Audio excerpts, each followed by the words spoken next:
Committee. It's my absolute honor to welcome you all to the 6th International Conference on Advances in Distributed Computing and Machine Learning 2025, hosted by Department of Computer Science and Information Engineering, National Taiwan University of Science and Technology, Taiwan. We are delighted to have distinguished guests, esteemed speakers, researchers, and participants from across the world joining us in this event in person as well as virtually. Before we officially begin, I would like to express our gratitude to National Science and Technology Council NSTC, Ministry of Education Taiwan, and Taiwan Computer Association TCA for their invaluable support in making this conference possible. Today's inaugural session marks the start of a journey filled with enriching knowledge and insights. We are privileged to have the president of our university, President Jia-Shu-Yen, with us to deliver the opening address, as well as our department chairman, Wei-Chao to share their valuable insights. Without further delay, let us begin this auspicious occasion.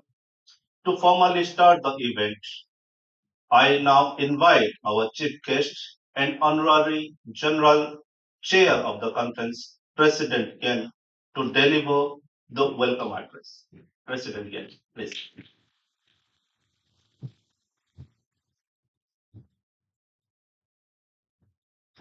Thank you, Professor uh,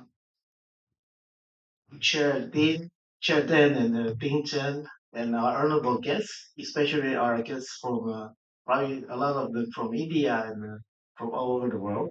This is a very nice opportunity for us to gather together and talk about distributed computing.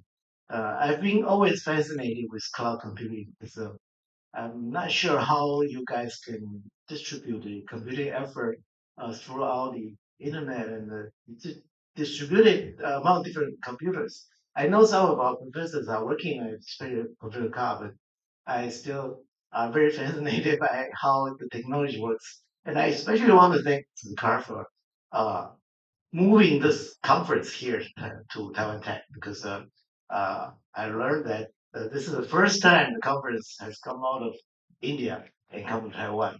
And I guess this is also the beginning of the internationalization of the conference come worldwide. And I guess with all these distinguished guests and our distinguished speakers here, I believe we'll have a very fruitful event today, and we can discuss this new events and with probably even with AI learning, we will be able to further advance the technology and make it. It's already the biggest, most important technology in the world, so make it even better. I guess with that, let me just wish you a very pleasant day, a very fruitful event, and also with this cold weather, I believe many of you, especially our international guests, are not familiar with the Taiwanese cold. Uh, it's a little bit different from the foreign cold because when you're cold, you usually have a dry weather, so you don't really get this chill effect. And here you get this very moisture cold, so it's like doubly cold. But anyway, I believe this is actually a pretty nice weather for us, and I'm sure you will enjoy Taipei. Let's welcome you, and let's hope for looking forward to a very nice event. Thank you. Thank you, President Ken, for your encouraging words. So, can we have a group photo with President right away? Then we will have Chairman's address. Yeah, please, all the guests and participants, please come forward to have a group photo with President. Yeah, please.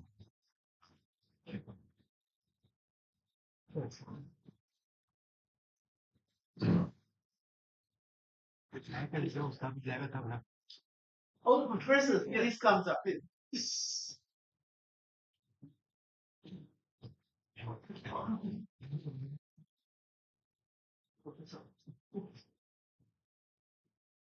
Wait a minute.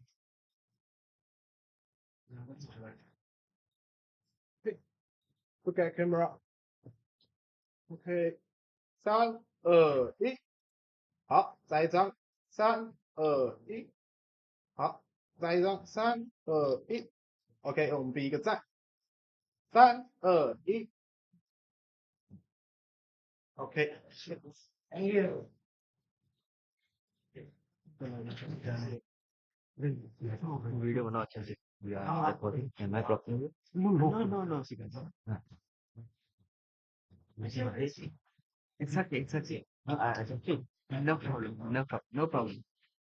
对，一个，或是这些动画前面工作，对。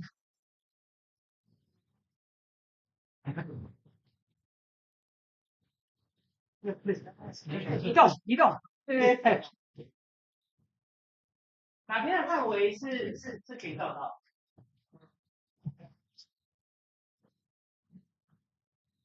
不平衡的。这两边都没有办法，所以请先移过来，对，先移过来。我们就移到中间来，对，先直接坐下来。The backup people.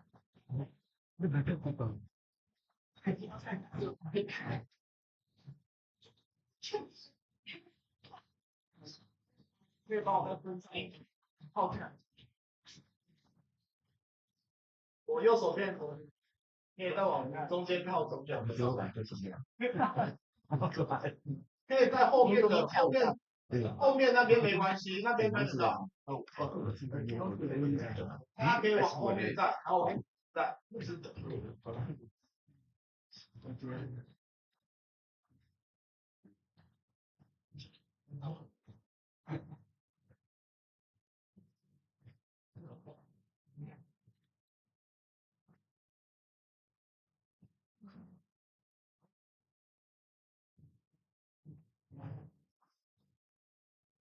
那大家看我这边，来，3、2、1，再一张，3、2、1，我比个赞，好，3、2、1，谢谢大家。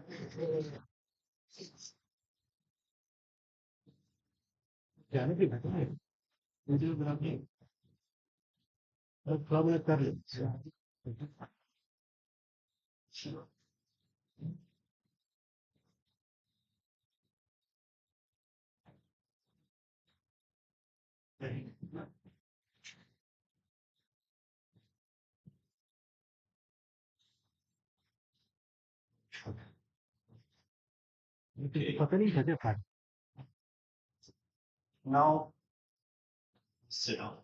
Yeah. Now I would like to invite our Chairman Wei-Chao, to deliver his welcome address.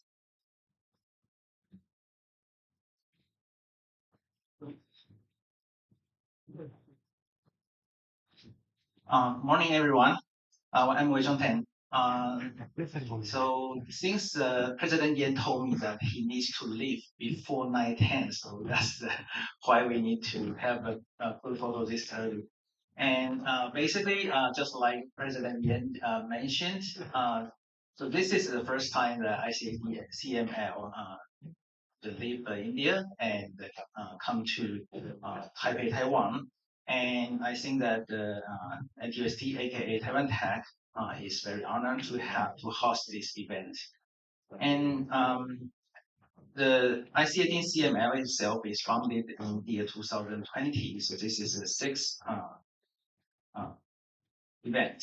And first of all, I still would like to thank the steering committee and the technical program committee. It's your effort to make this conference a reality. And I also would like to send my sincere gratitude to Professor Yu. Okay, maybe he we try to accompany the President Yan to make sure he's okay. Professor Liu basically taking care everything. I mean, lead take care of supervisor. Everything should be covered by the organizing committee, and the people who work do the hardest work is uh, Professor Binaya Park. So you have my sincere gratitude. And and this time we have 6 keynote speech. This is I have to say not normal comparing to my past experience, and 2 speakers from the industrial sector. So I believe that every attendee can learn theory from academic uh, uh, institute, and in the same time knowing how the current technology apply to industry. So finally, I would like this 2-day event to be a fruitful success. And thank you very much.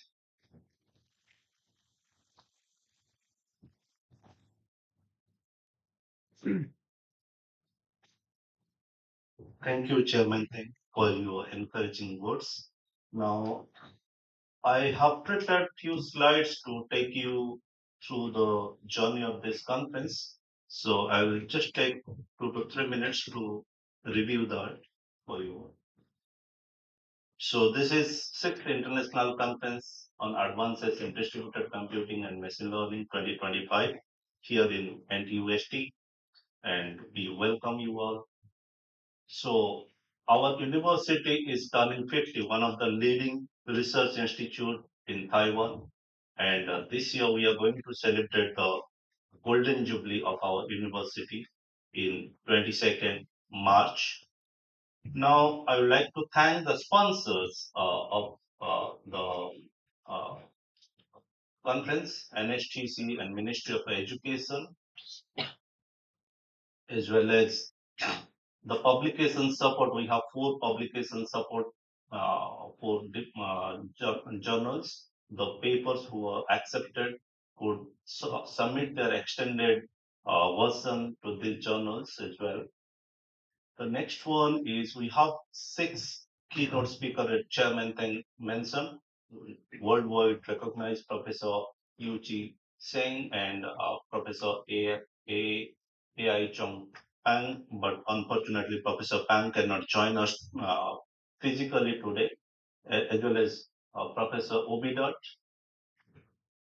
And we have 2 industrial speakers, Professor Dr. Chen and Dr. Lee. And we have also Professor Chang from all the way from Singapore here. Thank you, Professor. And this is the journey of the ICADCML. So we have not much submission this year compared to the previous year, only 101 submission and only 24 accepted paper, but we maintain the quality rather than quantity of this conference. And we try to reach out all over the world, and unfortunately we did not get much response from Taiwan. However, we received multiple countries as mentioned: United States, South Korea, Indonesia, Europe, as well as Ethiopia, multiple submissions. And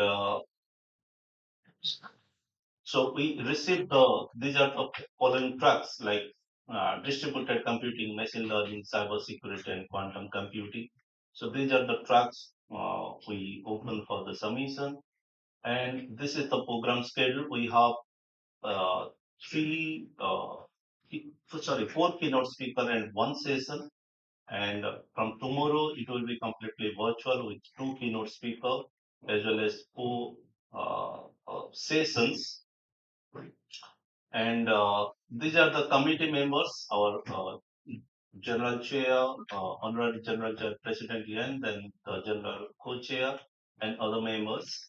So with that, I would like to thank our uh, vote of thanks to I extend my first and foremost uh, extend my heartfelt gratitude to President Ken for his uh,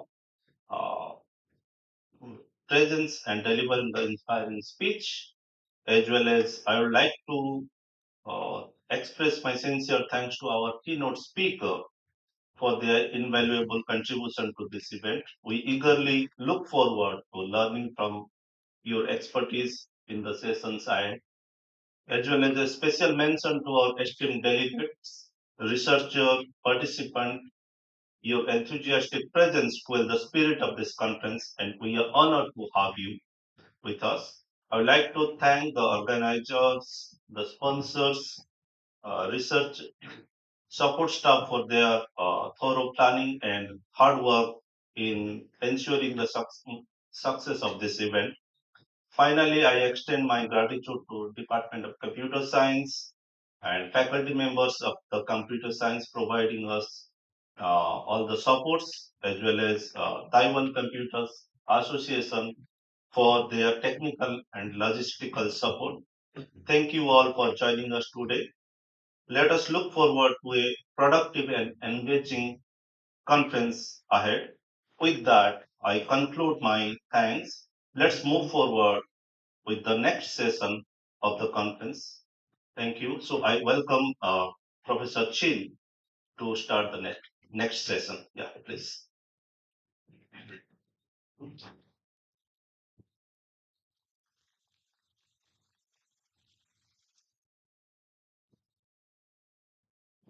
Good morning, everyone.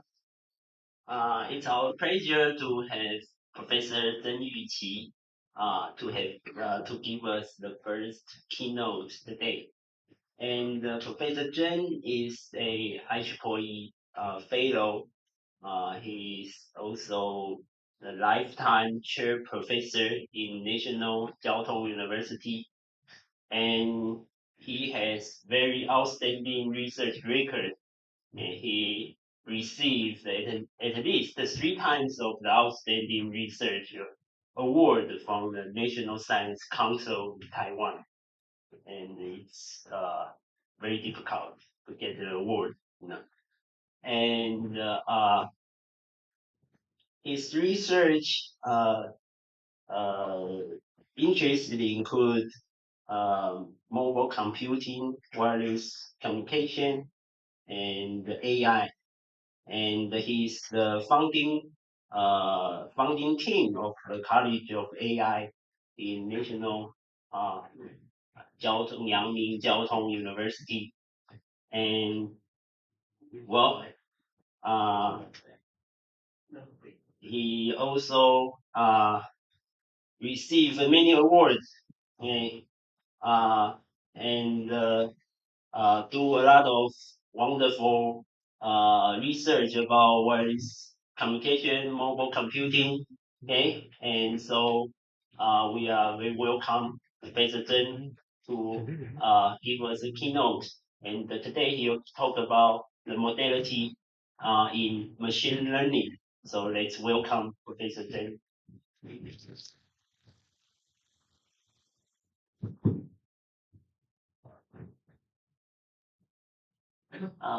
Okay, good morning, and thank you, Professor Chin, for your warm welcome.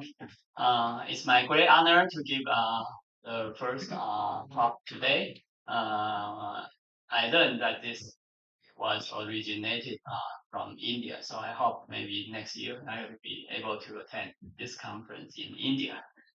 Okay. Again, so I'm Yu-Chee Tseng, belonging to College of AI on NYCU. Just a little bit introduction about myself. I work on parallel processing, wireless network, as well as artificial intelligence. More recently, I found my career up to the later stage is much more exciting after I work on this artificial intelligence deep learning topics. This gives me a lot of opportunity to talk to people in different areas, like people in manufacturing, doctors, or maybe like finance or all other different areas. So it was quite a challenge. So that's why I put this photo here. It's like playing. I like to play tennis. Okay, so it's like playing tennis. You have to return all different kind of shots. All right. All right. So then this is a long talk abstract, and I have to be honest that the first part was written by ChatGPT, not myself. Okay. So I asked ChatGPT to explain the topic of my talk, the title of my talk, and then so I just copied that, and with that I will be able to focus my writing on the second part, which is the discussion today. Okay. Yeah, I'm not going to go through this, but I will explain what I'm going to say step by step. So the progress of AI start from people use deep learning technology, and more recently, there are a lot of large models, for example, large language model. And I believe that the next step will be large modality model, which is called LMM, and I will explain this in my next page. Next, okay. So by large model, usually the model has a lot of parameters. It is trained by a huge data set. Okay, and there's a difference between large model and foundation model. By large model, actually it's very large. Okay, and by foundation model, it is not only large, but it can be applied to different downstream applications. So that's why it is called foundation. There are different foundation models. For example, if we say language foundation model, it means that it is trained by a lot of language data set, and the model can be applied to different downstream applications that are related to language processing. If we say vision foundation model, then similarly, has the model has seen a lot of visual related data set, and the model can be applied to different downstream applications related to vision. So that's the definition of different foundation models. So when we talk about multi-modality, there are different modalities in our daily life. For example, video is one modality, language is another modality, and you have all kinds of different modalities like speech. Even if you use Wi-Fi, then the Wi-Fi signal is also one kind of modality. Or if you go to the medical area, then probably you talk about computer tomography, functional MRI. There are also different modalities. Okay, so if a model can handle one type of data, then it's a single modality model. If it can take care of two modalities, then it's a two modality data. Okay, and of course, if the model has seen multiple type of data, then it is a multi modality data. Okay, that's so we are going to the topic today is about exploring multi-modality. So let's see how the researchers today utilize all these modalities. So let me give some. I try to view this problem in terms of how two modalities or multiple modalities they collaborate or they like using each other to work together. Okay? So actually, the focus of our discussion today are some symbols. Okay, so let's say A, B, and C. There are three modalities. Then we will use different ways to play around with these modalities. Okay, and here I try to use some mathematical symbols. These symbols represent how these modalities work or maybe leverage each other's capability. Okay, so these symbols are not standard symbols. They are actually created by me, but they are. I try to make to create these symbols so that probably you can make some connection easily instead of write a very long sentence. Okay. So let me go through these one by one. Okay. So as I mentioned, A and B, there are two modalities. Okay. Then if we try to align these modality together, then here we have an aligned space which can be shared by A and B. Okay, and this is called knowledge alignment. I will give some example later on. So let me just quickly go through these symbols. So this is called a knowledge alignment. Okay, if I convert from modality A to modality B, then I say A conversion to B. Okay.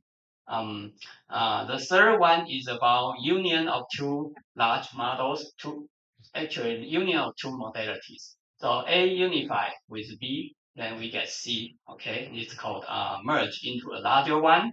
The next one is called inject and generate. For example, if we only have modality A and the modality B, okay, then if we try to create a third modality, then it is called inject. Okay. The next one is also very interesting. For example, if A say A can do calculus, but B cannot do calculus. Okay, then we try to use A to teach B. Okay, to do the calculus. Then here I call it a calculus transfer. So it's kind of teaching one modality teach another modality to do something. Okay. The next one is also very interesting. It's called self-production. Okay. So if I have modality A, then from A I try to create a twin modality, which is a little bit different from the original A. Then I will have A and A prime. Okay. Then probably I can design a better machine learning model based on A plus A prime. Okay, so it's called self-produced twin. The next one is called stacking two modalities. Okay, for example, I have one model which can only handle A, all right, on the left hand side. Then when I have an input which belongs to modality B, then I cannot do my work with the original model. So the possibility here is that you try to convert from B to A. Okay, it's kind of stacking them together, and then you send the input to model for A. Then you solve your problem. Okay. So actually, later on I will try to give one example for each of these. And the other question is that can I play with these operators? And the answer is very possible. Okay, for example, you can unify A and B, and also do a union between C and D. Okay, and then you do the alignment, then the model will be able to handle A, B, C, and D. Okay, so let me go back to the very basic issue. Why multi-modality? I'll give one example about water processing in a factory. So this is a factory actually located in Taiyuan. It's called sewage treatment system. The system is pretty large because at the end of the construction, you will be able to handle about 250,000 household of wastewater processing. So a lot of daily life wastewater will be sent to the factory, after processing, it become clear water and then return back to the river. So it's very important for the environment of Taiwan. And one of the important water processing part is like this one. So maybe I can ask one question. Okay. If you look at this photo, all right, can you tell me what is the ratio of foams in this pool? 30%, 40%, or okay. So the factory owners actually much care about the foams of the ratio of the foams here, because if there are more foams, it means the water quality is going bad, and if there are less foams, then the water quality is actually getting better. Okay, so they want to do a very typical machine learning task to do the prediction. Okay, to estimate, for example, what is the probability that the force will grow in the next hour or maybe reduce in the next hour. All right. So the first step we do here is to take one of the large model, which is called SAM, segment anything model. So we found out that actually this large model is able to do form segmentation for us. It works pretty well, but it's only for those thick forms. But for those tiny or maybe thin forms, then the large model cannot do that. All right. So we ask our student to do some manual labeling. Okay. Then we combine the result from SAM and our manual labeling work together. Then we can build a model, actually a deep learning model, which takes a time series of form ratio as input, and the task of the machine learning model is to predict 1 hour, 2 hours, and 4 hours, 8 hours, or maybe a day after the ratio of the forms that you will observe in the pool. Okay. All right. Then the reason I want to bring this example is that if you look at those ratio of forms, it's only computer vision, only one modality. And actually in the factory, there are all different kind of data which belong to different modalities. You can imagine that maybe the smell of the water, okay, the chemical, or maybe some water flowing rate, all different kind of numerical data will appear in you can collect from the factory. Okay, and that's why actually if you only look at those water form, the visual data, then you don't get a good prediction result. And that's why we want to explore a multi-modality. Okay, and design a multi-model deep learning model is actually a very hot topic these days. And today, what I'm going to present, we will deal with it in an algebra way, as you just seen that we try to use operators. For example, A operator with B and B operator C, and to do this kind of we try to understand how people utilize multiple modalities to solve their problem. Okay. All right. So once you have multi-modalities, then let's look at how human understand, how human knowledge try to align different modalities. Okay.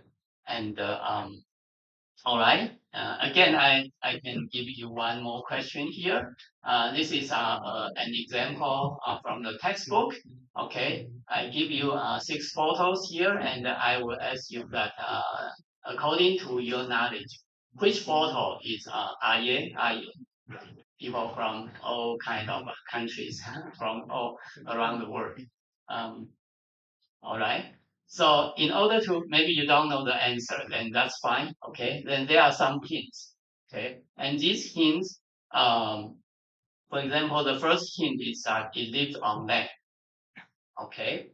Then you probably see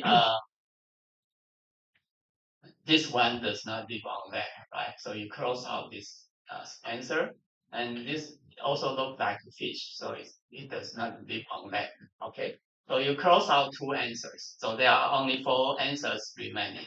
Okay, so if you keep on reading the next hint and hint 2 and hint 3, then you actually cross out 5 answers and you get 1 single answer, and that's the animal here.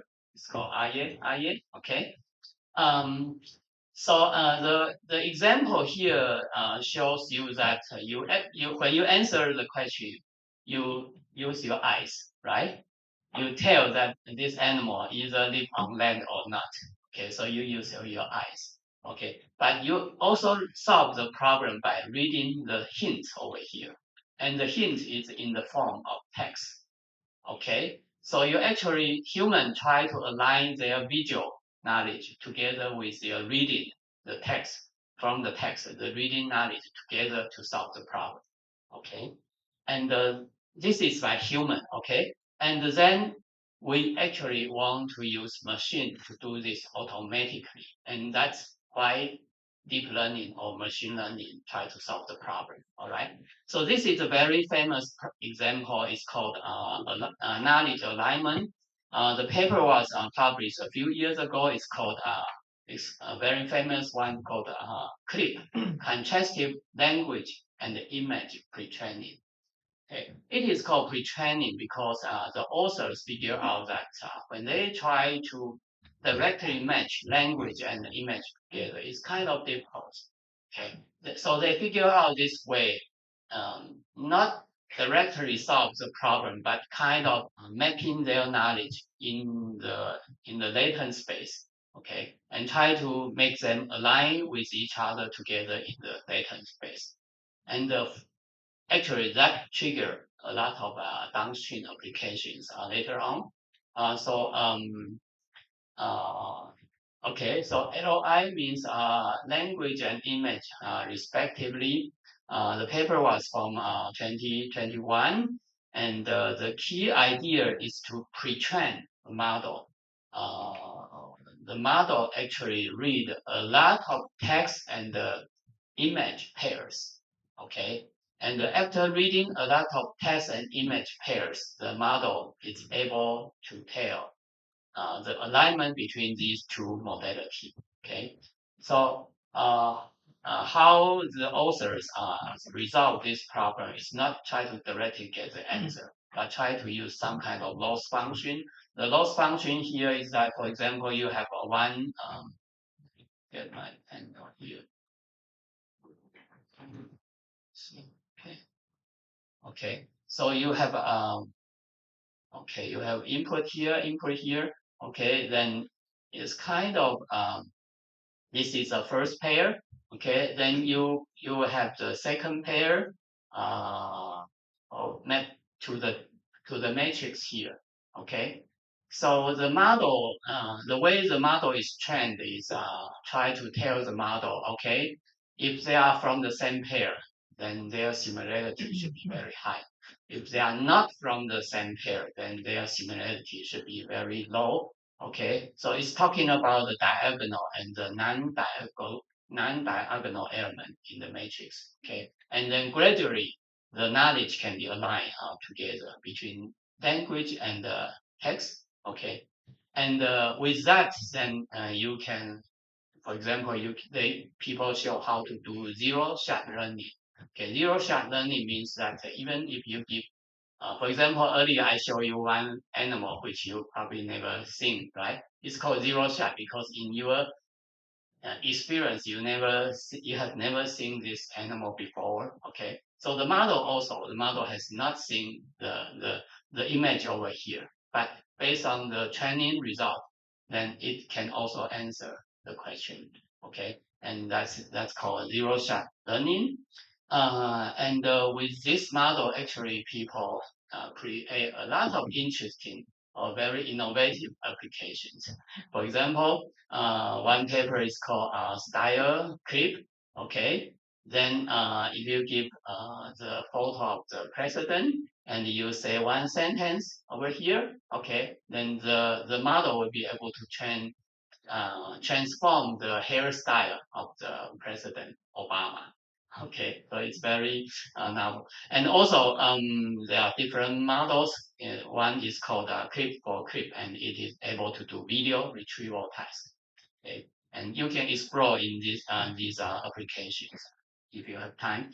Okay, so the next one is called conversion. Okay, and here I want to show you that we are able to convert Wi-Fi data into kind of image segmentation result. Okay, so A is a Wi-Fi and B is an image. Okay, so let me give you a little bit background about Wi-Fi CSI, channel state information. Okay, I believe that everybody use Wi-Fi these days. And in the newer generation of Wi-Fi, for example, Wi-Fi 5 and Wi-Fi 6, or even people are talking about Wi-Fi 7 these days. And this kind of Wi-Fi actually has hundreds of thousands of channels together to do the transmission. So it's very fast. And also, if you look at the channel, it gives you a lot of information. Okay, so here what we try to do is we take Wi-Fi information as input, and we try to generate human segmentation over here. And this is just the training data. Okay, so when the training, you need some ground truth. Okay, so the conversion is here from A to B. Okay, and if you can do that, then that means even with Wi-Fi, you are able to see something, okay, from the signal. So to do so, we collect a data set called a person in Wi-Fi in an interference environment. Let me tell you a little bit about. So this is the room. These are the room configuration in our data set. And something interesting is that if you are familiar with the image technology, typical camera can do like 20 or 30 FPS, frames per second. Okay, and this Wi-Fi data actually transmit very fast. For example, typical Wi-Fi, the data rate is 500 Hz, which means that for every image you take, you actually get 25 times Wi-Fi data. And not only that, for each Wi-Fi sample, you probably have multiple transmitter, multiple receiver. Okay, and the amazing part is that there are a lot of areas. Okay. So if you times all these together, then actually one image sample is equivalent to I think more than 10,000 numerical data. Okay, so so that's why we can do the Wi-Fi signal to image mapping in this work. Okay, and because today our focus is about modality. Okay, so let me tell you about how we convert the modality from Wi-Fi to. So there are basically three steps. The first step is to pre-train the model. The model is able to do image to image adaptation. Okay, so initially the model, okay, is about the top part. Okay, it is able to do image to image conversion. Okay, and once you are done with step one, you can freeze the image decoder and then try to train the CSI encoder to adapt with. So you kind of copy to here. Okay, then the second step is that you train the CSI encoder. So in terms of modality, it's kind of a CSI is trying to adapt to image modality. Okay, and once you are done with the second step, then you can open all the model and train the whole model together, and then you will get image to CSI. Then you will eliminate the domain gap, and you get the conversion task done. Okay, And just some more details. Even within Wi-Fi, there are also different modalities. For example, if you do signal processing, then Wi-Fi signal has an amplitude and phase. There are also different kind of data. Okay. So and also, and when you process the image, process the signal is some of the signal are bounced by the foreground, and some are bounced by the back. So you have a back foreground signal and background signal. Okay. So even within one modality, there are still some sub modality that you have to handle. Okay, and it's much more detailed. Maybe I just make it quick over here. But anyway, at the end, the technique is about you. For example, this close attention. Okay, the modality is going in the two direction, and that's why the two modalities can be mixed with each other, and you will be able to do the image segmentation task over here. Okay, so just some visualization result. You see that on the top is the ground truth, and the second row is our second and third are our result, and it's pretty much close to the ground truth. Okay, so this is about conversion, and actually there are all different opportunities over here. I just show you from CSI to the human segmentation. There are also other applications that can be tried. All right, so I move on to the third one. It's about A union with B, and it will be equal to C, and I call it merging. Okay. So I just briefly mentioned about SAM earlier, right? And also CLIP. Okay. So SAM and CLIP, they are both large models, but they have different capabilities. Okay. So here by merging, I mean if you can put these two Superman together, you probably get a much better Superman. Okay, that's called merging. It's very straightforward, but just take a lot of computing power to do that.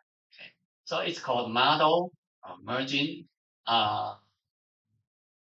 Both CLIP and SAM, they are publicly available vision foundation models. Okay, and CLIP is good in semantic understanding, and the SAM is better in spatial understanding. Okay, it's expert for a segmentation test. Okay, so the goal here is to merge them together. Okay, the simple name is called SAM CLIP. Okay, and during the merging process, the main technique is about multitask learning, continual learning, and knowledge distillation.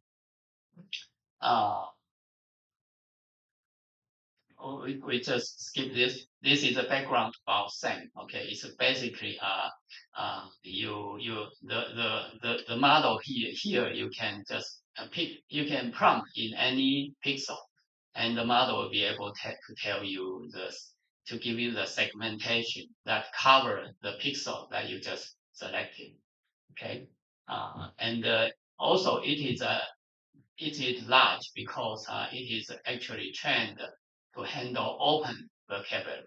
Okay, by open vocabulary, whatever vocabulary has its limitation, right? If you have a dictionary, and then you have some number of words, that vocabulary that within the dictionary. Okay, so by open vocabulary, it means that there is no limit.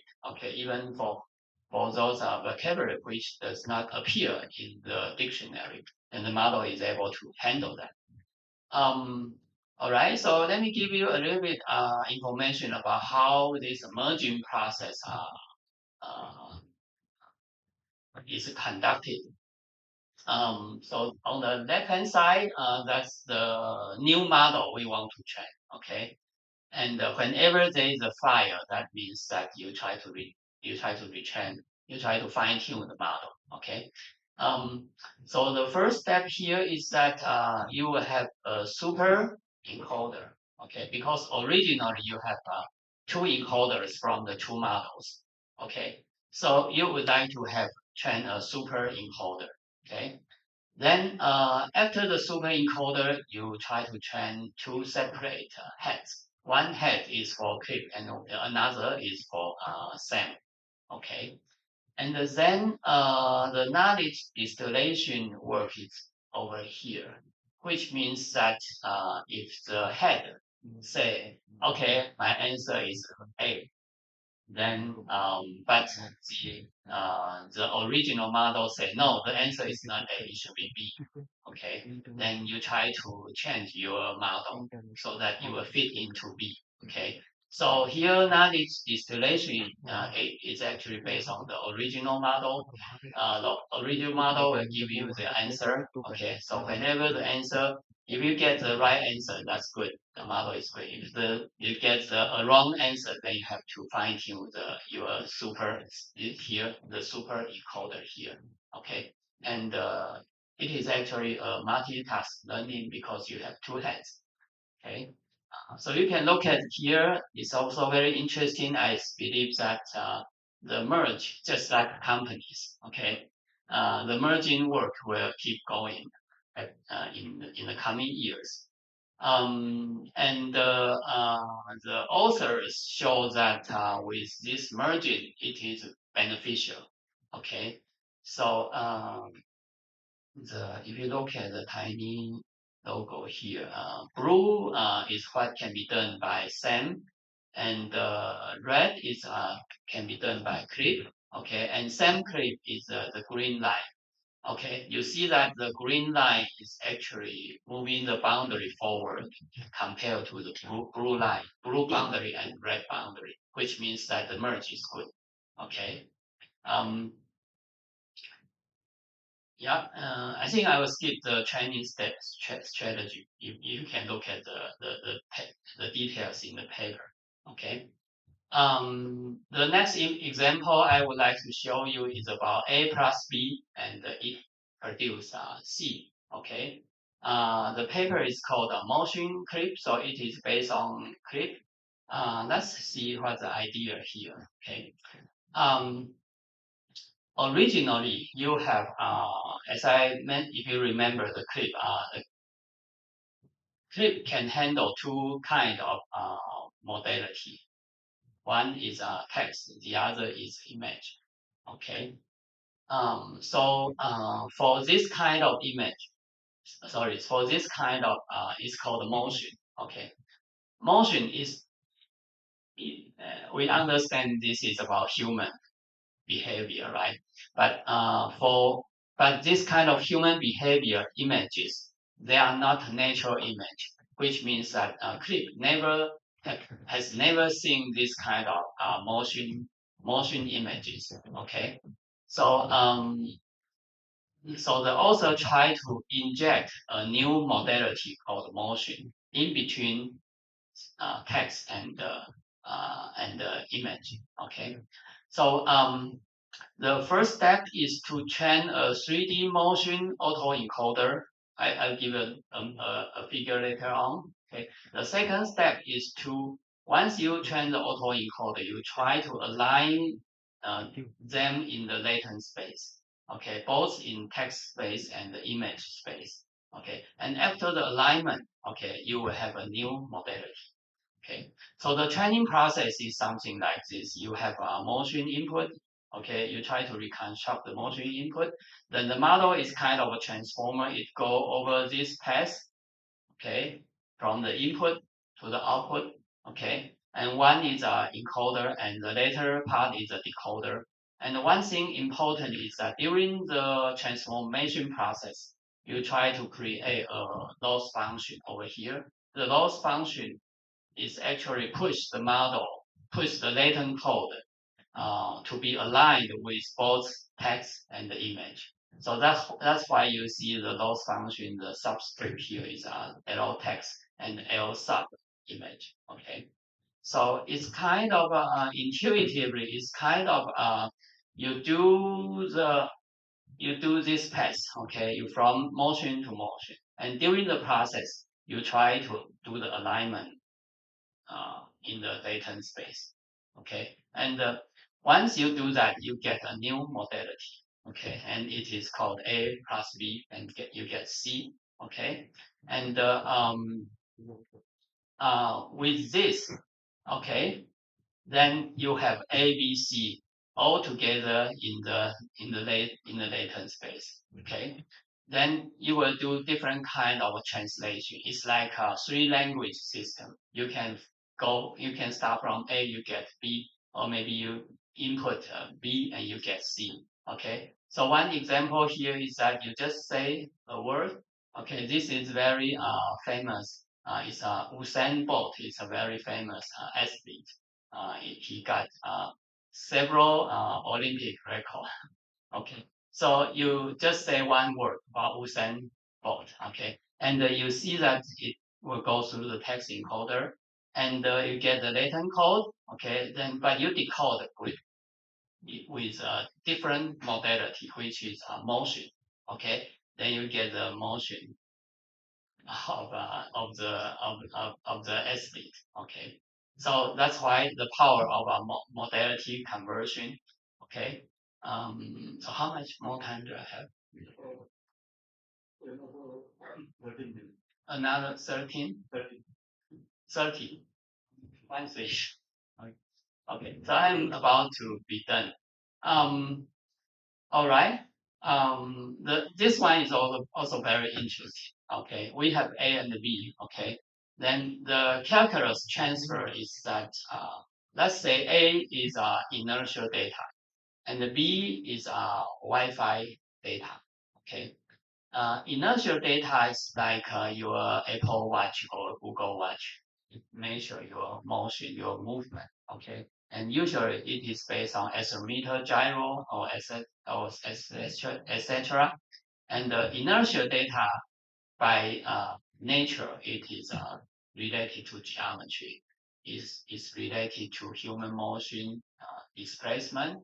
Okay, so inertial data you can easily do calculus based on inertial data. For example, 1 plus 1 is 2, or maybe one vector plus another vector, you get the sum of 2 vectors. Okay, but for Wi-Fi you cannot do that, right? Okay, so we want to show that if A is inertial and B is Wi-Fi, and through this learning process, we'll be able to do the transfer, the calculus transfer. So how to teach someone about calculus? Okay, so it's not really teaching, it's about collecting a big data set. Okay, so we collect inertial and the Wi-Fi data set. Okay, so basically I put on a user some inertial tag. Okay, IMU sensor and also some Wi-Fi tag. So I put two. It's easy to get these devices. You get IMU and Wi-Fi tag all together put on a human or on a robot. Okay, then you just ask the robot to just move around, keep moving around in all different kind of places, and you collect the inertial sequence and Wi-Fi sequence. So you have a very big data set based on just these two type of simple sensors. Then the objective here is to do cross learning between inertial, okay, and the Wi-Fi. And in particular here, I want to train the inertial sensor to calculate the displacement, okay, and the displacement calculation capability will be transferred to the Wi-Fi trajectory. Okay. All right. So in order to do so, we want to create an opportunity for these two modalities to work together. Okay. Here are the training steps. Okay. Let me go over the green part. Okay. You have two encoders. The one encoder is about Wi-Fi trajectory, and the other autoencoder is about display. It's called the displacement autoencoder. Okay, so you inject your Wi-Fi trajectory here, and you inject your displacement injector trajectory here. Okay, so the green path here is called a fingerprint direct. Okay, you input Wi-Fi fingerprint, and you try to reconstruct the fingerprint. This is the green path over here. Okay, and the purple path is about displacement direct. So it's a direct learning from the displacement to displacement over here. Okay. So far there is no interaction between these two modalities. All right. Then the next two steps we try to create their interaction. Okay. So one is called add. Okay, so if you look at the add here, I actually inject a Wi-Fi modality, and then I add a displacement information to the Wi-Fi data. Okay, then I try to reconstruct the result to Wi-Fi again. So this is the add module here. Okay, you see that with this process, okay, you try to teach Wi-Fi how to do addition. All right, and the subject is very similar. Okay, I input two Wi-Fi signals. Okay, then I try to I try to learn the distance, the displacement between these two Wi-Fi signals. Okay, so this is the subject part. Okay, so with this direct learning and the cross learning, then we train the model. We actually teach Wi-Fi to do the calculation. Okay, so in the inference stage, we can just remove those IMU sensors. Okay, we just keep Wi-Fi signal. Okay, then in the inference stage, I can inject any two Wi-Fi trajectory, and I can infer the distance between these two Wi-Fi trajectories. Okay, so that's how the teaching work is done. Okay, then there will be a lot of novel information applications over here. Okay, for example, in my family we have a lot of cat people. They are cat lovers. Okay, and the one problem is that they always have difficulty in finding. Sometimes you have difficulty finding out where your cat is. Okay, then with this relative localization, okay, then you can easily identify where things that you are looking. All right. The next one is called self-produced twin. The idea is very simple, but let me give you the application, the task over here. We want to do human action recognition. Okay. And the current state of the art are mostly based on fixed camera. And our goal is to do HAR for moving cameras. Okay. And for moving camera, the challenge here there are more occlusions, and with a moving camera, you usually get inconsistent views, and sometimes even out of view or maybe partial view from your videos. Okay, and we want to do human action recognition, and yeah, the idea is very simple. You have modality A, which is about human skeleton, and these human skeleton are all coordinate, so they are all numerical data.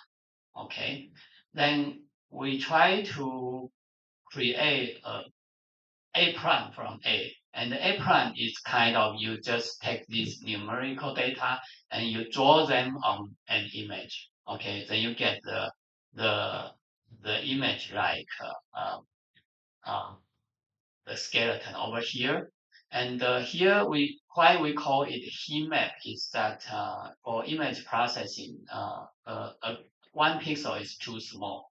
So we try to do some Gaussian blurring to enlarge the pixel to a bigger one based on Gaussian distribution. So you get A prime, okay?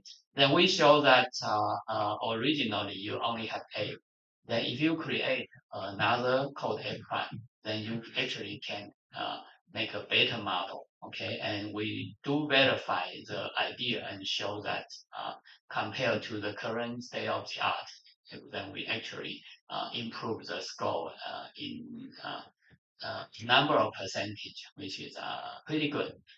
The last one is a very hot topic. I think people use RAG a lot these days. Okay, so here by stacking two modalities, we try to show that if you input, you only have video input, then you can still do RAG. All right. So very brief idea about this LLM together with okay, RAG by the way is a retrieval augmented generation, right? Sorry, I can. Anyway, so RAG basically because the current large model can only have the past knowledge. The large model does not know, for example, what's the temperature today, what is the traffic condition today. So all the knowledge are based on the previous knowledge. Okay, so RAG is a very simple idea to like retrieve external information and then send the information as in the prompt format into the your large language model so that you can get your answer. Okay, so for this video and analysis test, you cannot do that because the input is a video.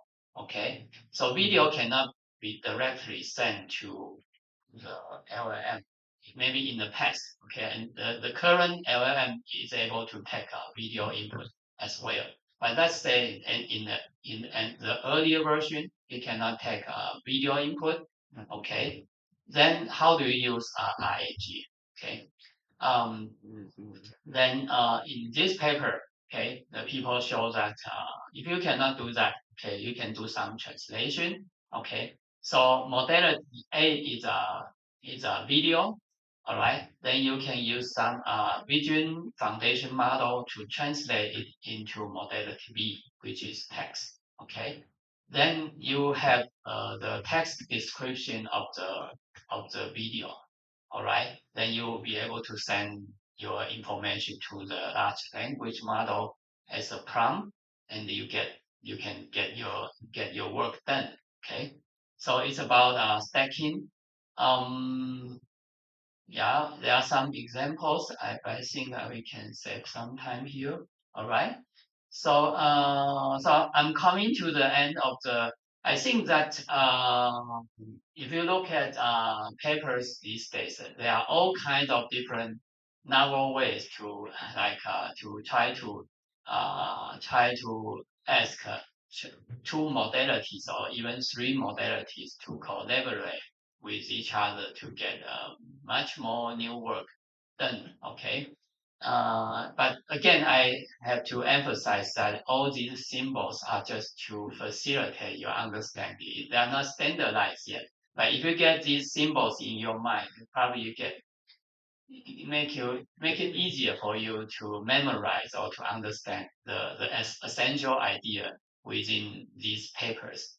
And yeah, so I think my exploration or my discussion today is trying to facilitate the understanding about multimodality, and hopefully with this you'll be inspired and you get new idea from these symbols. Okay. So I'm doing good with my time. Okay. All right. Okay, so thanks for presentation. Now probably we have a couple of minutes. We have a couple of minutes for questions. Any questions?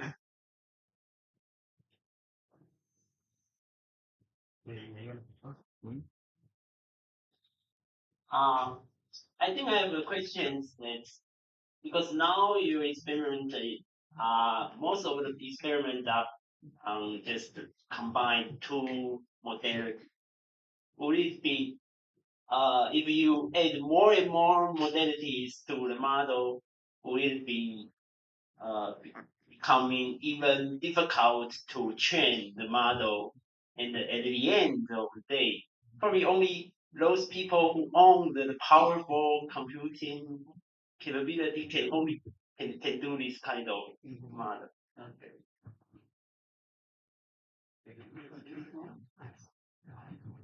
So, yeah, certainly. Thank you for the question. I think so. The presentation today is not all done from my lab. It's a mixture. Some are my own work and some are just from literature. Yeah. And for example, if you want to merge two large model, one I think the number 3 here, right? And you will have a lot of training powers, right? Yeah. And but some of them you don't have, like just a desktop computer will be able to do that. And of course, I think the complexity will increase. If you have A, B, C, D, E, F, G, okay, then it'll be more complicated. But I think that's the way that people are going on these days. So it's very important. It's just like human. You cannot only use your eyes to live in Taipei. You also need different sensors. Yeah. Yeah. Yeah. Yeah. And well, any other questions?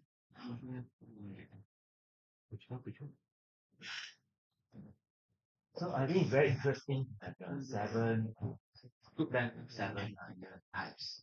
So I just wondered whether you can further make it to a fewer number of related operations where these seven came from. So for example, in a notation, right, the arrow here times. So I don't know whether there's a relationship among the right arrow between the conversion and the convert. Okay. Yeah, I didn't put too much time. I think you are talking about reduce the number of symbols. Is that right? Okay. Yeah. I think the current stage, the research community here is kind of expanding the territory in market better. Yeah, I didn't try put much effort about reducing the symbols because I think these are not standardized yet. But at the end, it will be true. And appreciate the comment here. I think when there are too many, then just like mathematics, the textbook, you cannot be too many. Like maybe at most like a 5 or 6 or 10 will be enough. Won't be too many. Yeah. So at the end, I think people will try to convert in this direction as you just suggested. Okay. So any other questions? No? Then we thank Professor Chen today. Okay, thank you. Enjoy your talk. Okay, so I think we have break here, right?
Okay. Hello everyone. For some reason, Director Pang cannot attend, and so that we have the recorded video. Later we will video for you. Before that, let me have the short introduction to Professor Pang. Professor Pang currently is affiliated with CITI, Academia Sinica. Of course, he is the research fellow there. And also, she is affiliated with the CSI department of NTU. And today's topic talking about 6G enabled mobile edge intelligence. She tried to let us have some reason and the way to build intelligence because of AI. All right. That's all right now. Let's play the video for you and delivered by Professor Pang. I'm very honored. Good morning. I'm very honored to be invited by Professor Kerr to give a talk in ICADCML. I'm very sorry I could not meet you in person. Actually, I have a lot of friends in NTUST CS department. Professor Feng Huiwen, Professor Bao Xingguo, and Professor Deng Wei-Chao. Many good friends here. Due to some urgent events, I must attend a meeting at the Academia Sinica on January 9th morning. I hope that we will have a chance to meet soon. Today, I'd like to talk about 6G enabled mobile edge intelligence. I'm Ai-Chun. I'm currently the Distinguished Research Fellow and Director at Research Center for Information Technology Innovation, Academia Sinica. I also hold a joint position at Department of Computer Science and Information Engineering, National Taiwan University. As you know, machine and the Internet of Things will be the main consumer of mobile data traffic. We can imagine that pervasive computing will be required for connected intelligence, which means computer services will be everywhere in an intelligent environment to enable local data processing, analysis, and decision making for low latency AI services, while those local devices can only provide limited resources. Here is the 6G vision.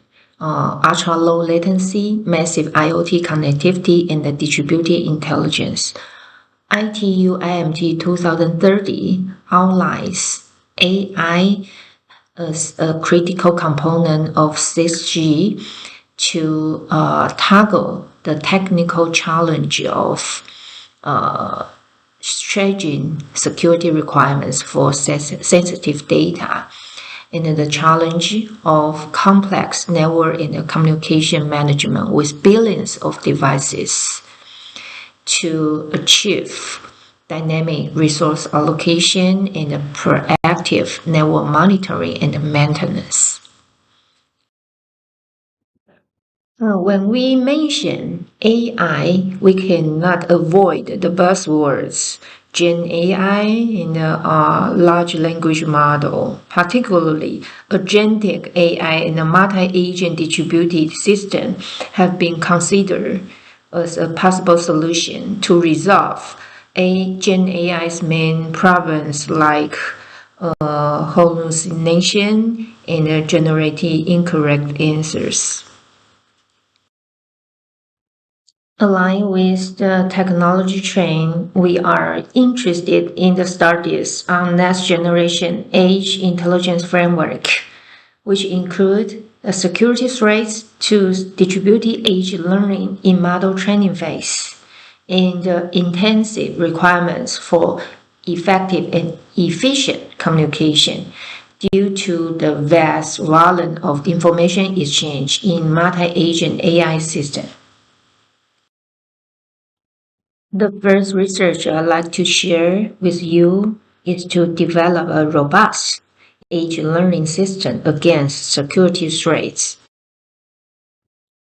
In this research, we focus on federated learning technology. Federated learning was proposed by Google in 2018, I think. It has received significant attention as a distributed learning framework at the edge. Google has deployed federated learning framework to provide Gboard mobile keyboard application. Okay. And also Apple has used federated learning to support QuickType keyboard and High Siri applications. Here is the training process of federated learning. In federated learning, end devices can train their model with local data. And the weights of the local model and end devices are uploaded to the cloud server periodically. And the cloud server collect all of the local model from end devices and perform federated average operation to aggregate the weight of all the end device model into a new global model. And the new global model will then be downloaded to each end device to replace the original model. And the process is iteratively done until the global model converge. In addition to Google and Apple, federated learning has been extensively deployed for AI healthcare. And actually, in Taiwan, the Ministry of Health and Welfare has collaborated with 16 hospitals to set up 3 AI centers since 2024.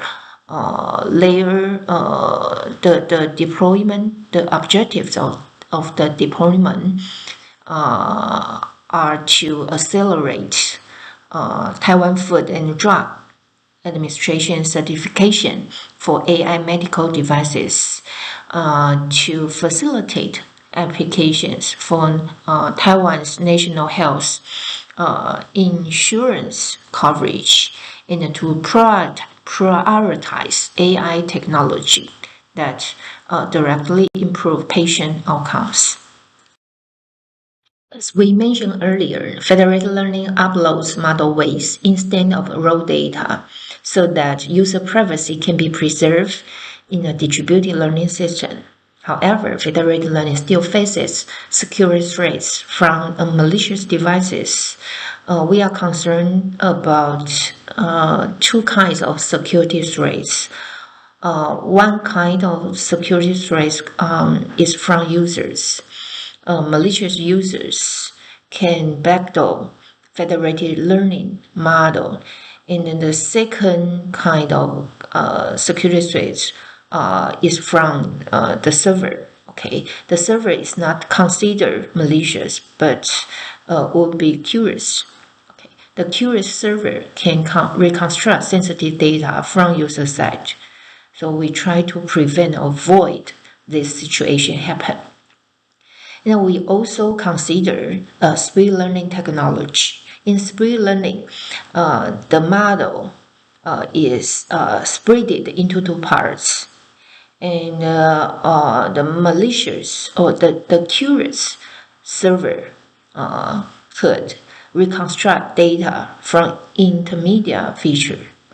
Okay. The speed learning technology is usually considered for the resource-constrained in pervasive computing.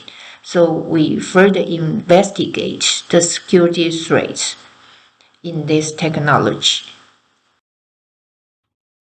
For the security threats from users, malicious devices try to insert a hidden backdoor into the globally shared model to achieve high performance on the backdoor task, which means the attack is successfully done.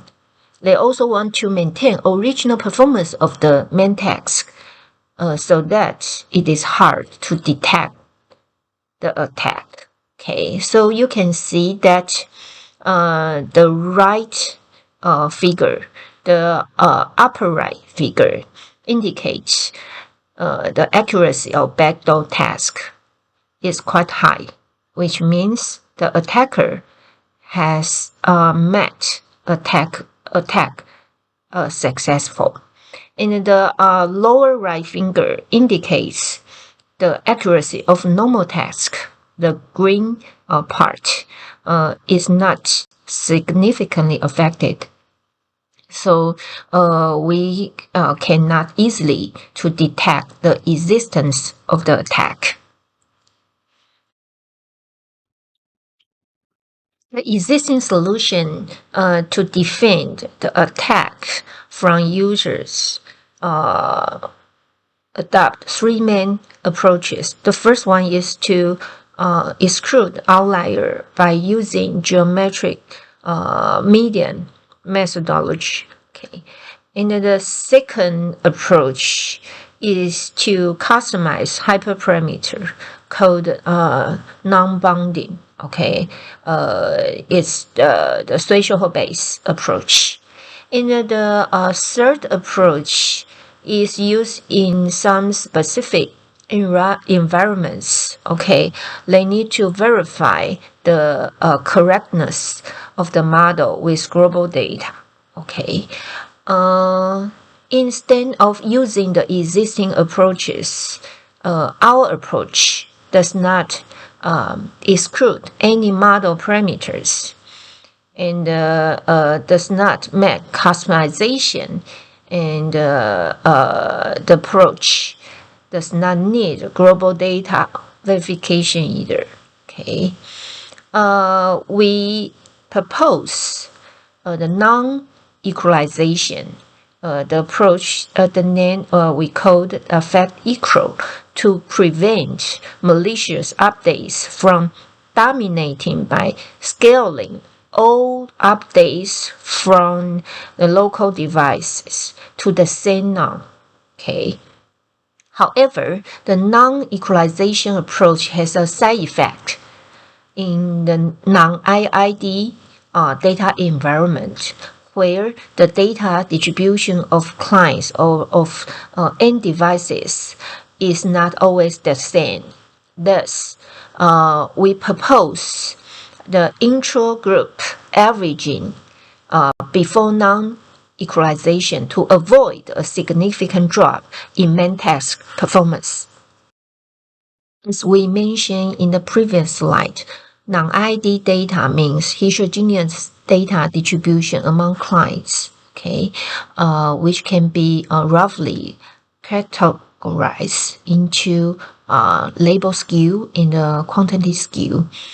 The label skew indicates each client has a different label data distribution, and the quantity skew represents the number of label data for a client differs from that of other clients. So in our experiments, we consider 4 types of data heterogeneity. The type 1 and type 2 belong to label skew situation, and the type 3 is for quantity skew, and type 4 is a hybrid of label skew and quantity skew. Okay, so from the experimental result, we can see that our proposed approach FAT-DE achieve a pretty low attack successful rate on the dataset 710, so it can achieve effective mitigation against backdoor attacks. And FAT-DE can also maintain robust main task performance across various non-IID data environments. This slide shows that abnormal aggregator server can breach waste privacy. The honest but curious aggregator tends to extract sensitive information from clients. The attack is called white box attack because the server has full access to model weights. So there is possibility of extracting the content of the training dataset. The state-of-the-art technology to prevent privacy leakage are homomorphic encryption. Homomorphic encryption is to encrypt the model before sending it to the server, but it incurs high computation complexity. And another state-of-the-art technology to prevent privacy leakage is differential privacy. However, the DP approach will degrade the performance of the main task. This slide shows the scenario we consider in our research, where the system has malicious device and abnormal aggregator at the same time. We call the attack two-sided model attacks. And our idea to defend two-sided model attack is to perform parameter masking on both client and server sides. And the server-side masking is to mitigate the influence of backdoor parameters uploaded by malicious clients.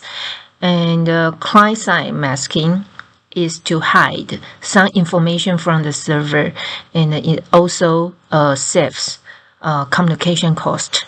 So you can see that with 30% mask rates, the server, the 30% mask rate at the client, server cannot restore digit 5. Okay, and the right figure shows that in contrast to other baseline, with our masking strategy, the backdoor task accuracy remains low.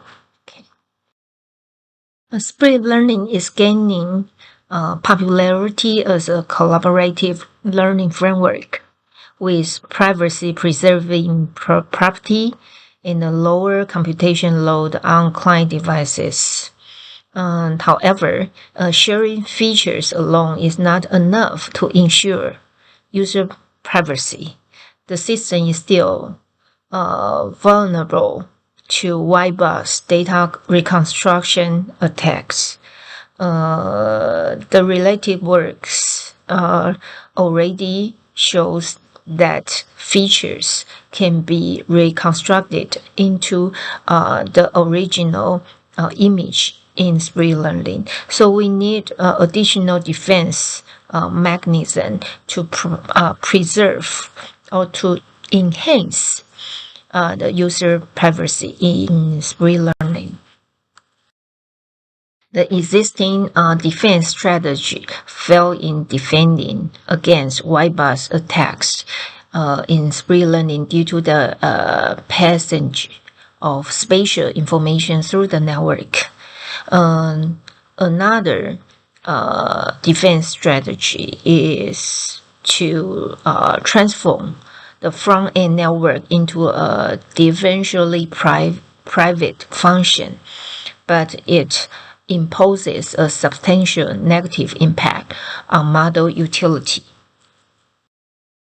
We propose a new defense method that combines two key operations. One is multi-scale stochastic downsampling. It creates a one-to-many relationship that hinders the attacker's ability to estimate the original input image accurately. We also use noise addition in our defense method. The performance evaluation shows that our method results in creating more blurred and distorted images. And our method can achieve the highest accuracy while maintaining robust privacy protection. Okay. Based on the trustworthy learning system we developed in our first research. The second research question we like to answer is, how can we enhance the communication efficiency to provide low latency AI services in the next generation age system? Actually, there exists an interplay relationship between AI and the communication. AI can do something for communication. For example, we can use AI to optimize network flow, reduce congestion, and enhance spectrum usage. So we have AI-driven spectrum allocation, AI-based error correction for improved transmission accuracy, and AI-assisted traffic management. AT&T already uses AI for dynamic bandwidth allocation. And we can also develop advanced communication system to enable distributed AI task execution. We can have real-time AI inference by advanced communication technology. We can also facilitate distributed model training for generative AI. Okay.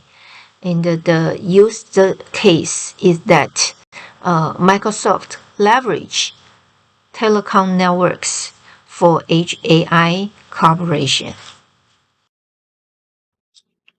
Traditional communication methods face challenges in coping with the vast exchange of information.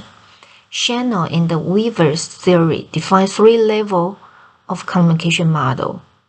Level A defines the accuracy of the message being sent from the technical perspective. And level B cares more about the meaning of the message delivered to the receiver. It's about semantic thing. The objective of level C communication is on effectiveness. That is, the receiver automatically responds in a way the source wanted. In the past decades, we primarily focus on level A communication, researching methods to transmit data intactly.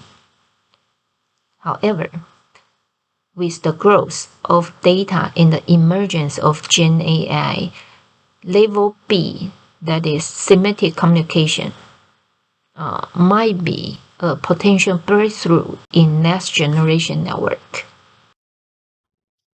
If we take conventional communication versus semantic communication, conventional communication is to support accurate symbol transmission regardless meaning of content from the source. On the other hand, semantic communication is to deliver the intent meaning of message to transmit semantic information relevant to the task at the receiver. So we can have significant reduction in data traffic by semantic communication. So why we need semantic communication for 6G? Semantic communication can support AI-driven decision-making directly at the receiver, and it aligns with 6G goals of efficient and intelligent communication. The application supported by semantic communication can be real-time IoT device management, autonomous vehicle communication. Here is the use case. Huawei uses semantic communication for multimodal communication in developing autonomous systems. The 6G wireless technology is expected to revolutionize communications by offering data transmission speed up to 50 times faster than 5G. And actually, we found a research team from Beijing University of Post and Technology. They have demonstrated the potential that current 5G and even 4G LTE network equipment can hit 6G speeds with semantic communication. What an amazing result. Semantic communication focuses on transmitting the meaning of data instead of raw bits. So it can be categorized into two types, data reconstruction and data execution. Data reconstruction recovers the original content with the highest fidelity. And the task execution can recover the design features which help perform the task. And in the literature, the joint semantic channel coding has been widely used in semantic communication. With the rapid development of Gen AI and large language model technologies, so we believe they can help further enhance the performance of semantic communication.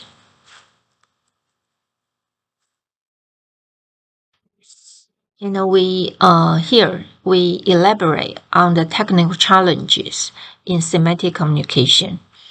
And for data reconstruction, we are interested in semantic interference. Okay, the semantic interference among the transmitted signal may affect the quality of reconstruction.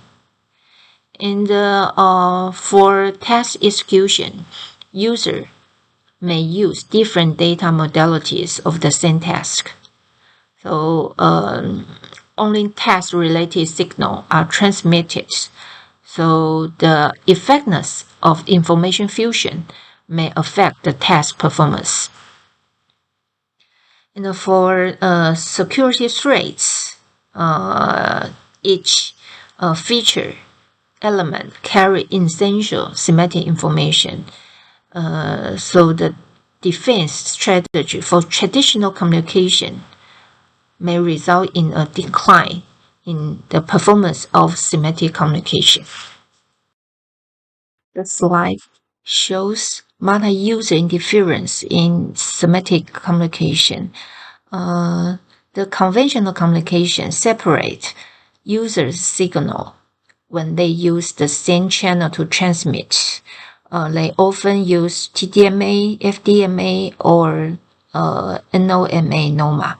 Okay, so the technique try to use different physical resources to separate signal. But in semantic communication, we need to care about the superimposed signal and the separate user in semantic space. And the interference in semantic space is caused by superimposed semantic signal from multiple users.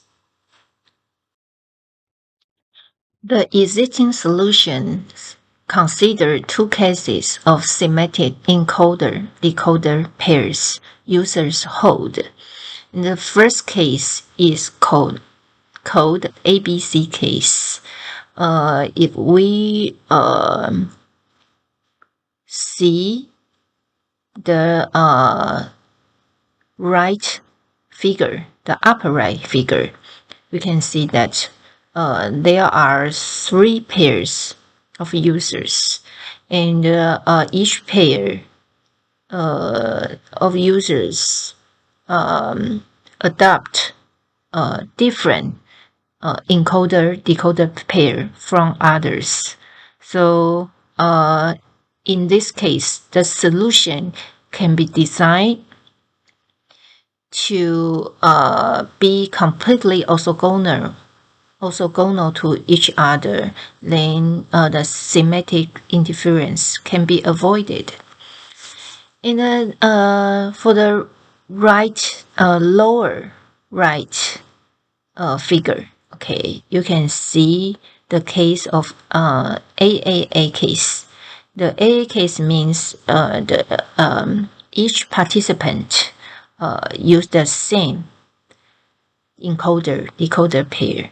Okay, so if we like to mitigate semantic interference, we need to rearrange the feature maps. Actually, some related works already propose a pretty good solution to address the issue in this case. Okay, and although there are some works to tackle the problems, the semantic interference problems in ABC case and in AA case. The encoder-decoder pairs in the real-world scenario are not completely orthogonal or completely the same. Okay, so directly apply in a current strategy cannot mitigate the semantic interference successfully. So we need to address the challenge in the real-world scenario. Why we need multi-model semantic communication? Because a single model data may fail to describe the comprehensive meaning for task-oriented semantic communication. It can only capture limited information, or it may be interfered by channel noise and semantic noise. So if we consider multi-model semantic communication, we need to do information fusion for multi-model data to combine the most meaningful information from different sources. And then the different type of data from different users can be semantically complementary. Okay, but the technical challenge will be task-oriented semantic communication transmit only task-related semantics. So it is challenging to separate clearly different type of data and at the same time to ensure the required end-to-end delay. The final issue we like to discuss in semantic communication is security. An eavesdropper in the wireless channel can intercept semantic signals, breaking user privacy. But the current defense method, for example, adversarial training or feature perturbation, cannot work well in semantic communication environment. And the challenge comes from that traditional data encryption makes it difficult for semantic encoder to extract features. Each feature element carries essential semantic communication. The perturbation on features would result in a decline in performance. And I use this slide to conclude my talk. Fidelity or spree learning in the semantic communications are the keys to next generation edge intelligence. We have developed robust fidelity and spree learning against security threats. We propose Fed-equal and Fed-GE approaches against model poisoning attack. We propose dual masking federated learning to defend two-sided model attacks.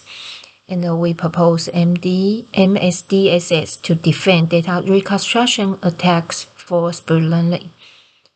And our ongoing work is intelligent and effective communication for next generation network. In particular, we are interested in Gen AI assisted semantic communication for AI services. And our ongoing direction include mitigate semantic inference in multi-user semantic communication, and information fusion for multimodal semantic communication, the defense against security threat in semantic communication. Thank you for your listening. I have very limited time to prepare the recording for the video. Okay, so if you need more information about my research, I'm very happy to share or discuss more details with you by phone, by line, or any kinds of communication channel you like. Okay, so please feel free to contact me.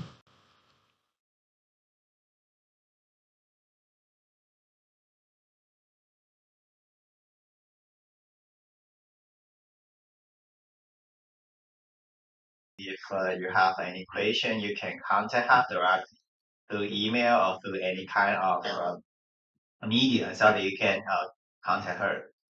Before we close the speech, actually Professor Pong actually tried to deliver two topics. One topic talking about federated learning and talking about how to have further enhanced security and so that we can avoid some security threats. And next one, she talked about the Gen AI and so that we have the semantic communication. However, even we have the semantic communication, we still have the challenges. How to have the proper way to face the challenge. Maybe we can focus on that. Of course, this is one of the research topic of Professor Pang. If you are interested in the two topics and also want to ask her, sure, you can feel free to contact her. Okay, that's all, and let me close the current section. I'm sorry, the current speech. We still have the next speech. Sorry. Okay, that's it. Thank you.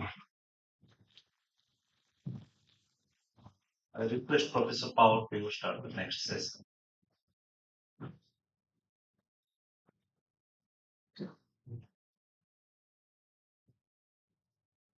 Okay, yeah. So next speaker is going to speak in real. Okay, yeah. So no more recording. Yeah. So Professor Ee-Chien Chang is from National University of Singapore. Okay, so that's considered the best university in Singapore. So actually, Professor Chang and me attended the same university at New York University like 20 years ago, right?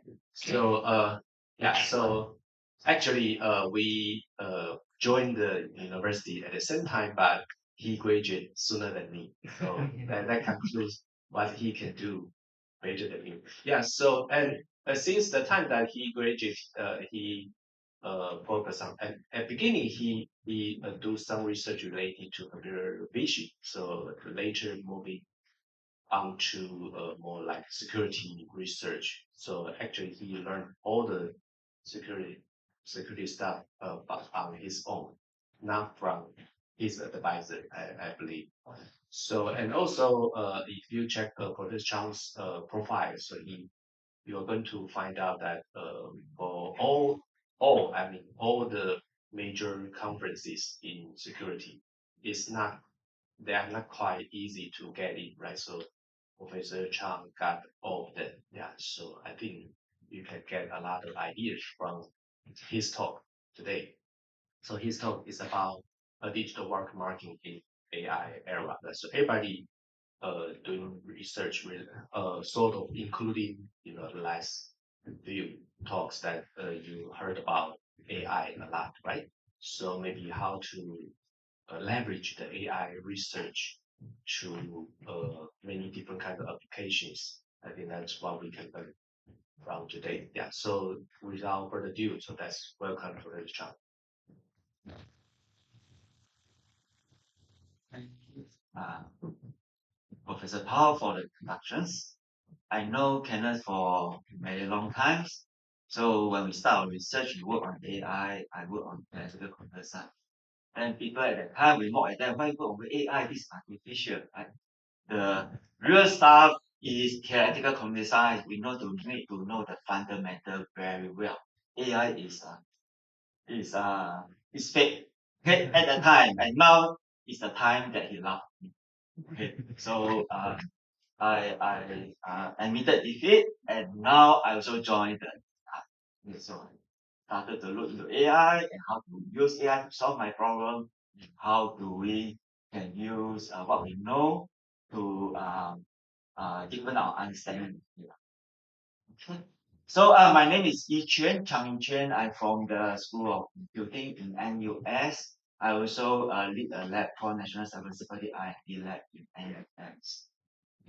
So today I want to talk about digital watermarking in the AI era.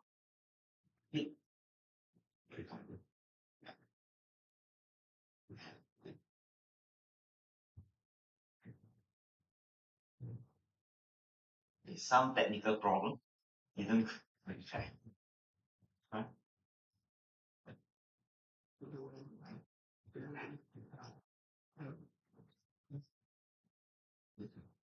Actually,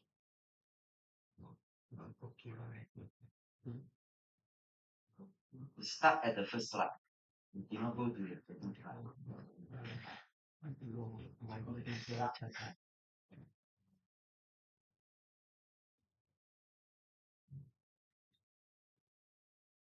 他没发现到条，现在那边奇怪，怎么关掉？share screen，对啊，在这里啊，那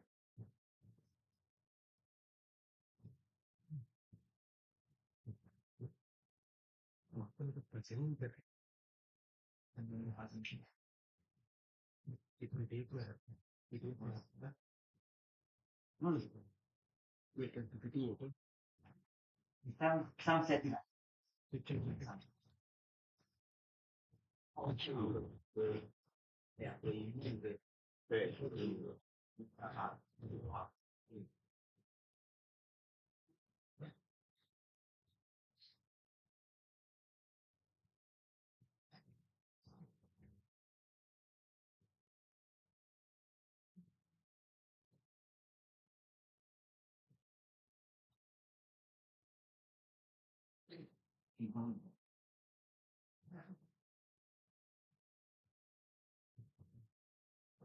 ，yeah, yeah. So sorry about. Okay, as I mentioned, recently we saw a lot of advances, machine learning, and then he had found many diverse solutions. So this brought us to many problems we think that cannot be solved, difficult to solve, is actually can be done. So this brought us to you look into well-established problem. It's a very well-established problem. Let's see how AI can solve it. Okay. And then also on the other direction, we also thinking of okay, since we know those well-established topics very well, whether their idea can be converted to the research in AI. Okay.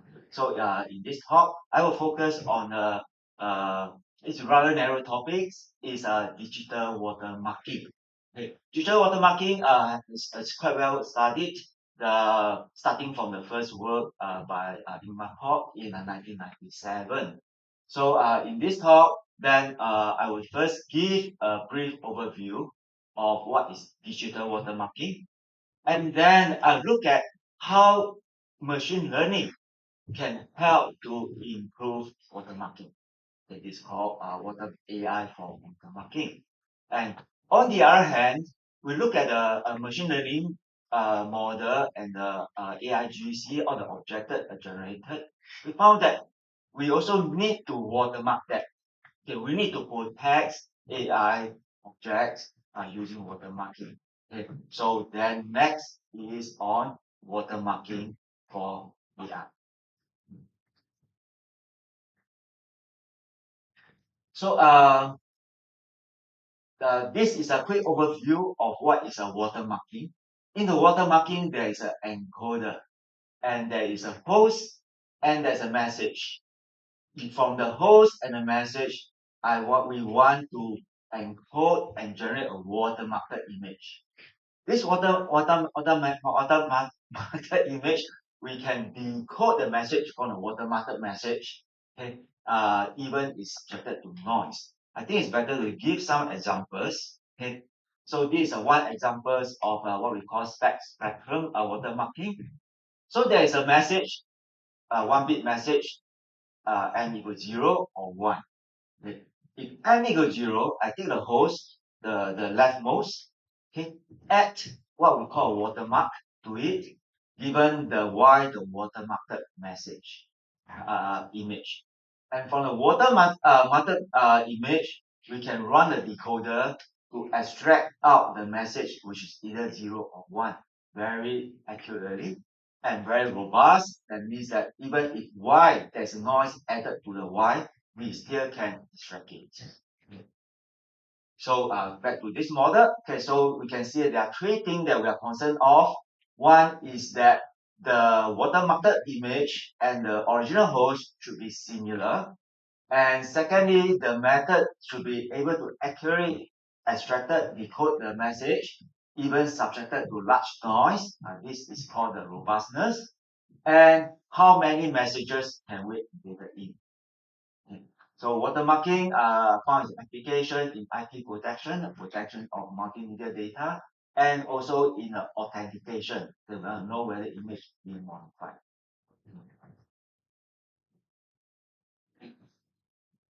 So the first pioneering work on watermarking is by Port in 1997.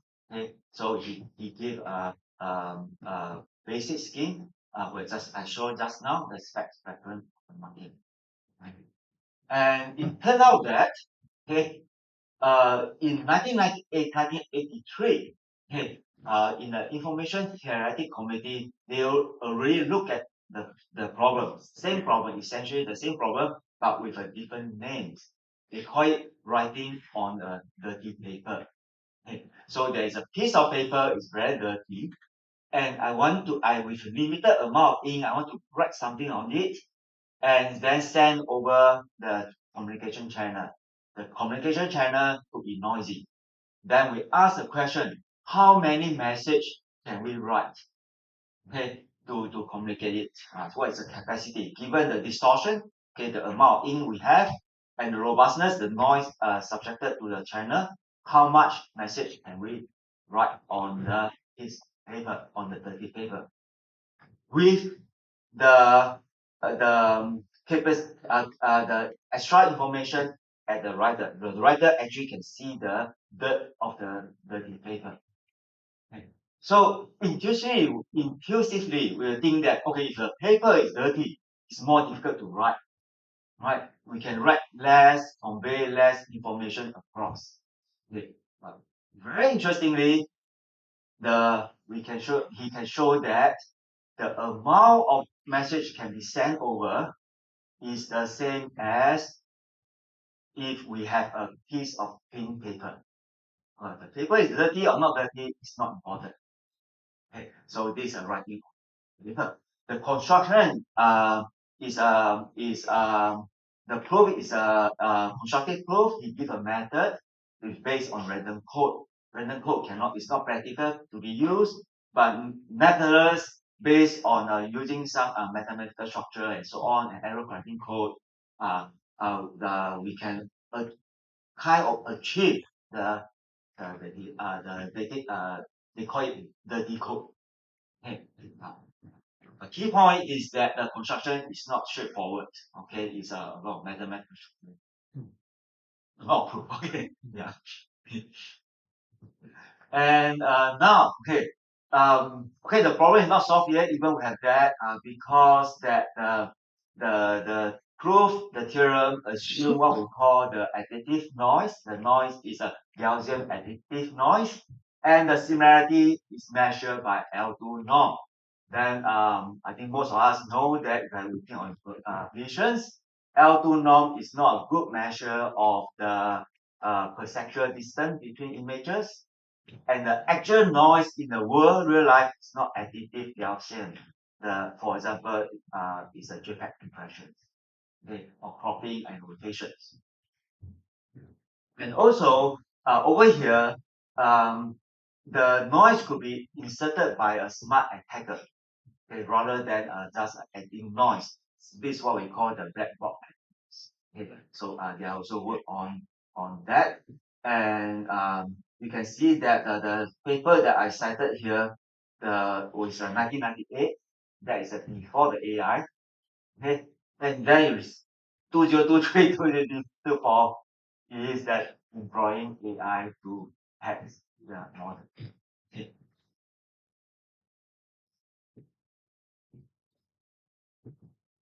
Okay, now what can AI do? So the idea is that, okay, let's use machine learning to improve watermarking. First thing, this is in some sense the easiest part. Okay. For most watermarking scheme, we did not work directly on the pixel domain. Okay, the images are transformed. For example, Fourier transform, wavelet transform, and so on to some domain, and then the watermark is done on the transform domain. Okay, the idea is that if some noise will be less sensitive in the transform domain. Okay. And now with all the pre-trained model and foundation model, we will think that okay, instead of adding into the wavelet domain, Fourier domain, why not we added in the domain built by the machine learning, particular VAE. The VAE take the pixel domain, then go to a latent space, right? Okay, we just do watermark on that. Okay. And even later, we can using the diffusion model. We also can use the diffusion model as a transformation and put it into the latent space of the starting point of the diffusion model. Okay. So there are quite a number of work on that. Okay. But more interesting is this one. More interesting is this one. Recap that I emphasized just now that the most efficient scheme is done using some error correcting code, rich Solomon code, and so on. A lot of sophisticated mathematical structure. Okay. Now the question is, can we build using machine learning to learn this, to learn how to build the watermarking code, right? Even better than all those with a mathematical structure. Okay. It turned out that yes, the answer is yes. So the main idea is this. Okay, we have the encoder. Okay, we have image and the message to embed the watermark. We encode it. And then with the watermarked image, he will go through some distortion, some noise, right? And then with the noise, we will encode it to get the message. Okay. Now, let's use encoder to be a deep neural network. There is a neural network for the encoder, and the decoder is a neural network. Okay. The noise, okay, let us represent the noise using some differentiable function or even a neural network itself. Okay. So the noise here, the distortion here, that means that we write a program or whatever to simulate the noise, but it has to be differentiable. So this differentiable, so if you look at it, the whole thing end to end is a differentiable function. Okay. In fact, it can be a huge neural network. Okay. And then we train it, okay, we train it using a loss function, requiring the message to go in and message to get out to be similar, and the X and Y is similar. You just train it. Okay. And for that, we get a better encoder. So surprisingly, yes. Okay. When I first looked at it, I found that when someone told me this, I would say that it would not work. Okay, because those we are so proud of all the equation code. These are designed by mathematicians, right? How would machine learning somehow able to learn how to encode and decode? And the answer is yes. This is a detail of actually let me allow me to skip it and just looking at the performance. Okay. The number put in normal ML method is 14. Sorry, there's a typo there. Okay. 13 is using the machine learning train. 14 using the traditional method using error correction code. Okay. So we choose quite a most recent one. The 14th is in 2021. Okay, it's quite a more recent constructions. And then you can see the performance is method using the machine learning.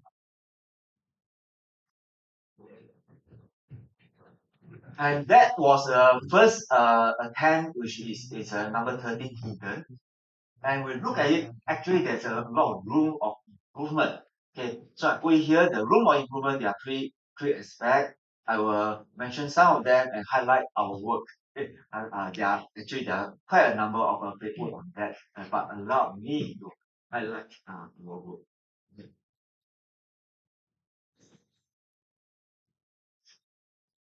First part. Okay, the recap that there is encoder, noise, and decoder. Noise is handcraft. You do some simulation, but then we look at it. Instead of manually write it, maybe we can also train the noise. Okay, so one way to improve is to on the noise component. So in the noise layer design, okay, one is the noise layer can be customized, right? But it has to be differentiable. So it's smooth so that we can do the backward propagation. Okay. And for simulation is that it's still manual, but we manually craft it based on domain knowledge. Okay. For example, for the noise, there are many different types of noise, could be JPEG compressions. And for digital watermarking, one of very difficult type of noise to handle is capture and display. That means that the image watermarked display on the image on the monitor and use camera to capture it. So this will go through very complicated noise. Right, so you have the image watermarked, digital image, display on the monitor, okay, and use the camera to capture. Those will introduce noise like in this form, right? Your original image, okay, you capture, it could be perspective distortion, and there is a lot of, you look at through it, there's a lot of scan line. That's called Morris distortion, that pure line. Okay. So now if we can write this down, okay, simulate it, throw it into the model, and then train the encoder and decoder, and hopefully hope to get a good result. And we have done that, and in fact, it's a good result. Okay, so let me allow me to skip the detail. This is the architecture we use. Okay, and how do we model the noise, and the red line is our result. If we model it, simulate it, okay, you can see that is better than if we did not specifically handle for this noise. Okay. And this is simulation based, right? That means we manually write the code the noise level. But of course, the next extension you think that is that what about we train it? We train this noise layer, or we can use a few short learning. That means that we only have a few examples of the noise and then train it. Okay, so allow me, due to the time constraint, allow me to skip the detail. Okay, and then we have done along this direction, and turn out that the result is also okay. And there's one other method, but it's not very popular. It's called adversarial training. Is that the model, the noise layer, is replaced by an adversarial. Okay, the adversarial who attempt to break the system. Okay, so you train the adversarial model and train the encoder and joint training and so on. Okay, so that is the third method.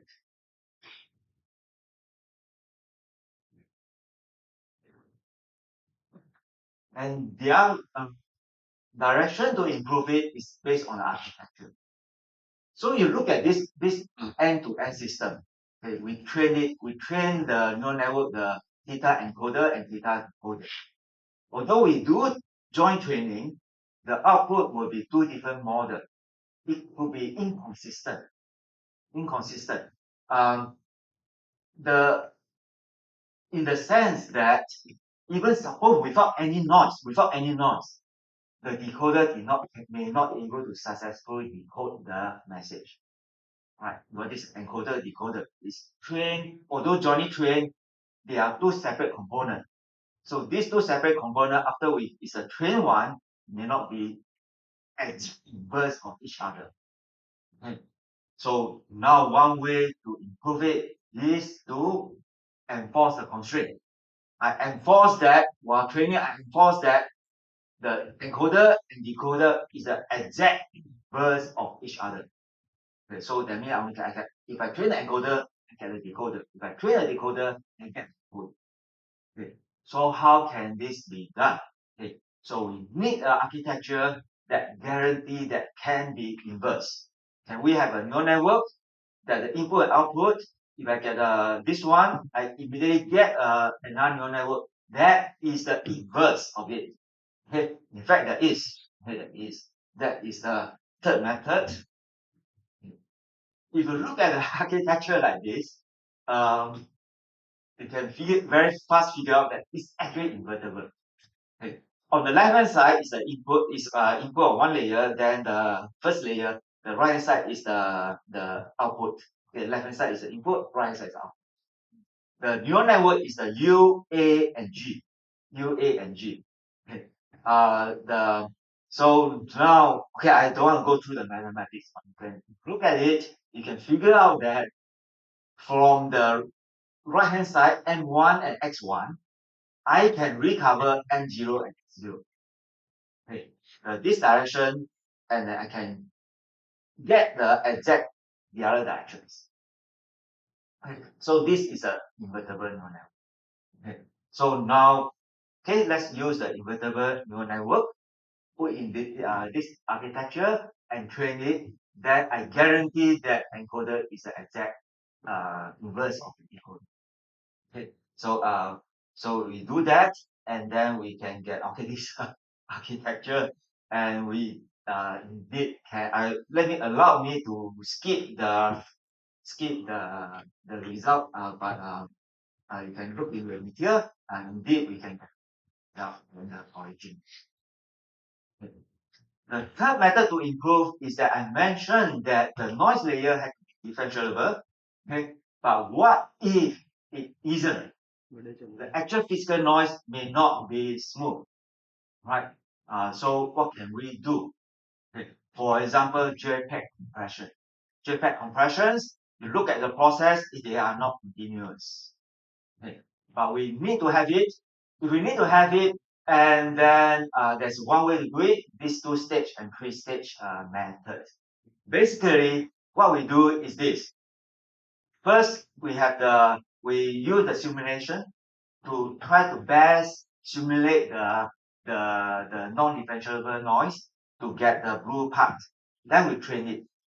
Okay, we train it, and then later on, we get an encoder and decoder.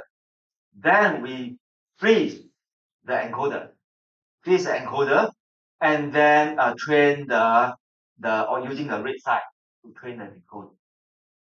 Okay. And now in this case, we use the actual noise. Okay. But you can see, look at it here, the noise parameter is not inside, so we still can able to train the parameter for the decoder. Okay. And use variation of this multiple stage, then we can get now able to handle non-differentiable noise. Okay.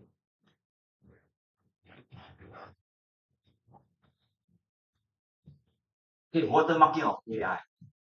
Okay.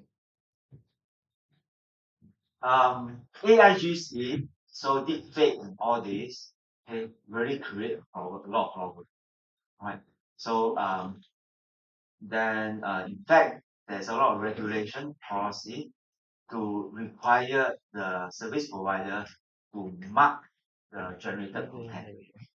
Okay, in fact, I think some country in China, mainland China, they already have a policy regulation to require the service provider to mark it. Okay. The method of marking it typically is putting in the metadata. Okay, there's an image generated with metadata. hey, if you are security people, see what kind of marking is this? Attacker can just remove the metadata, right? So there's also an approach, okay, incentive to trying to watermark the generated content with the metadata. So metadata is not put there separated, but is watermarked inside. Okay, so there is a lot of concern on that. Okay, and now, okay, so that in fact there is a big active research in that direction due to this need. Okay.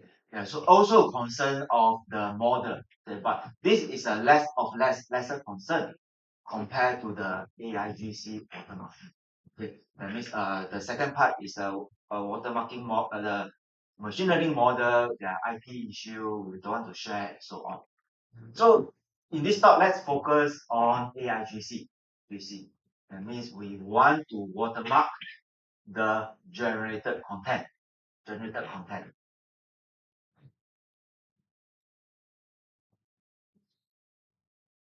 So let me give some background on images diffusion based AIGC. Okay. Typically, in a something let's say some stable diffusions, okay, how do we generate images? Okay. First, the author will provide a description. Okay. This description will go through the clips where just now the first talk mentioned quite a number of them, the clips, to generate embedding the condition. And next, a random starting point in the latent space is chosen, and together with condition based on using a diffusion-based model, generate the generated the image in the latent space, and then using the VA decoder to get a generated message. What if we want to watermark the generated message image? Then one would think that it may be very easy. We just use the existing watermarking scheme on the image, right?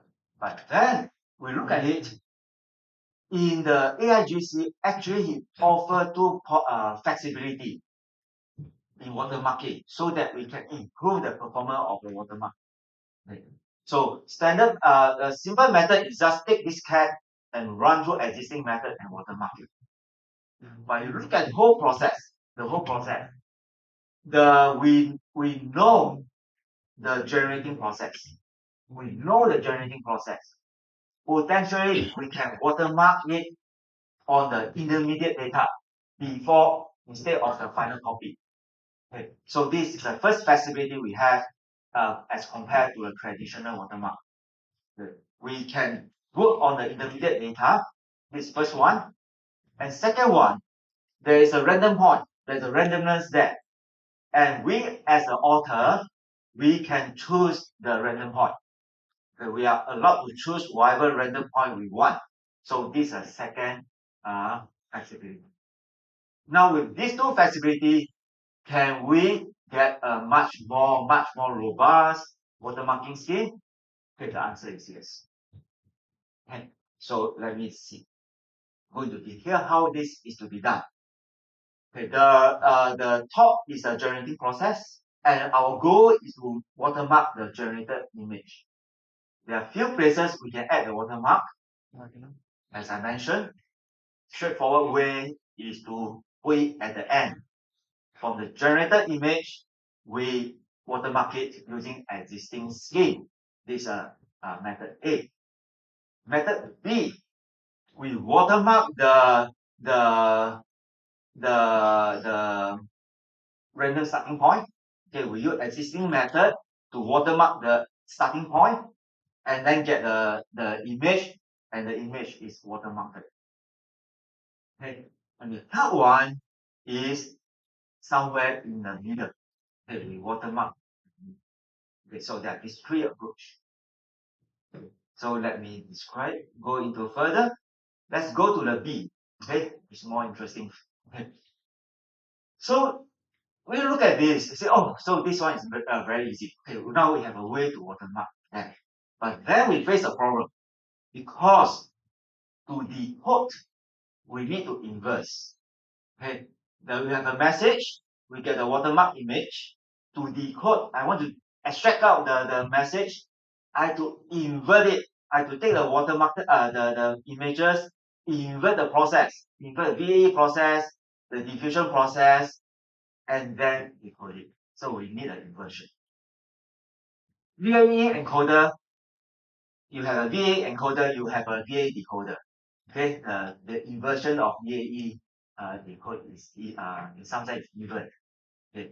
But diffusion is not so easy. The diffusion process is quite complex. It's not clear way how to do inversions. Okay. But nevertheless, there's a way called DDIM to do it. Okay. And also for the generation process, there's an embedding. Okay. The condition, this is a cat wearing a glasses, right? In the forward process. In the backward process, if someone having this image, he doesn't have the conditions. So in some sense, theoretically, it's not possible to invert. Okay, you don't have the condition, then how to invert? So current method is, okay, we don't have the conditions. Okay, never mind, just throwing anything, throwing nothing, for a non-condition. And then they invert it, and empirical studies show that indeed they still can recover the watermark to do the decoding. Okay, and it's more the performance in fact would be much better than directly put it at the end. Okay, yeah. So along this line, our work is on the inversion. Okay, so because inversion is so difficult, partly due to there's a lack of information of completion. So in our method, we modified the forward process so that inversion is easier. Okay, so this is our work in the. Oh, okay. It's we haven't presented it yet in the AI 2.5. Okay, so this is a forward diffusion process. Then in the backward diffusion process, we modify it slightly so that we can get back.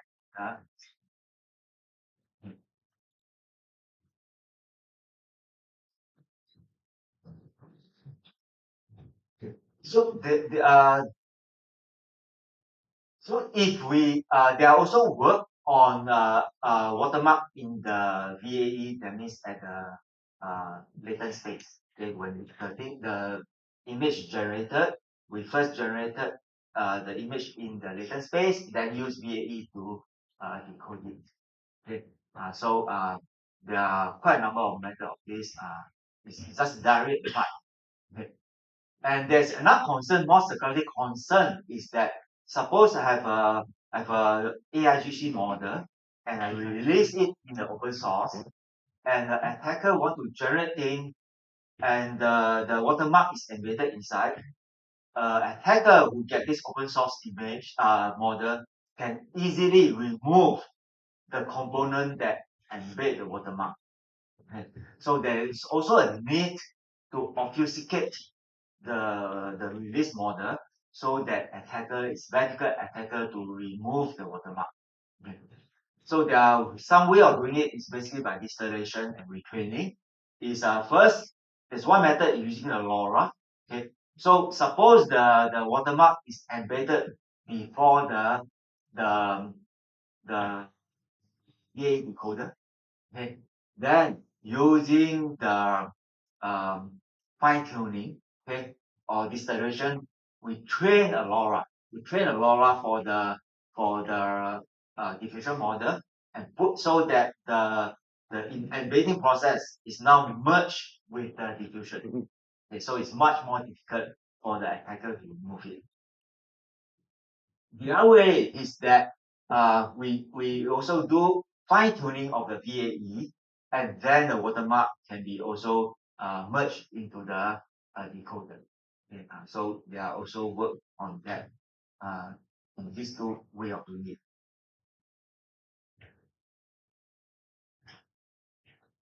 How long do I have? Oh, 10 minutes. Okay. So just now I mentioned about machine learning model, machine learning object need to be watermarked. Okay. Now allow me to talk about another aspects. That means that how do we use how do we use insight gain in watermarking to solve some machine learning problem. Okay. So here, let me mention adversarial. I believe most of us are aware of what is adversarial attack. Self-driving car rely a lot on computer vision, understand the surrounding. Okay, so there's attack of adversarial attack. For example, attacker take a few sticker, paste on the stop sign, and the machine learning rewrite it as a go sign. Right? So, but a human look at it, you'll know that, oh, this is an adversary. This is a stop sign. Okay, so there's a lot of demonstration of that on the physical world and also in the virtual world. Right? So this is a big concern for the self-driving car. And so then there is because they have to ensure the safety. Okay.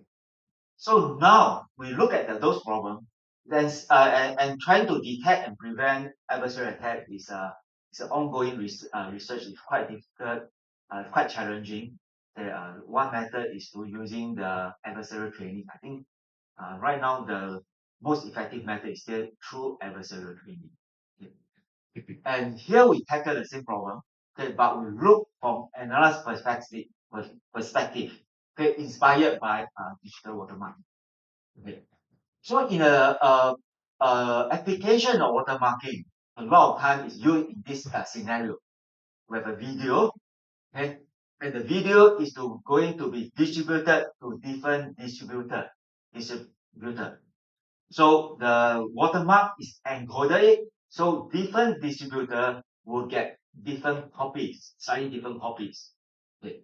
And now in the market, is there some piloted copy? We want to know who leaked this video, then go through the watermark decoder, and then to know that which distributor leaked this video. Okay, so this is one way to use one application of digital watermarking. So we propose a method that's similar to this to mitigate adversarial attacks. Okay. So now we have a model, machine learning model, and let's suppose that I'm a self-driving car company. Okay. So I will modify it, the model, and give different copy to different user. Different car will have different copy of the machine learning model. They do the same similar task but slightly different. Now attacker, let's say M1, attacker purchase a car. He want to find adversarial attack, he want to conduct attacks. He will have to conduct attacks on his car. Right, because he purchased a car, he buy this car. But if he conduct attack on this car and then get an adversarial attack, for example, a road sign, he know that I have to pace here, so that it become an adversarial attack. This adversarial example will work on his car. Now the question is, will this adversarial example work on other cars? Okay. Because the model are all different. Right. So now our research is we come up method to enforce this, so that the attack found on the first car, the attacker cars, will not work on other cars. Okay, so this is the first goal we want to do. It's called non-probability. And also, we also able to trace. Suppose that we are investigator, we found that there's a root sign being tampered with. Then we look at it, we found that it's someone attempt to do adversarial attacks. Can we use this to trace to the attacker? Okay, so we propose a few methods to do it, and the method to do it to do the embedding, interestingly, also use watermarking. We use watermarking. We use something called a character, and to embed it so that the adversarial example generated using a model will be watermarked. fully watermark. Okay. So I stopped early. Is that fine? Yeah. So let me give a conclusion. Okay, I hope that um I use this watermarking as an example to illustrate this phenomenon. Okay. So the AI, the advance of AI, very surprisingly, and then we offer fresh insight into many well-studied problems. Okay. But on the other hand, we also can use the known idea that has been developed in a well-established area, and then use it to deepening our understanding of AI. So this is illustrated by the recent active study on AI for watermarking and watermarking for figure. Thank you.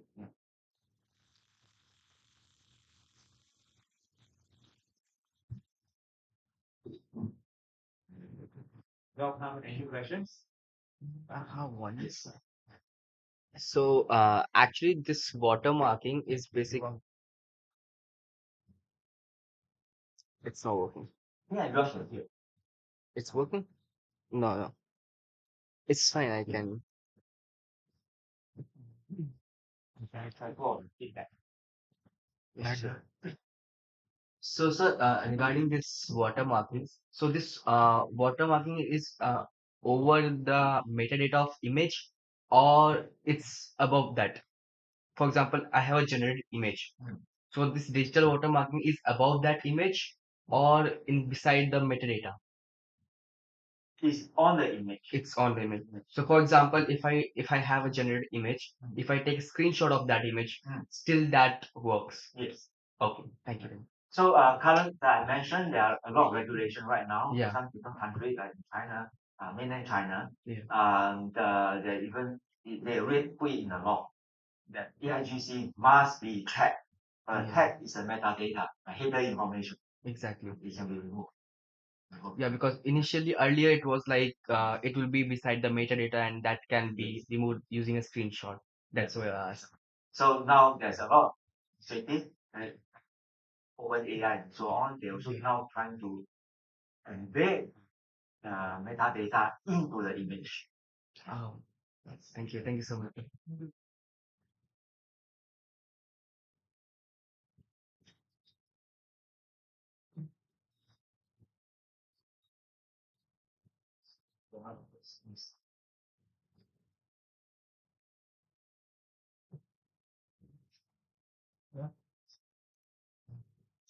Hello, my name is Galu. Thank you for your great presentation, Professor. So, the thing that I want to ask is, I was curious about your invertible model, right? So, what is the most advantage from this model compared to, for example, like the straight? Why you don't just using like a cycle again, for example, to get like the same cycle and for The invertible model. Oh, the invertible Thank model. you very much. Yeah. So what is the question about the invertible model? The most advantage compared to other models such as cycle get, for example. Okay, I don't know what is cycle. Cycle gen. Okay. Oh, okay. Again model. Yeah, the cycle gen model. Is that invertible? No. So the invertible, the purpose of invertible is to make sure that put in constraint that the encoder and decoder agree with each other. Okay. Suppose we don't enforce the constraint of invertibility. See, over here we train for the encoder and decoder. Okay. And then there are so many parameters to train. We have to train two models. Okay. And first thing is very difficult to train. And second thing is that after it's been trained, they are not exact inverse. So it may not work properly. For example, even there's no noise, it may not able to decode. So now is that suppose these two are invertible, means that when I have less model, I have less parameter to train. The degree of freedom is smaller. So in some sense it's easier to train. and it gives an assurance that you can be successful. That is the idea of. Okay. I don't know how the GAN is coming here. Maybe we can talk offline. Okay. The GAN is certainly useful in other things, but I don't think it's useful in this case. Yeah. Yes. Yeah. Can you comment on the data set that might be needed in the whole? Oh. Okay. So I think you are referring to watermarking. Yeah. Watermarking. Okay. In fact, there's no data set. You look at this. It is very amazing that you don't need.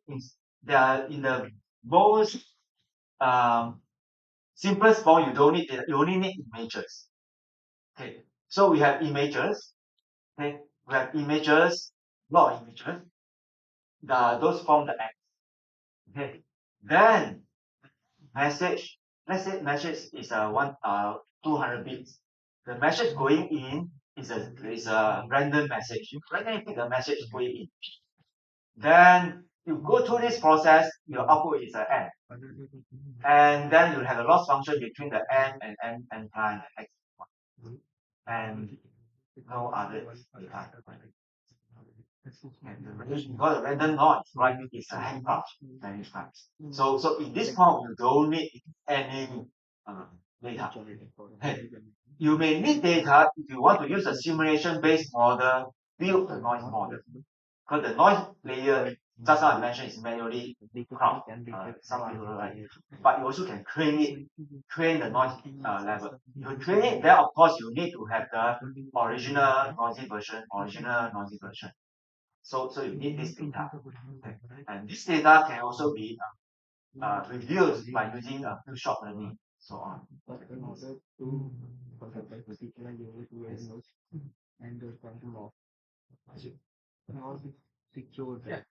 So if you talk about the generating images, so what's the extra time that you have to spend to do this? Let's say extra time. Yeah. So you look at this one. Suppose that you have a lot of images to add this watermark. There are two different between the suppose. So one method to do watermark is the traditional way. Traditional way is very fast. You can done in real time. Okay, the decoder, watermark decoder, come out very fast. The machine learning model way, unfortunately, is very slow. Okay, because you need a decoder, you need a neural network. Okay, so that is the main penalty to pay. Okay. Second one is that traditional method using mathematics, you know that there is some parameter, let's say n, d, and so on. And due to a mathematical structure, you know that when n is increased, what's the effect on the robustness? There's some mathematics to do that. So now, suppose that I have a scheme designed for particular noise using traditional method, then I want to transfer or go to a different context. Based on my understanding of mathematics, I can change the parameters. Okay. But machine learning, right, is trained for that noise, then your noise level change a little bit, you have to retrain it. Okay, that will cause some problem in some cases. Okay. Can you just do some little fine tune to? Yes, I think fine tune is fine, but one simple way, in fact, is to do all this wherever they. One example is that suppose you are trained for images in a square form, then you want it to be a rectangular form. You have no choice to retrain. Okay, so one method to do that is normalize everything to square. Yeah, so that's one way. Okay. Yeah. Or for example, that you train for this robustness, the noise level is this n equal to, let's say, 2. And now I want to be better robust to n equal to 1 or n equal to 3. Okay, I have to retrain. In a mathematical way, okay, I just change some. Yeah, so that is one limitation. Okay. Yeah. So any other questions?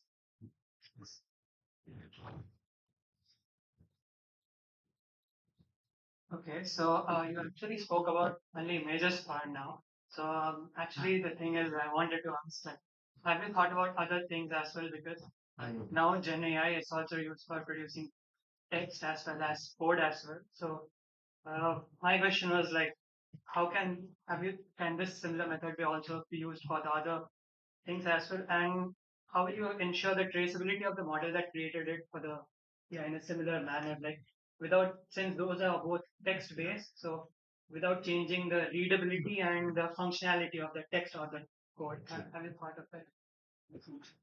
So you use Google, type LLM watermarking, and press return. Okay, in the past 1-2 years, there are so many of paperwork on LLM. Okay, this LLM so they use very similar thing. Is that most of the time they just like I mentioned that because it's generative, there are two ways we can play around.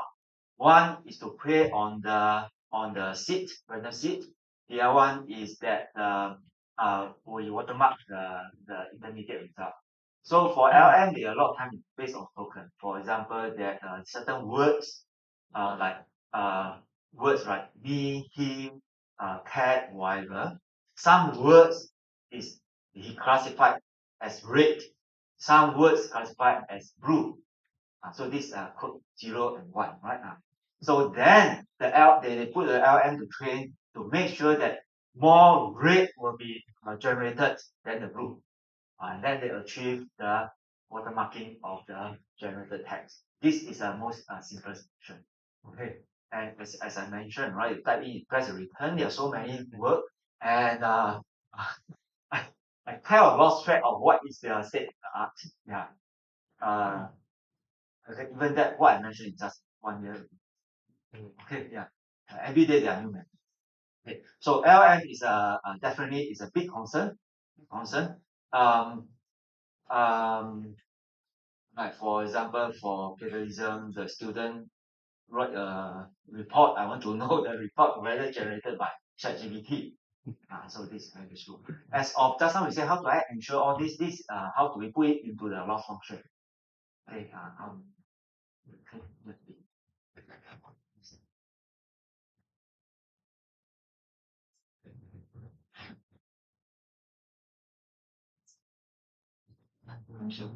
Thank you, Professor Chang, for your interesting talk. And I have two questions. The first question is, I'm very curious about the loss functions details because the page number 9, I think, the loss function is just like message loss and image loss. So I'm just like interested about what kind of loss function you use, and also comparing to the other loss you choose. And yeah, could you a little bit provide about the details about your loss functions? Okay. The last function everyone will use slightly different, but mainly is two components. The n and the n prime, the difference must be small. And the x and the y, the difference has to be small. These two. Sorry, yeah, my question point is what loss functions do you use? Yeah, we know the loss function, how it works, but I just curious about that you use the regression loss function or what's the okay, so that's but you can use functions? any loss function, you can get different results. Okay, different paper use slightly different. But the most the intention, okay, is to minimize the difference between x and y. And you can use a loss function. And how after you define it, you can use L2 norm or use some perceptual distance or whatever. And you take a lot of regression, then that really depend on the architecture and how the training strategy. Okay. And the one thing interesting here is that you know the n is a binary string. Let's say it's a 20 bits. 20 bits, the total number possible of messages if 2 raised to the power of 20 is 1 million. Okay, if n can even be 50 bits, 2 raised to the power of 50, you can see it's a big number. Okay, so when you train it, it's not possible to cover all possible messages. Okay, after you're using the loss function we mentioned, okay, it turned out that it will work for almost all messages. Okay. No, it's slightly different from what is. Yeah, I mentioned something else. Hey, I'm so sorry. That I'm unable to give you the detailed loss function because Functions yeah. working on this kind of models before. Then I just curious about what loss function they use, but I know. And the second question is why do you use the variational lifetime pattern instead of the because No, not here the question. Why do I use? Yeah. So my question point is the second question is why did you employ variational autoencoder instead of using other models? Well, you can also. It's just a choice. Yeah. Yeah. So you just try it. Okay, you have to use iterator result to know which. Yeah. Sorry, students, we have to stop the session here because we otherwise we will late for the next session. Okay, we'll stop the Q&A here. Thank you, Professor Chang. And Professor, please. Yes. But he need to catch a flight. Okay. He need to catch a flight. Oh. Yeah. Okay. So we will stop the session here. Thank you, Professor Chang and Professor Tseng, for your valuable talk and all the guests. Authors need to follow our team to the restaurant for the lunch, and students can and participants can collect your lunch box outside, and we will meet here again before 2 o'clock. Okay, thank you.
a very famous manufacturer called Inventec Corporation.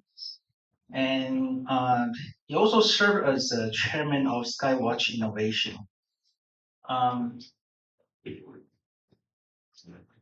Dr. Chen earned his PhD from National Taiwan University, and he, in fact, he once also served as an adjunct professor in Department of Computer Science in NTU, and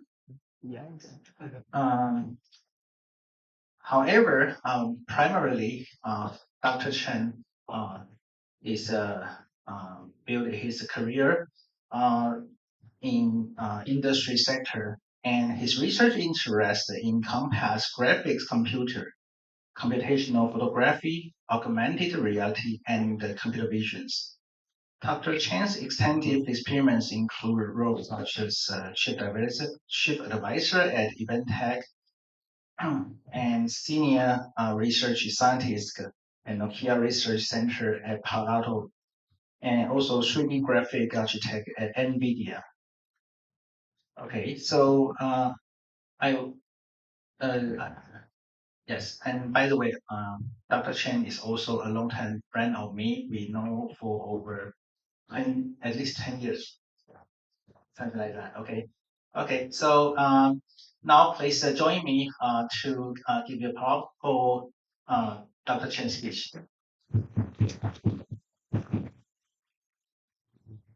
Thank you, Chairman. Thank you everyone for coming. So this is the first session after lunch. So I hope you have a starch so that, in case you fall asleep, you can, blame on me, right? Well, so when you get a bit older, that's what happens. You get a lot of credits or actually a lot of experiences, and then the introduction takes forever to go, right? That's why we started the session a little bit early. But anyhow, I'm here to talk about specifically a few projects that we do for using AI for manufacturing. And we're going to discuss a bit of these issues that we discovered during the introduction of these technology into production lines. Okay, and my name is Wei-Chao Chen. I'm currently the Senior Vice President at Inventec. So this company, Inventec, is a not my word, but basically the numbers says it all. We have about 20 billion US dollar in revenue as of last year. So that's 20 billion US dollar, right? So this encompasses just about three major parts of the business division. The first part will be the cloud infrastructure. So we build about 4 million units of server per year. And these servers goes to various kind of customers, including brand customers as well as cloud providers such as Google, Amazon, and such and so forth, right? So changes out the things that you've been using, right? Your application, your Teams, your Zoom, your all these video conferencing things would have been run using our platform that we built. We also have about 20 million units of computing devices that we build every year. That includes these sort of laptops and mostly laptops these days, and they're like all-in-one computers and medical devices and things of such nature. Beyond that, we built about 75 million units of smart devices, and these include smartphones and like music players from before, and headphones and things of such nature. So all together, right? I mean, it adds up to a nice round number of 100 million units of devices per year. So this is a illustration of the production line that you might be expected to see when you go into our factories. So you see a lot of these robots, they're picking up stuffs and they're conveyor belts, and then they're like automatic cutters and things like that. We do have a lot of automation machines. Like these are like machines that just opens the cover of the laptops, right, for testing purposes. We have all of these sort of digital twin technology where we connected the devices into a panel so that we know exactly what each device is or what each machine is doing at the current moment, and if the production has been going smoothly. Okay. So I'm not sure if you're familiar with this terminology called lights out manufacturing. Okay, so the idea is that if you can turn off the lights in the factory, it's a lights out manufacturing, right? So the idea is not to save on bill, right? The idea is so that it actually doesn't have anyone, working in the factory, right? If you in the factory and you're wearing a night vision goggle, that doesn't count, right? So anyways, lights out factory refers to a fully automatic factory, right? So this is sort of a holy grail of manufacturing, right? Kind of akin to the ideas of you guys doing like general AI, right? Okay, so if you think about general AI in AI, this is like holy grail of manufacturing, lights out manufacturing. Okay, so what does it imply, right? So if you think about it, factories are usually not, the safest place in the world, right? I'm not saying classroom here is safe, but way safer than factories, correct? So if you have more automation with less people in the factory, it could be safer, right? And the other potential benefit is that humans are prone to variance. I wouldn't say error, right? So everything a human makes will have some slight variance in it, right? Like if you think about it, for example, if you buy a car that's handmade in Britain, for example, I'm not saying specifically any country, but if you heard about something that's hand built, it implies exclusivity, but also it implies like variance in quality, right? Like something's gonna fall off because that car was built on Friday afternoon and people are trying to go home, right? So if you have a fully automatic factory, the production consistency would be better, right? I'm not saying the quality would be better, right? But if they're bad, they'll be equally as bad, which is probably not the bad thing, okay? And then finally, because if everything works in synchronization, the operational efficiency is going to be better, right? So these are the benefits if you turn the lights off in the factory. Now, the question marks are related to maybe production cost. So if you build something with fully automation, right, then it could be more expensive because robots are usually at this time of day more expensive to run compared to workers, right? The other thing is that if you set up something that's fully automatic, because your machines aren't necessarily smarter than human beings, right? So your production agility is going to suffer. Meaning that if you want to make small batches of different things, you're going to have to reconfigure, right? And that means that if this factory is fully automatic, it probably cannot make a lot of things that are customizable or like it won't churn out different laptop every minute, right? It will probably make the same things over and over, right? And finally, I put a capital here is social fairness, right? So if you sort of got rid of all the workers, right? Is it making the society more fair or not, right?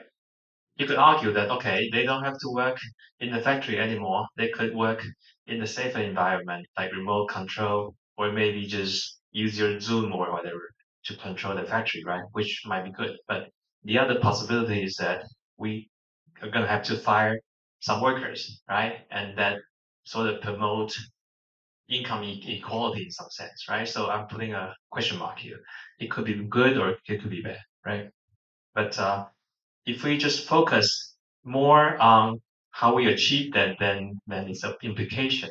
These are the things that you probably think about, right?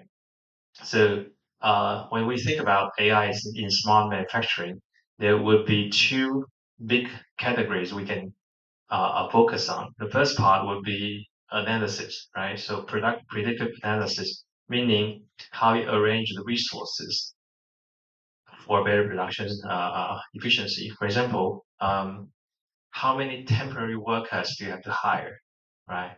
How much electricity should you allocate?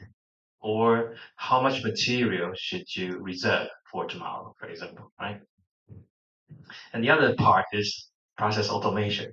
That usually means that we would do something automatically in place of a human being, right? So automatic optical inspection is one thing, and then things like automatic testing would be the other, right?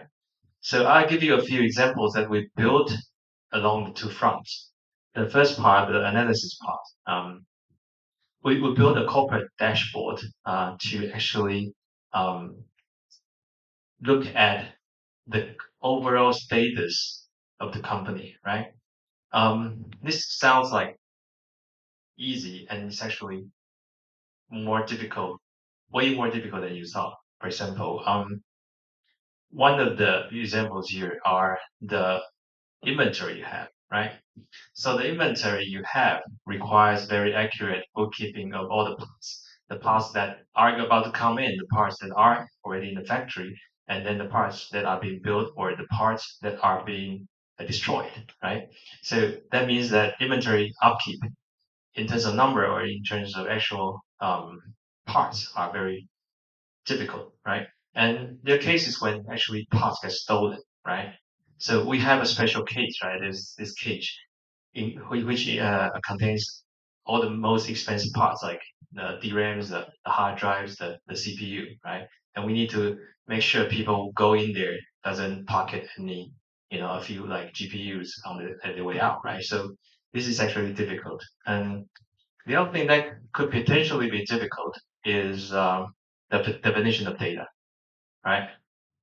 So one example that you might not maybe appreciate until you heard of it is the conversion of currency, right? So, for example, all the currencies are converted into Taiwan dollar for accounting purposes, right? But we might have taken the order in rupee, for example, or in US dollar, right? Um, the fact that you have to convert US dollar into Taiwan dollar, that's actually not a straightforward thing to do, right? Because there might be a contract price for your US dollar. There could be a favorable price that you negotiated with the bank. There could be a future exchange rate that you're targeting, right? So just the fact that you list US dollar versus Taiwanese dollar, right? That conversion is actually already non-trivial, right? So anyways, this is what we do. We actually have a data framework. I can talk more about this later. And the other sort of popular thing that we would do is a smarter way of doing job scheduling and resource planning. So this is a classic example of job shop scheduling, right? So you have some jobs and you have some machines we call shops, and you want to sort of pack the jobs into the shops, right? So we have our own technology that can do this very quickly. And it's very, very general that we can use for a variety of scenarios. And you would all usually think that, okay, what's the point of doing this very quickly, right? We only need to do this like once per day, right? Or like once per day per factory, right? To do the scheduling, right? So there's actually not a lot of benefit to do scheduling very quickly, right? I'm gonna give you a few context examples, right? So the number of jobs that we have to schedule every day is around 250,000. So that's the scale of things that we do, right? So you have to at least be able to schedule 250,000 jobs in maybe like an hour so that you can do adaptation of your production, right? And the other thing is that we actually do simulations of this to do for the purpose of resource planning, right? So there's this term called RFQ down here. Anyone knows what this is? You probably wouldn't. Let me tell you what this means. It's called request for quotation. Request for quotation, right? This basically means that, say, if I have a customer who wants to order stuff from me, he's going to request how much it's going to cost for them to acquire this product. He's going to request for a quotation. That's what RFQ means, right? So usually you go online and then you buy something and then you click and then you have this shopping cart and it just automatically gives you that product. But in manufacturing world, the customers are not buying products. They're actually buying a manufacturing service. So they would tell me, okay, they would ask me, hey, how much does it cost to engineer this, right? How much does it cost to engineer a laptop, right? And we're gonna tell them, okay, $5 million, and they're going like, why? Why is it $5 million instead of $3 million? Or like, why is it going to be sufficient? Maybe they got a quotation from a guy saying it's going to cost them $8 million, and we said we were going to charge them $5 million, right? So they want to have a explanation as to how much we should charge them and why, right? So for that, we will do basically a simulation by figuring out what sort of things that needs to be done and then schedule that task accordingly. And then we can tell them how much it's going to cost to engineer things, right? Is it clear? Okay. So this is a system we built, right? And I mean, it's not a job shop scheduling anymore. It actually includes something that it's powered by large language model, right? Because we will be receiving these requests, and we will use a large language model, like not usually too large, right? There's domain specific knowledge, so usually they are between 7 to like 70 billion parameters that we use, right? And then we pass that request, and then we go and look at our database of tasks that we have done before to support that specification, and then we guess what needs to be done, and then we pull the task out and then schedule it for them. Then we can generate the quotation very quickly for the customers. So if say our salesperson are out on the field and they receive a quotation, before it would take them 1 month to know how much it costs to engineer a product. Now it's like 20 minutes, okay? Because of all these AI stuff and scheduling stuff that we built for them. And that's like the scheduling result for this purpose. Okay. So we talked about analysis, right? And this is automation, right? So this is one of the cases that we did a few years ago. That was actually presented in NVIDIA's GTC 2019. Okay. So what this does is that we have a laptop that we need to test for production purposes, and basically these are the things that you do before you certify the software, right? Okay. And you say, okay, yeah, laptop just install Windows, right? What's the big deal, right? But there are a lot of things that goes behind the curtain, right? So for example, you need to install your BIOS, right? And there are stupid things. For example, if you boot up your laptop and it doesn't go to drive C, if it goes to drive A, for example, or B, right? Then it doesn't boot, right? Or it uses a drive that's not there, right? Then it won't boot, right?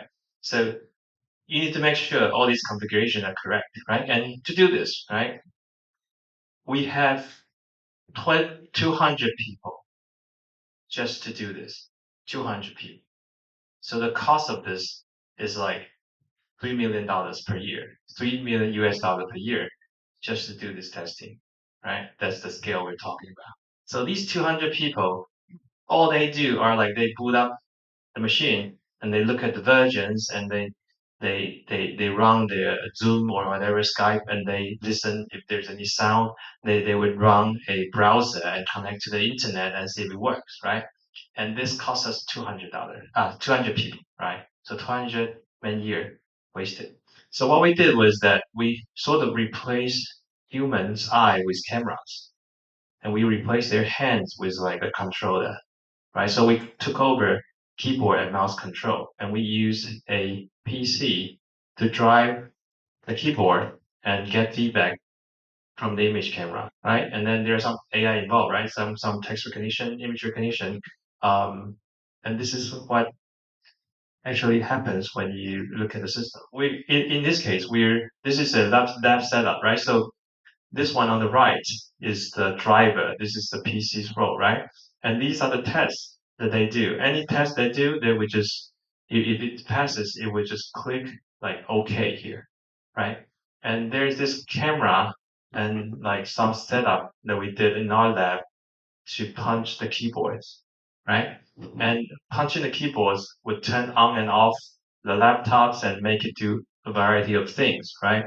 So like you can see what it does here, right? Reboot, and you probably wonder why this machine is running so quickly because this is real time, right? So this is a 4 minute, 5 minute video, which is equivalent to like half an hour of actual work, right? So these workers have like the boringest job in the world, right? They just reboot and they stand there, and then they click a little bit and they stand there, right? Because everything costs time. Okay, so has enabled us to save 150 people out of these 200, right? Within a span of 2 years, right? So it's very effective project, right? Um, there's some things that I like to mention that is maybe not trivial when you first think about it. So, for example, if I want to do a test of open a browser and go to Google and see if it actually goes to the website correctly, right? This sounds like a simple test to do, right? Okay. So in order to do that, you had to find the icon of like the Chrome browser, right? But the browser's icon keeps changing every other month. See? And then you go to Google's website, you might have image recognizer to recognize, oh, that's Google's logo. But they run this special logo every other week, right? So every time you go to Google, it looks different, right? So if you want to visually just run a browser, go to a website, confirm that you actually went there, it's actually non-trivial, right? It's not a traditional vision task, right? So this is basically a precursor of what we call a AI agent, right? It's an agent that does the testing and it interprets the test script in a more contextual way than you thought, right? Open the browser, see if it connects to the internet, right? It's actually not very easy to do if you turn it into programs. Okay. So this is another case where we actually built or with a duration of the past few years. So it's a system that looks at the appearance of laptops, right? And then figure out if there's any defect on it, right? So the difficulty of this is, first of all, you have to build a machine that works, right? And secondly, these machines need to collect all these data and then do some sort of AI to recognize the defect, right? Now, if you want to recognize like a dog or cat or like a specific object, that's pretty easy. But if you want to recognize like a scratch on a surface, it's actually non-trivial, right? So we had to actually like do a bunch of inventions, write a bunch of papers like WSAV, CVPR papers to develop our algorithm for anomaly detection, right? So basically, what we do is we collect weeks of data and look at variance within the data, right? And if one of the data, like meaning some of the images, are outside of this variance tolerance, then we treat it as not normal, right? Right? So we were educated, we learned to do this, right? So like if you're a foreigner walking on the street in Taiwan, people will be like, hey, where are you from? They'll be super friendly, right? Because they recognize you as sort of not normal, you're not from here, right?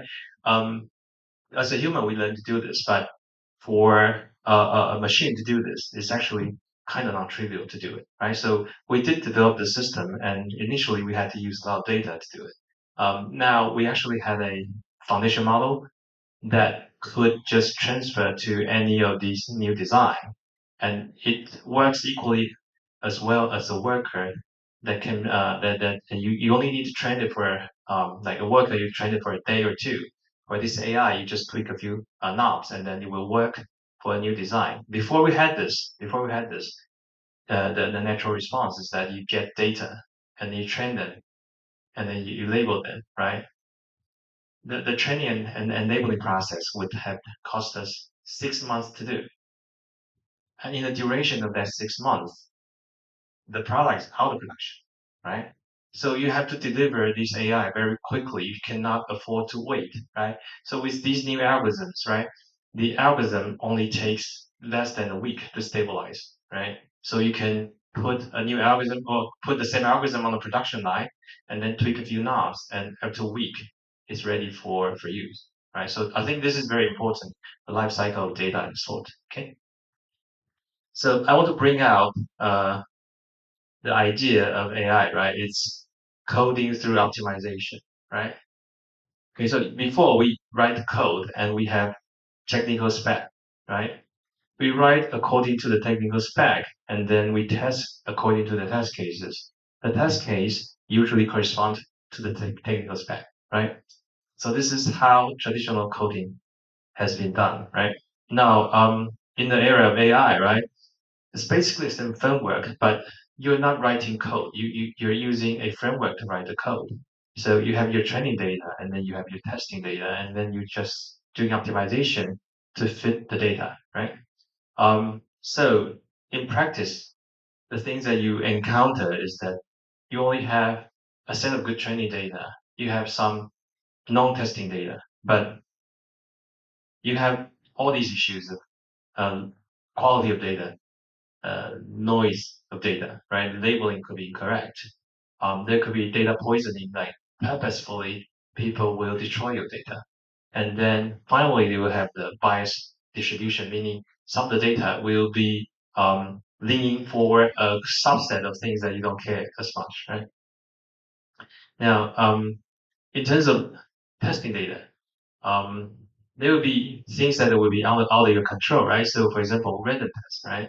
So there's something called monkey test. Have you guys heard of it? Monkey testing.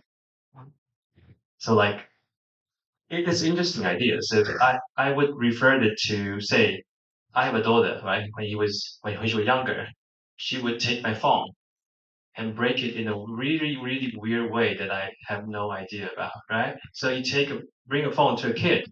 I mean, if the kid doesn't smash it, he or she is going to turn it into a really, really weird mode, right? Because they know how to press buttons, but they don't know what the buttons do, right?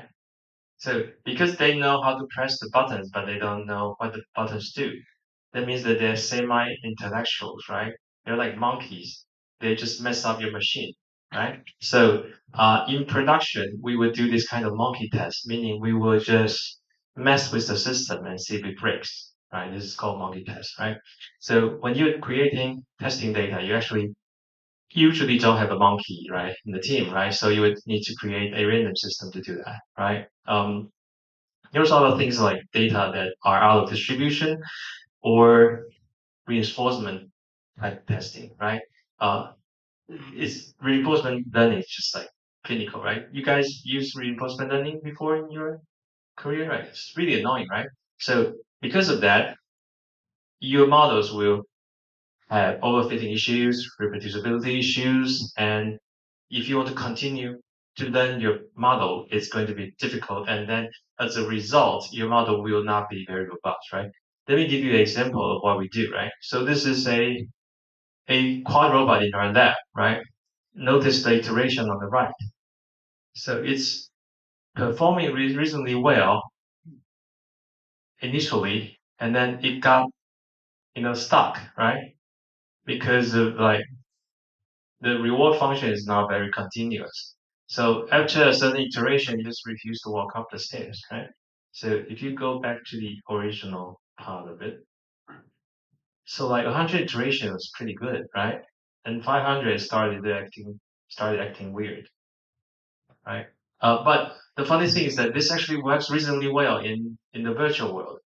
Only if you move it to the physical world, it has all these particularities, right? I think partly because the box was like caving in, right? It's like not very stable as a result, right? So I'm just giving you this example of the difficulty of, say, if I want to deploy an AI model on the dog, it's going to give you all these issues, right? So this is a list of things that I made that we encountered that we have some partial solution about, right? So these are the landing challenges of some of the AI models that we saw, right? So I walk you guys through a few of them. So as to save time, I'm not going to say everything about everything, right? So the first part is about data curation, right? So specifically about the collection and sharing of data. So curation of data, meaning controlling the quality of the data and making sure the data is actually what you anticipate them to be, right? This is really actually very expensive to do, right? So there's a framework what we call data governance, right? Right here, right? So I'm using like these three Chinese characters. Their corresponding, meanings are like kind of here, right? So meaning that the source needs to be integral in the transmission, they need to be accountable, and then the data store need to be accessible, right? This is a whole sort of organizational standard that we have to create in terms of the source and the transmission and the storage of data. And the whole process is called data governance, right? Data governance doesn't mean you're managing your organization with data, right? It doesn't mean that. It means the other way around, right? It means how do you manage your data, right? Not how you manage your organization, right? So with this kind of framework, we actually had to create. This is like a very very huge amount of work, right? We had to create a data service platform that's delivered in the form of Inventec Data Service API. And the API has all these permission controls, like a RESTful interface with some sort of advanced features like selection join and all these that features that you can use to access data in a reliable manner and secure manner, um, anytime, anywhere in the corporation, right? Um, the other part about sharing, I think sharing is a bit finicky if you want to do it securely. Say I can steal a account and just download all the data and that won't be secure anymore, right? Okay, so instead of that, we actually invented a method, right? There are some references you can use. There are actually conferences and GTC conference talks that talk about this. Essentially, what we did was say if you have some data that you use to train the models with, and then you deploy the data to the users, to the model to the users, right? So instead of storing the data, right, can you store something that's a encoded version of the data? And we call this data digest. Okay, so data digest represents the part of data that's meaningful for the AI model's task, right? So to give you an example, right? So if our data have a bunch of face database, right?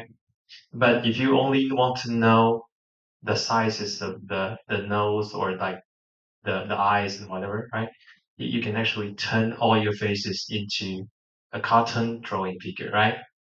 It could be an anime face, right? It doesn't have to be a real personal face, right? That preserves your privacy. But we didn't do it like that. I mean, the encoder need to be learned, right? So once you have that, your data digest can be used to train your AI model with higher efficiency and better privacy, right? So this is something that's possible. The other challenge of AI learning is continual learning, right? I think this is actually very important because the fact that we do not have luxury to retrain the models and to evolve the model all the time, right? So the model needs to be continuously evolving, right? So these are the things that we actually focus on, right? So concept and security, right? So in terms of continual learning, there could be a something called concept drift, right? So if you think about it, you guys like watch like these TikTok or YouTube videos where you talk to someone who's like 50 years old versus like 20 years old and ask them to gesture how to call, right? How to take a photo, right? Like a more senior person would be like take photo like this, right? A young person would be like press the button like this, right? So the idea of taking photo evolves over time, right? So if you say the laptop from 10 years ago versus now, right, they would look different. The phone, right, from 20 years ago, right, like the Nokia ones with buttons, right, they are phones, but if you use model from 20 years ago for today, you won't be able to recognize any of the iPhones that we have now, right? Android phones and all. So contract drift is a problem that we do address, right?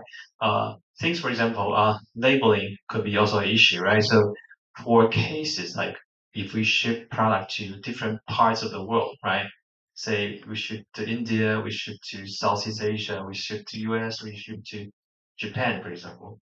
The cost and quality requirements are different, right? And as a result, there are testable products, they're perfectly good products that would be considered value in one market may be a good product for the other, right? So because of that, the fact that you have a label of good versus bad is actually a changing concept, right? So for all of these, and all because of like data that could have noise, right? We did have a bunch of research that addressed that, right? You guys can go and look at a few of these papers that we created.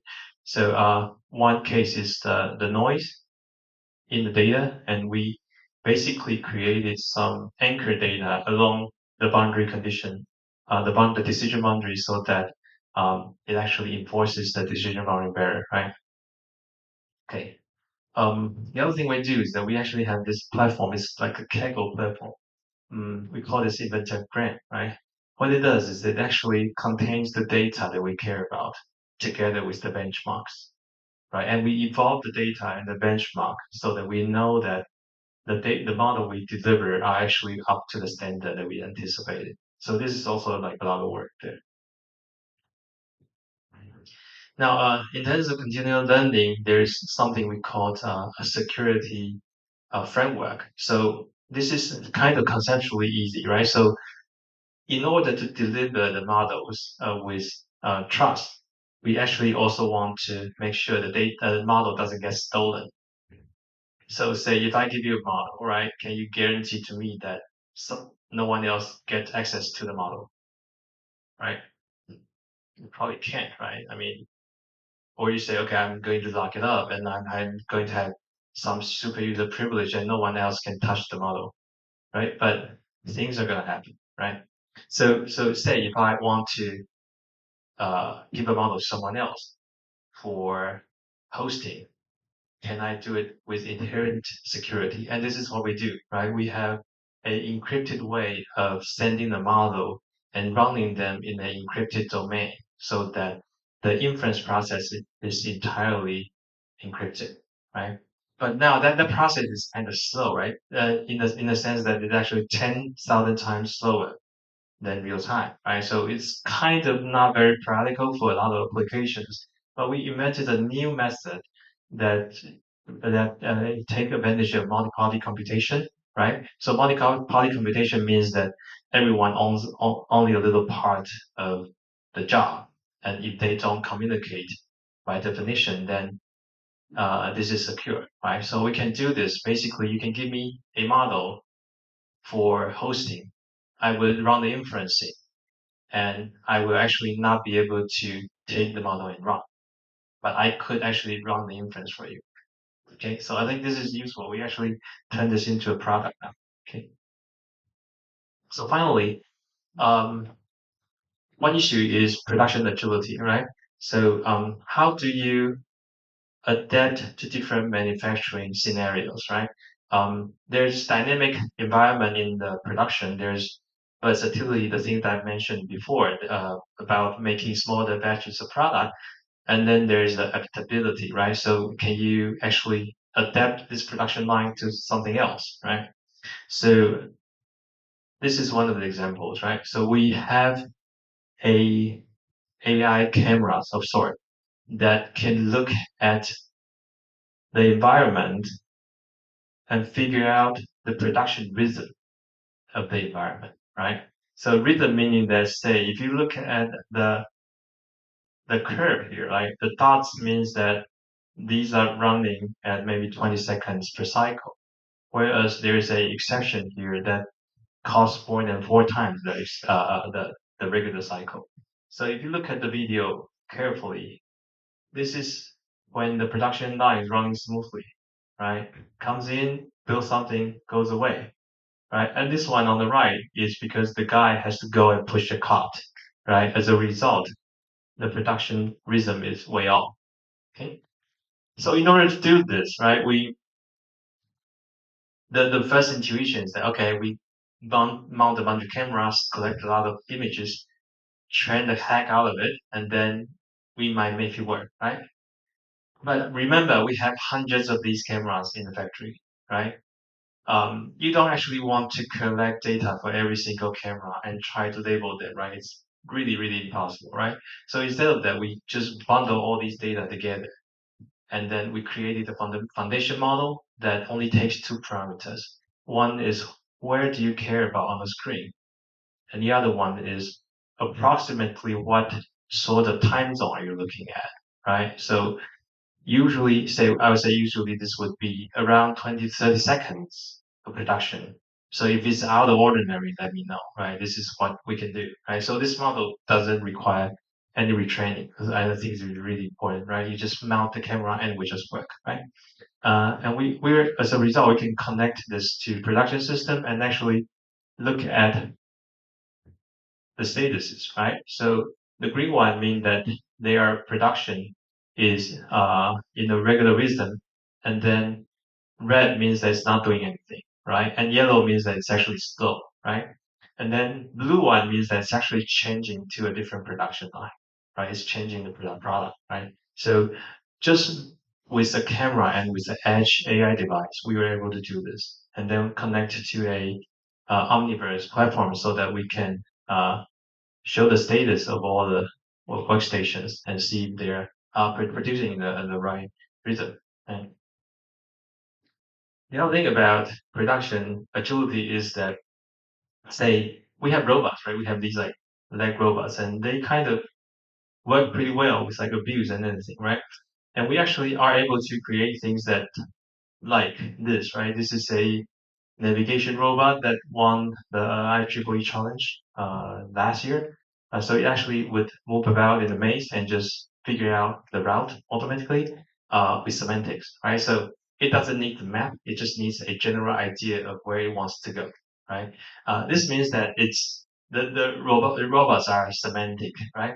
The one on the left, as you can see, this is a factory in Shanghai, China, where we have the parts in here that the robot will just grab and then place, right? It needs to actually go in there and make sure that it's actually properly installed, right? You can see the guy standing here, right? So it's not the most efficient way of using labor, but the robot coexists with the human, right? This is called the cobot, right? Collaborative robot. So this robot, if you actually bump into the robot, it will just, go limp, right? It won't kill a human. That's what I'm saying, right? So this cobot is a little bit slower, but then we can use it to collaborate with human, like these, right? So if your AI is general enough, the takeaway is that you can use a fairly low cost robot with camera and AI to achieve a very high accuracy, like create a very good robot out of cheap parts by AI. Okay. So anyhow, this is basically all the examples I want to give, and I just want to list some of the opportunities and threat in this domain, right? So these are 3 things that came to mind, right? The first one is geopolitical shift, right? So with the global conflicts with like China USA relationship, right? So we have to move the factories along, right? And there are some opportunities because, say, if you go to a new region, the production quality is going to suffer regardless, right? So we will actually need to be able to create factories that can suffer all these moves better, right? But in many cases, it's actually not very transferable. And then you have to go through the supply chain again because the parts from one location will not necessarily work as well as the other part, right? The other challenge and threat and opportunity and threat is Gen AI for design, right? So we're actually introducing a lot of Gen AI capabilities, such as like the quotation, like the design of antenna. We're actually using Gen AI for like designing like heat dissipation systems and all that, right? But I think the problem is that the the verification is actually very difficult, and a lot of things are reliant on a language model or like a diffusion model that you don't have a lot of trust over, right? So that's the issue. Now, we do have opportunities with foundation models, as you can see earlier, right? Because they actually reduce a lot of local data requirement. Like factories cannot collect data, right? They just don't have the capability to collect data, period. So foundation models is going to work well, especially with transferability. But that also means that if you have a production facility that you're proud of, the data you're having in your factory product is not going to waste too much because you already have your foundation model working, right? So these are also the threat that we're facing. Okay. So, anyways, this basically concludes my talk, except for one more thing. So we actually have a project that's unrelated to this. It's called a vector mesh neural processing unit. It's in production now, and we will have a few million units of these running in a lot of devices as of this year. What it does is that it actually has a very small, I'm sorry, this slide's better. So this is actually the size of the first chip that we built. So this is a business card. This is 10 NT dollar coin. So this is a very, very small chip. And this chip does all of these like face recognition and detection and all of these in real time. So it's very, very power efficient. So based on that, we're building a larger chip that could run the Llama a billion parameter model in a very tiny form factor, right? So this is going to come later this year. So if you're interested in building these kind of things, feel free to contact me. We're a focus center that has a few dozen researchers and developers, and a lot of these projects are online. Um, some of these are embargoed. I cannot show all of them, but if you go online and if you see anything interesting, do feel free to let me know. Okay. All right. Thanks again for coming. I'll be glad to take any questions you may have. Thank you.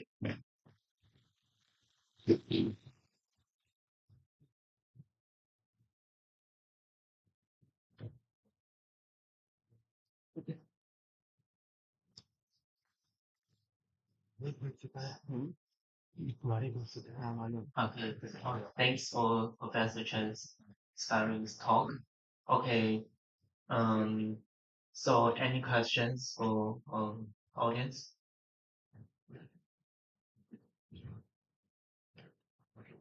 Oh, please. Like Mandarin questions are allowed too, so don't be shy, right?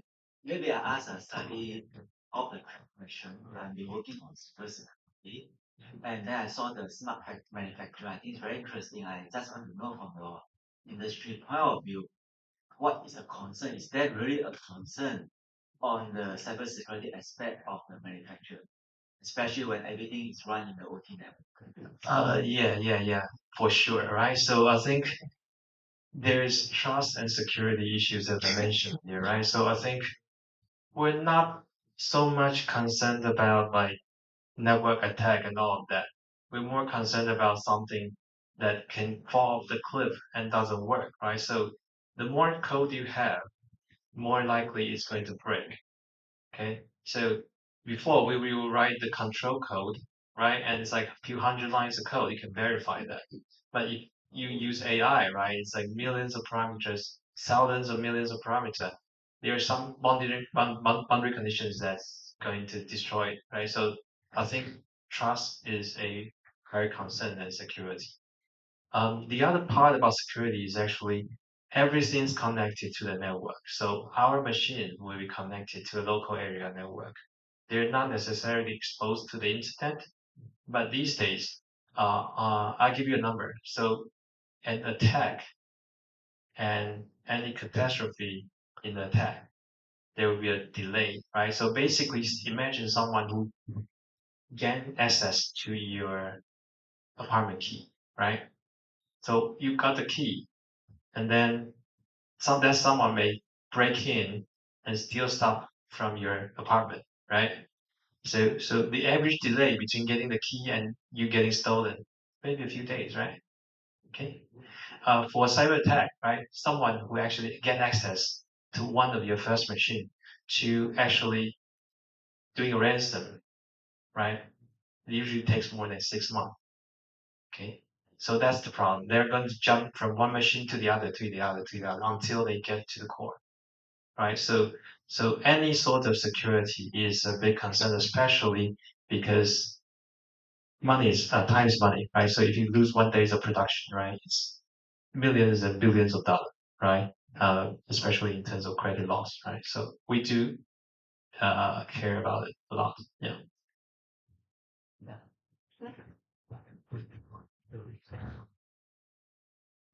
Well, Professor, I have one question. I think most of the students might be want to ask, because most of them are working on reinforcement learning. Oh, really? Yeah. Okay. So if they want to work with you or join the industry like you, so what kind of preparation they need to? Okay. Well, so feel free to talk to me, right? Just like come join us as an intern or something like that, right? But I'll say that reinforcement learning is very finicky, especially say if you change your value function, you change your, all that, then things are gonna break, right? And you don't know how it breaks, then you have to start over, right? So I'm not talking more about the skill set. I'm more talking about the fact that it's actually very unstable, right? I prefer a better way if there isn't, or if there is a better way, right? But these days, I think if, in the coming year, we will deploy this reinforcement learning like robot arm to more factories. And so we're going to need people who can actually work with us on this. Um, it usually reinforcement learning by itself for us is not very interesting as a standalone technology. But if you can integrate it into some agent, right? So embodiment is important, right? So I think basically reinforcement learning and robotics, right? If you manage to go from simulation to physical world, like in this case, right? This is making a dog walk on two hands, right? So this, if you can write a program that does this and then port it to a machine that works, right? That kind of sim to real capability is something that we are continuously developing, right? Okay, thank you. Feel free to talk to me if you're interested. We have people working on this too, right? Okay. Any questions? Just one question. Okay. So I have one question.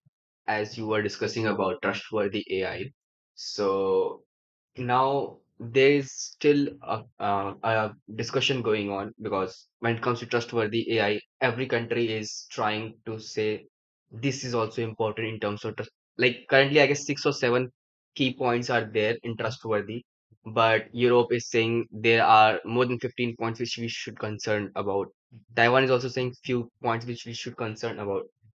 So, when it comes to trustworthy AI, what's your opinion? Like, do we have to follow everything or just the guidelines under trustworthy AI we should follow? Yeah, I have a whole deck of information or talk about trustworthy AI. I actually have a course in like the neighboring university, NTU, right? It's a semester of about trustworthy AI, right? I don't think you can I mean, like, okay, to be blunt, Windows doesn't work, right? iOS doesn't work. I mean, it breaks all the time, right?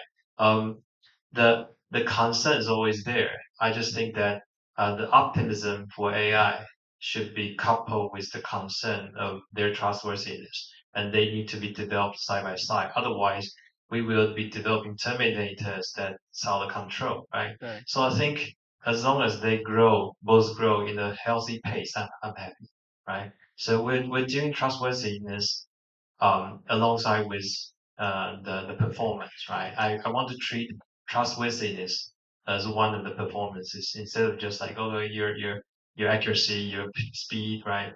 it needs to be part of the mix, right? That's all I ask, right? We are not looking for like complete trustworthiness. Otherwise, I would just throw away my computer, right? It's just not. It doesn't work like that. Yeah. Okay. Thank you. Thank you.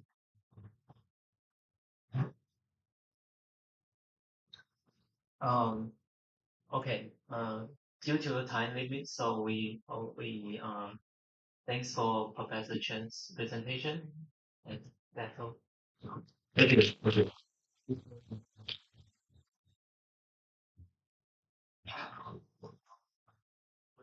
So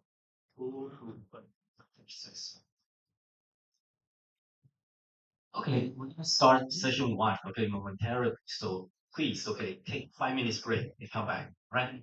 And for the speaker, may I have the speaker come over here for the presentation? Thank you.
The speaker for paper ID number 20, but you here. Okay, sorry. So you're Susha Wang. And speaker for paper ID number 80. Yeah, so that's the fourth speaker. Shahu. Is Shahu here? Shahu is not.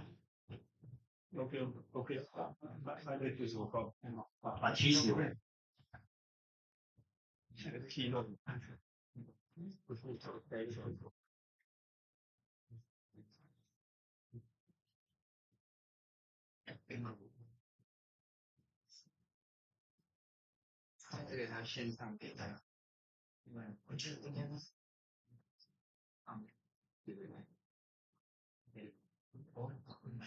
Bye bye.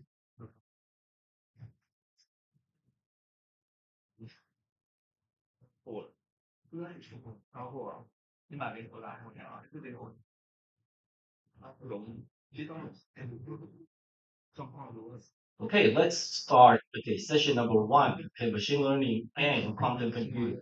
So we're gonna have 5 very exciting papers to present, okay, in this session.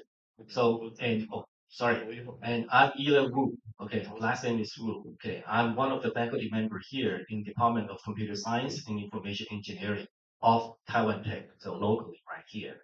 And without further ado, okay, because we're a little bit behind schedule, so let's just begin. Please take us away. So the first paper is Special Temporal Gesture Recognition System based on landmark and CMLSTM. And the presenter is Mr. Chang. Okay. Good afternoon, ladies, gentlemen, professors, and researchers. Today I'm going to share our work, design, and implementation of a spatial temporal gesture recognition system. And this study focuses on creating a system that captures gesture across in time and space for more intuitive human-machine interaction. And here is my outline. First, I will have an introduction, and next is relative work, method, experiment and result, and finally is conclusion. Okay. The goal of our research is to design a human-computer interaction technology that focuses on gesture as its core.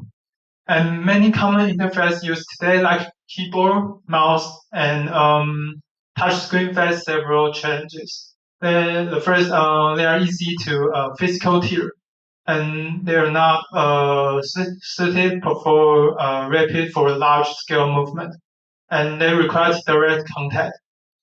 And so our work is aimed to develop a non-contact real-time gesture recognition technology that overcomes this limitation and enhance their user experience. Okay. Okay, we looked at four gesture recognition method. Then the first is radar-based. It is very accurate work beyond 5 meters and handles interference well. But it's too expensive and need to have a complex operation. And next is infrared sensors. They are very accurate and cost effective, but they are not as practical as radar. And the third is wearable sensors. They are super precious and great for small gestures, but they need contact icons and only work up close. So finally, we choose vision-based recognition as our with media pipe because it's accurate and it's cost-effective. Okay, so this is our proposal. We're going to create a gesture recognition system that uses vision-based deep learning technology, and it's going to have a few key qualities.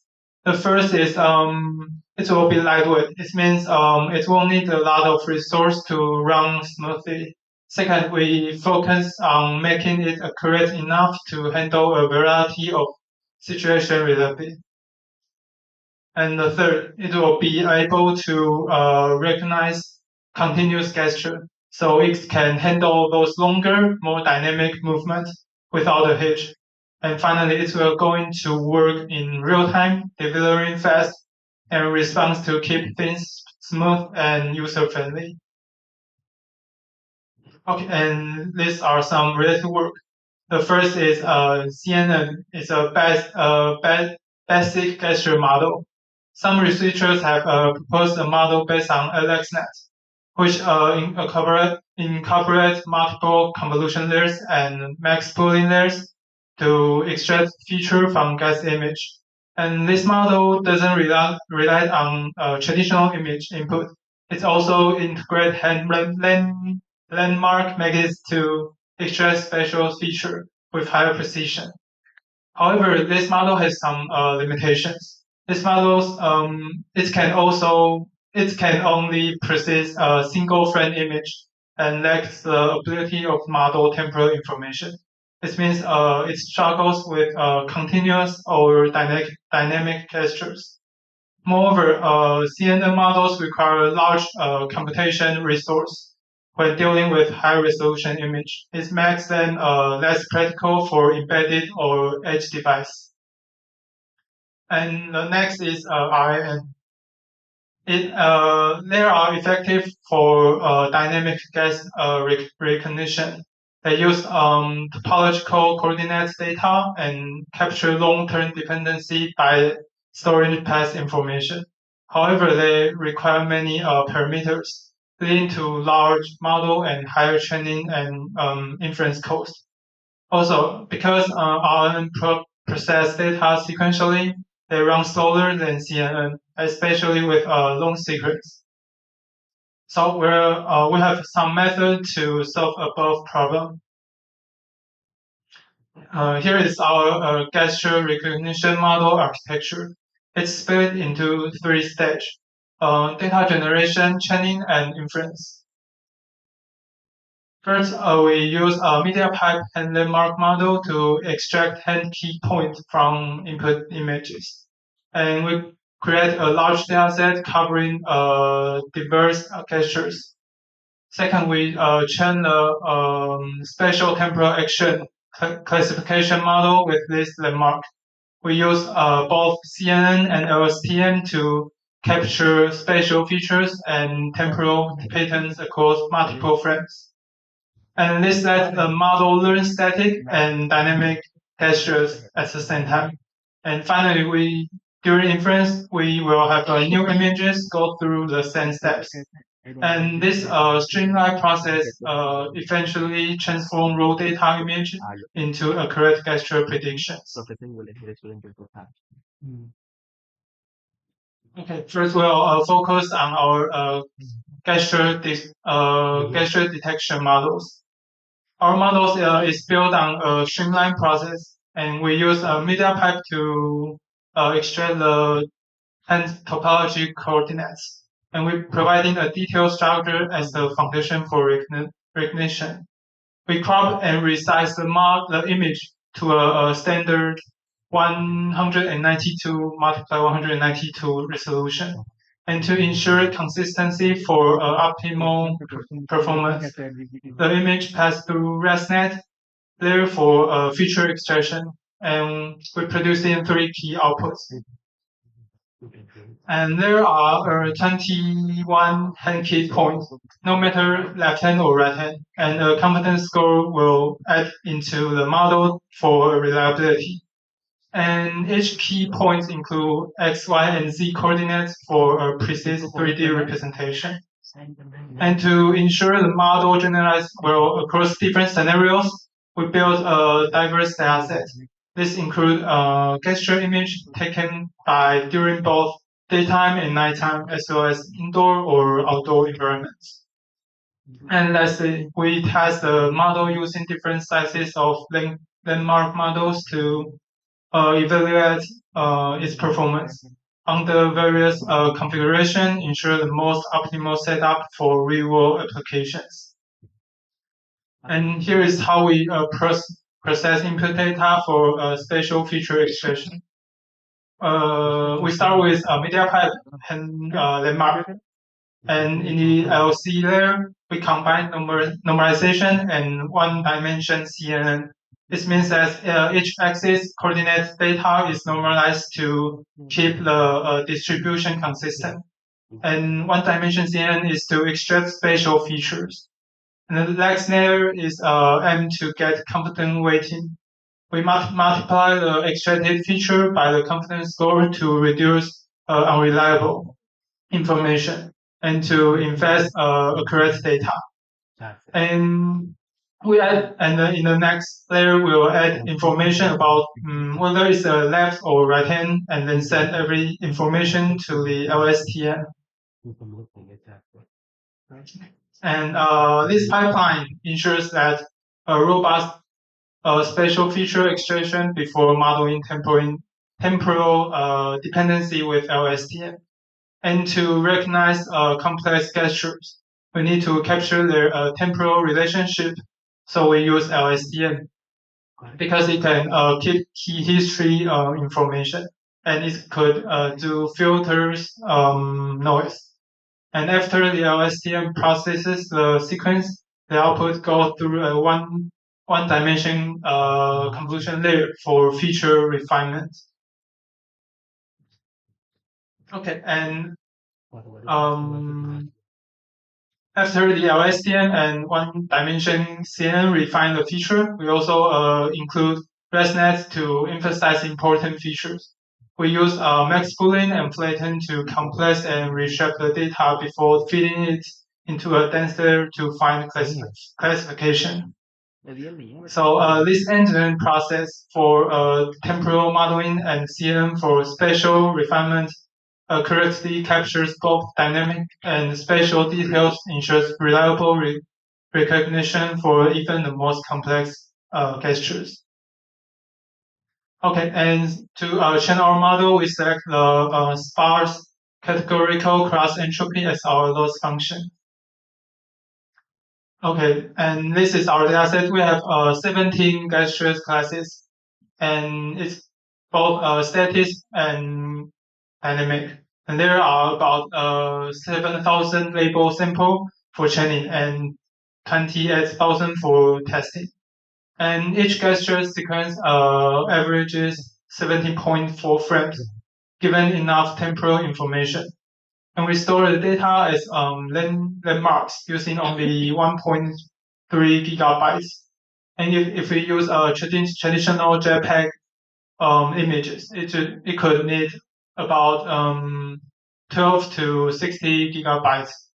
And this shows how landmark data save space and focus on essential spatial details for gesture recognition. And the next is our experiment and result. And this image shows the hardware specification we used for training and inference. And training was conducted on an NVIDIA GeForce 46 GPU, and it can provide eventually training the model in our dataset. And when we inference, it is performed on a lightweight device. It's called NVIDIA JSON Nano. And there are ARM Cortex A57 CPU and a Maxwell architecture GPU on it. And this set up a power consumption for only 5-10 watts. This makes it ideal for deployment in edge computing scenarios. And for a model comparison, we evaluate several architectures, including those use only LSTM, or you can combine CNN LSTM and CNN combined by LSTM. And among this, CNN with LSTM model achieved the highest accuracy of 99.04%. It shows its best ability to handle both spatial and temporal features. In addition, it is stood out as the fastest model in terms of inference speed among the architecture that combine CNN for feature extraction. Okay, so the final is my conclusion and our future work. In summary, we developed an CNN LSTM gesture recognition system that integrated media pipe and hand landmark, and our model can capture both temperature and spatial features, and it could achieve 99.04% accuracy on the test set. And after optimization, runtime improved by about 19.4 times, and make it highly essential for real world deployment. Okay, so that's my presentation. Thank you. Thank you very much. Okay, now we open for questions. Anyone? No one? Okay, I have one pretty simple question. Okay, the LSTM is kind of kind of how do I put it? Okay, there's some other RN model after this. Maybe better. Yeah, maybe better. Have you considered using like transformer or using Mamba? Yeah, but that's a point. We need to put it on a lightweight edge device. Okay. So maybe NVIDIA have some specific hardware for transformer, but it's not very general. Okay, thank you.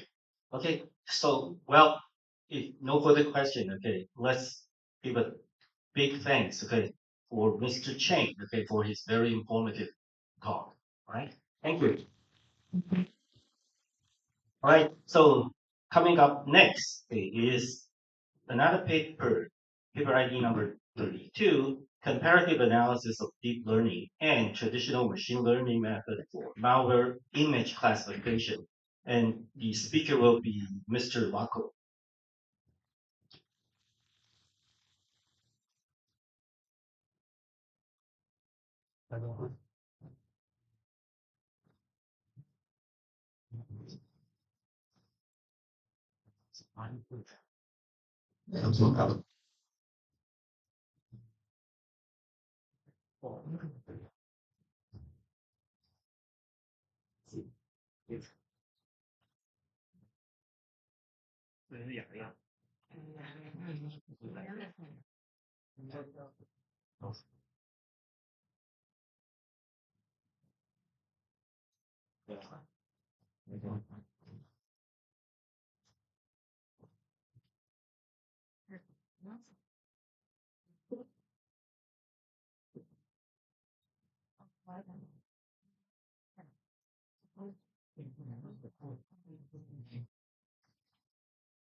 Okay, hello everyone. I'm going to present works on comparative analysis of deep learning and traditional machine learning methods for malware image classifications. And the authors are Desalina Walker, Peter Shawan, and we are just from NTUST. I'm going to go through this by following these outlines. I will give some brief introductions, background, methodology, and illustrate some experimental results and come to conclusions. So as we know, malware is a malicious software and it is an evolving threat to computer systems with increasing complexities.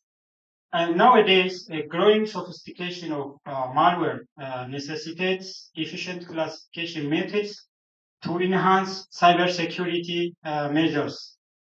Traditional detection mechanisms currently becomes less effective against modern malware classification.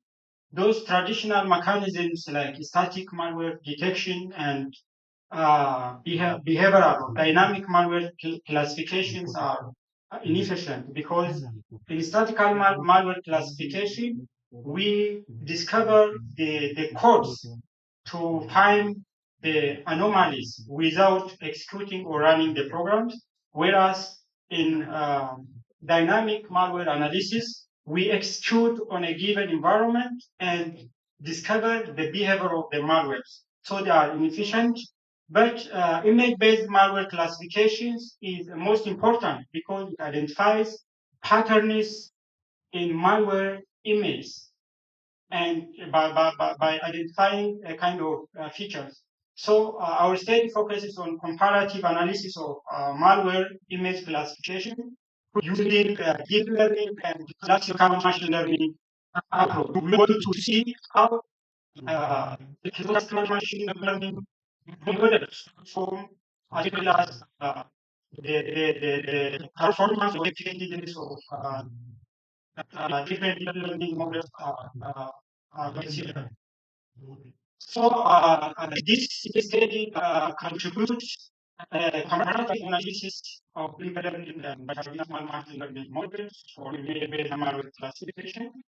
And we enhance the accuracy of deep learning models using transfer learning, PGT16, fixed sampling mechanism. And for traditional machine learning approach, we employ histogram of creative intelligence and LDP, local binary patterns, including for conventional machine learning models to extract the features in order to improve the effectiveness and achieve complete results. And finally, we demonstrate relevance for traditional system machine learning models will work, especially where limited data sets are there, especially in emerging malware scenarios. Image-based malware classification is first introduced by Natural and his co-authors, and they represent malware binaries as an image, and they visualize that malware families that are just categorized or that located within the same family will have a similar visual patterns, and they have different families. They have a distinct visual patterns. And this malware image-based classifications they provide is really platform independent. We can run and we can train by using any machine learning models, and also we can perform visualizations in a given models. And the other approach is a conventional machine learning model. Still, machine learning models are applicable in identifying patterns and features in a given malware, especially in high-dimensional space image, SVM and random forest achieve a competitive performance in malware detections, as literature illustrates, when especially combined with some feature extraction mechanisms. HOG captures the local gradients, which means the intensities of the malware, to capture the intensities or the brightness of a given malware image. This HOG, LBP, and many more traditional feature extraction mechanisms can be used. And the other approach is a deep learning approach, is really the most significant approach currently used in any malware image detection and classifications. Deep learning can extract high features from visual data, and we consider Ee-Chien and LSM models to classify malwares based on image. LSM processes image as a sequence, or a sequence, and we leverage VGG16 to enhance the capabilities of our models. So despite of these advancements that the literature shows, still there is a limited comparative studies that shows how deep learning perform and traditional machine learning performs, especially where limited data scenarios are there. As we know, malwares may have a different approach, and they exist time by time. And to exclude them, maybe they have a limited number, limited data may have. So there is limited studies on this, and also limited studies on the effectiveness of traditional features. Many literature shows that they use large data sets. So we focus on comparing how deep learning and traditional machine learning approach perform with by utilizing feature engineering mechanisms. And the methodology that we employ here, the first thing is we collect a data set from malware repositories, public malware repositories, and 420 malware samples are collected from this virus share repository for 7 malware families, and malware families are just located at their right-hand side. CryptBoard, Rimco, Systemic, Xworm, Phonebook, Rockrat, Vida, and when we work with a malware, it needs a protected environment, and we have to run them on virtual machines to protect our devices. And each family contains 16 samples. And this one is some generalized architecture for our training model. And the first thing is malware samples are extracted from repository, and that malware sample is hashed. It's a raw sample, which is a hashed executable files, and we transform those hashed files into 8-bit binary format, or into a binary sequence which is unsigned, and those binary value formats will be converted into grayscale image. Right? So in binary form, it is a one dimension vector, and when we convert into grayscale image, it is a 2D dimensional vector, which can be visualized as 256 by 256 pixel intensities. Those pixel intensities may fall or take values from 0 to 255. 0 is black, and 255 or 1 is white, when the color of the image will be white. Once we generate image from binary sequences, 8-bit binary sequences, we employ feature engineering mechanism to utilize any model, whether we are using it, we apply to approach deep learning and conventional machine learning. For deep learning approach, we use VGJ16, and to apply it before we proceed it, grayscale image must be changed into 3 channels to get the exact features.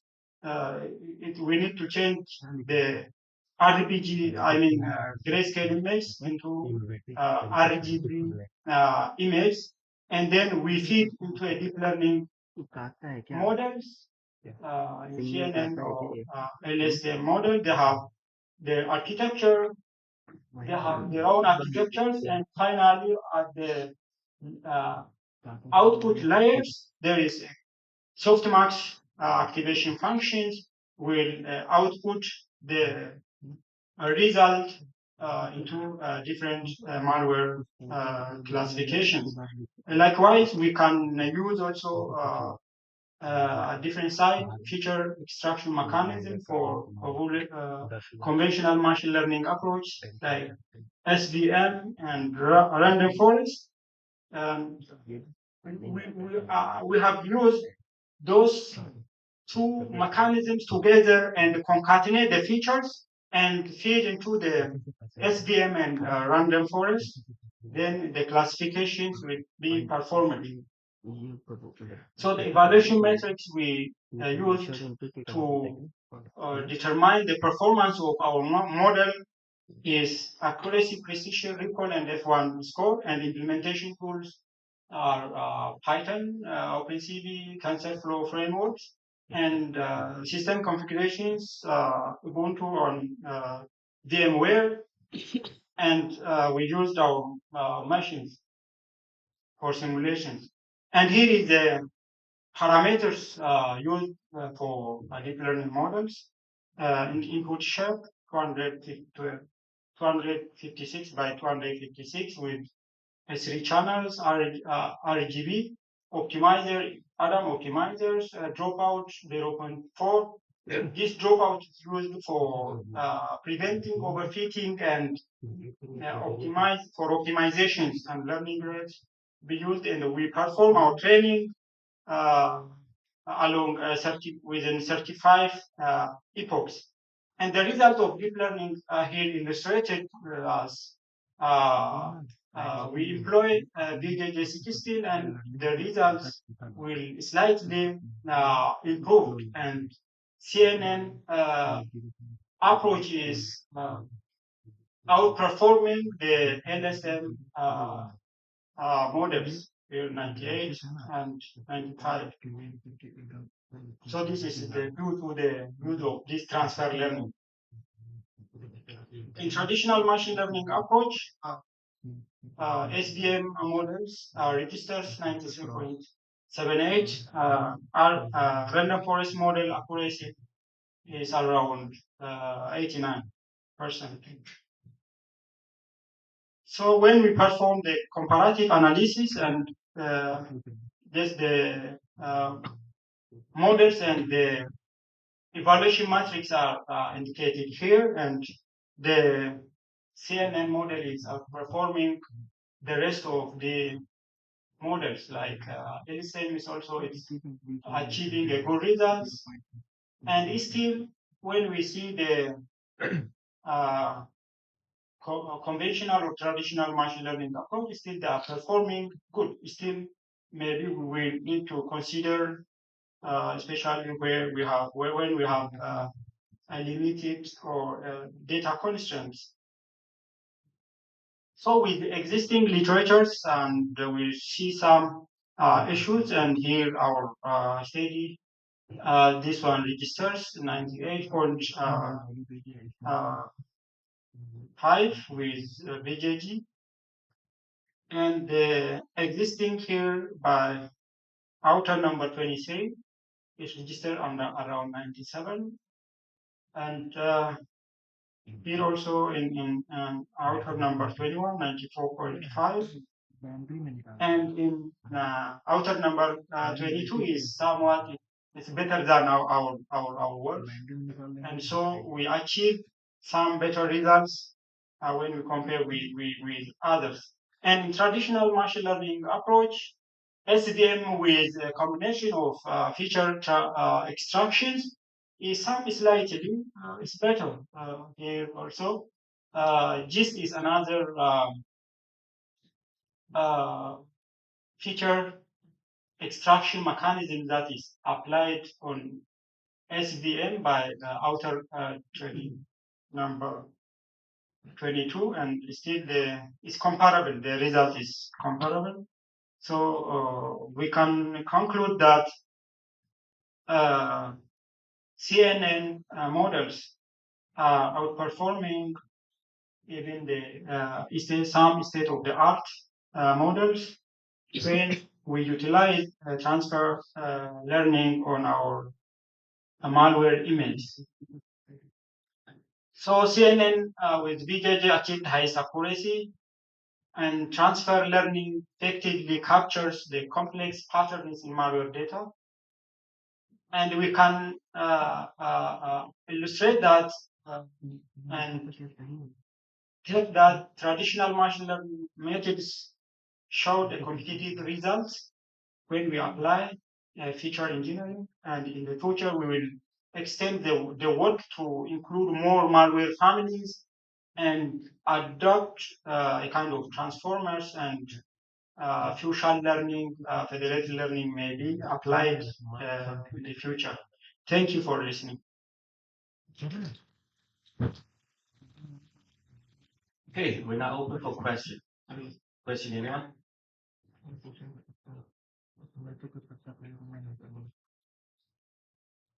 Well, if not, okay, I do have one question. Can you go back to page 16?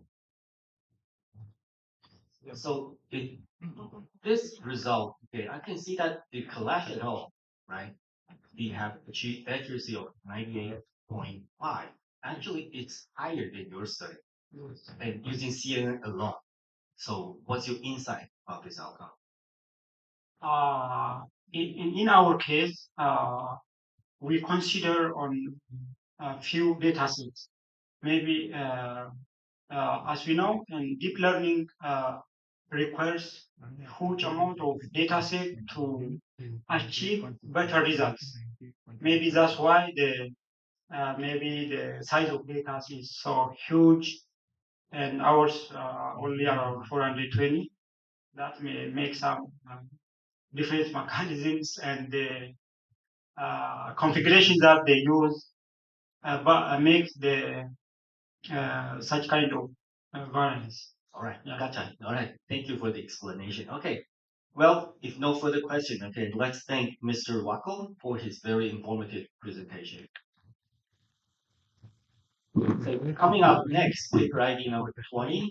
So the title is MSADF Fusion, the infrared and visible image fusion method based on multi-scale adaptive dynamic fusion strategy.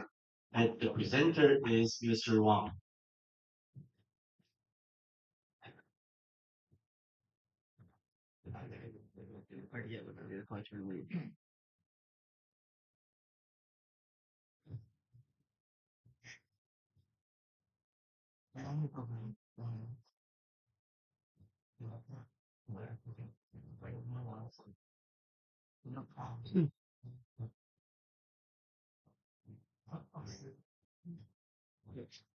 Okay, hello everyone. Okay, distinguished guests and expert. Good afternoon. Oh, today my focus study is MSAD fusion and infrared and visible image fusion method based on the multi-scale adaptive dynamic fusion strategy. So then this is our line. Okay, and why fusion visible and infrared image are so important? Or by combining these two types of image, we capture both clear visual details and thermal information. And this helps us to see through fog or smoke and ensures days and night visibility, even in total darkness. Additionally, the thermal signals in infrared image enhance object detect by guiding visible and light image to locate the target more accurately. Overall, this fusion provides a better clarity, more information, and higher reliability in various scenarios. And so why it's good to object detection or by merging these two image types. A model like YOLO could get both details, visual, and thermal data. This extra information helps to locate the target in the darkness or through the obstacle, boosting accuracy and confidence. That's why multi-model fusion is especially valuable in object detection and recognition. And we use the multiple scales to capture both small visual details and broader thermal cues. Each scale highlights unique features. Then we merge them to retain the best of both modalities. Because the condition is so many, sometimes the infrared is more critical. Other times the visible light is a key. So our system adapts by boosting infrared in dark environment or in facing visible details in well-lit scenes, ensuring the optical fusion in the range of the situation.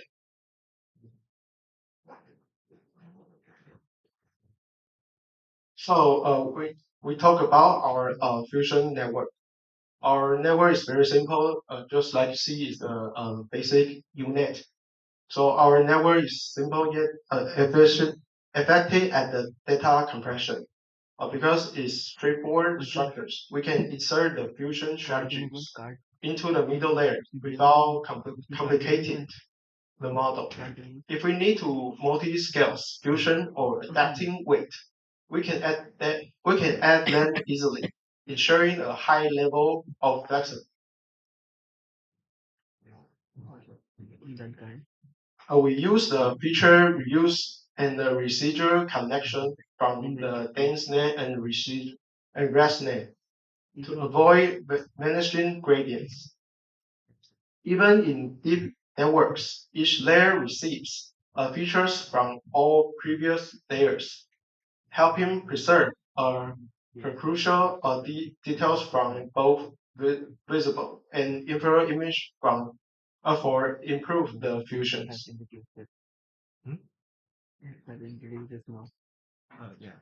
And we capture the image data at the various scales throughout the network.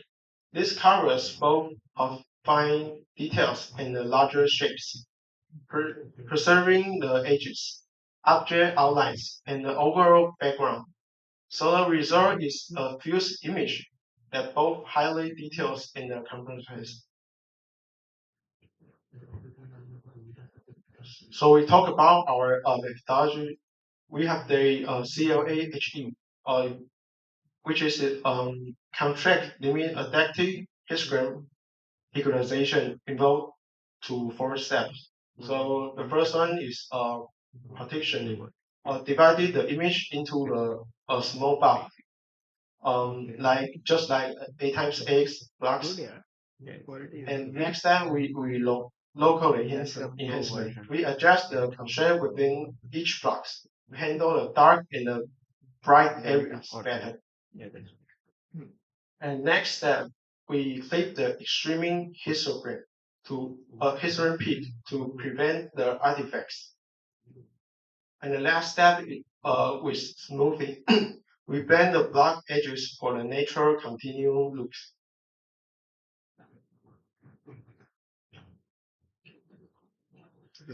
And we use the solver operator to our method.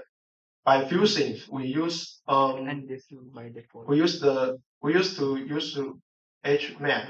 It calculates the horizontal like GX and the vertical gradient GY. Let's combine them into the final edges method.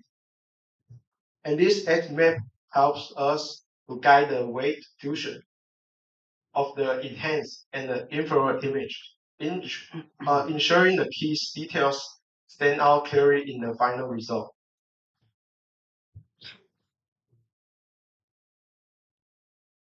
And with the fusion weight generated, we first compute an initial weight to decide whether infrared or visible is more important. Then we apply a log function to avoid the extreme value, and the click result between 0.2 and 0.8. And then this balance the real data with the sharp details. If infrared is more silent, its weight is increased. If the visible details matters more, we shift toward visible light.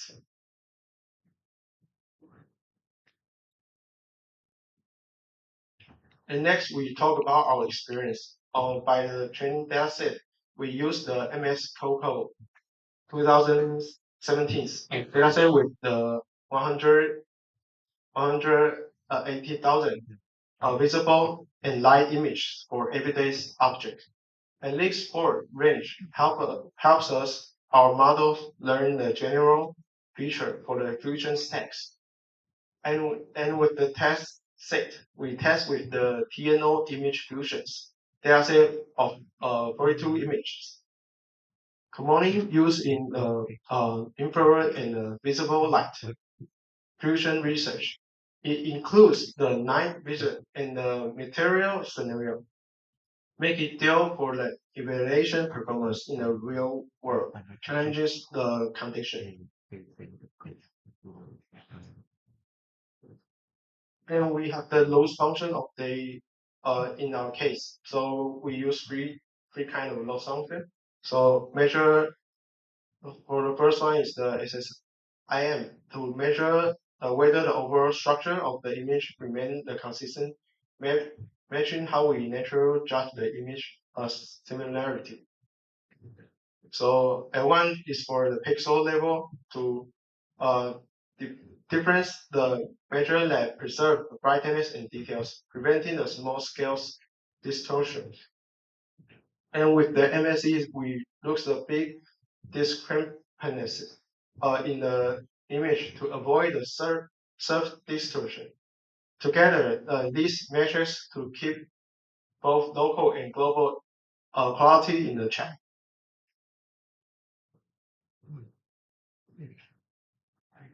And then last step, we assign the weight to the both image, fuse them by editing their features and divide it by two. So the two channel of image will be fused together.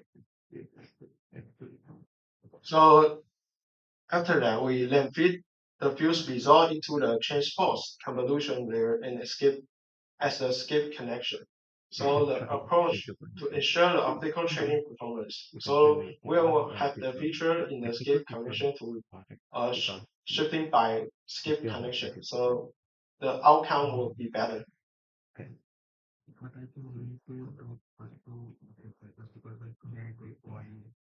So we will have the top method in the field of the infrared image fusion from the past 5 years. So we'll get a good grades in the visual information ability.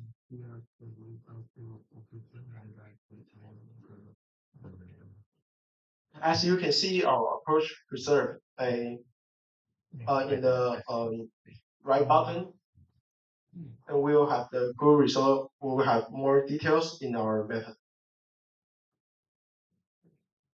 And also in the right button too, we'll have the good more details with it.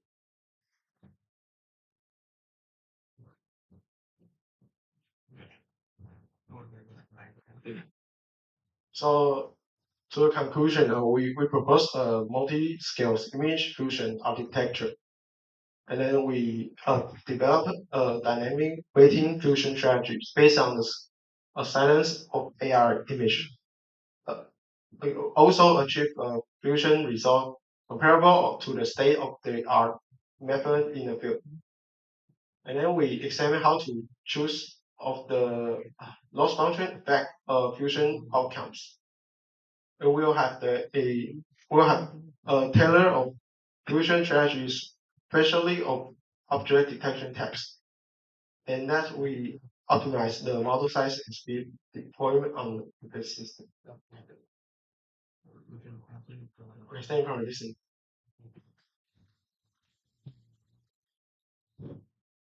Thank you. So now let's open for questions. Anyone? They just left me. Okay, just me. So can you go to page 15?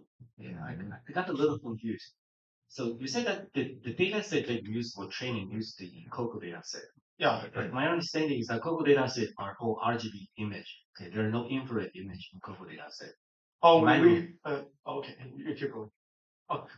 So we have translate to a visual data set. So we have a do the data transform before we train it. Okay, so you actually create your own infrared image for training. Yeah. Thank you very much. All right. No more question. Okay, let's thank Mr. Wang, okay, for his very informative presentation. Thank you.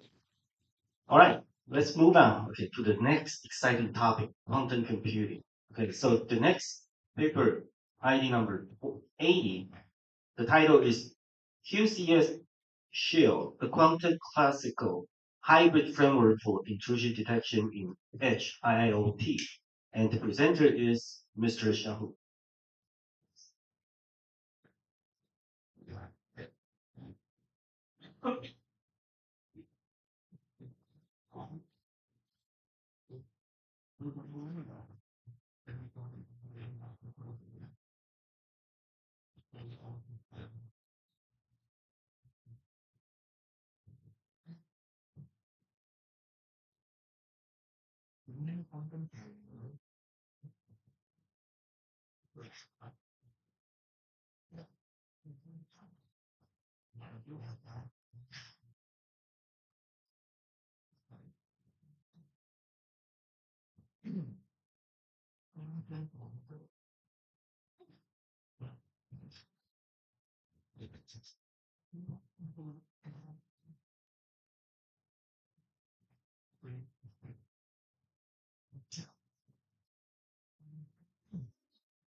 Good afternoon, Professor.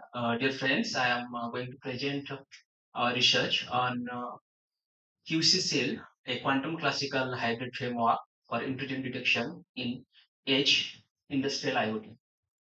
So let's delve into the outline. We'll start with the introduction, the background, and the framework itself, followed by the experiment analysis and evaluation, and lastly the conclusion. So to start with, the edge industrial IoT ecosystem, in recent trends, when we talk about the ecosystem of industrial IoT, we need to keep track on the complexities that is driven by the security aspects. In this context, when we talk about there are various modern solutions available, the attacks are goes beyond that. So in this regard, we always quest for something new, something better ideas. And in this regard, we come up with QCSILT that leverages the quantum classical hybrid approach. And to be honest, when we talk about a idea solution, basically that drives the machine learning or deep learning, a huge lot of work is being done. Then why we should go for quantum? It's like the edge computing aspect itself complex due to its plethora of services and the components. And in addition to that, when you look for the deep learning aspect that already flourished for last 30-40 years, and when we look for the complexities, we look forward to explore beyond that with quantum computing.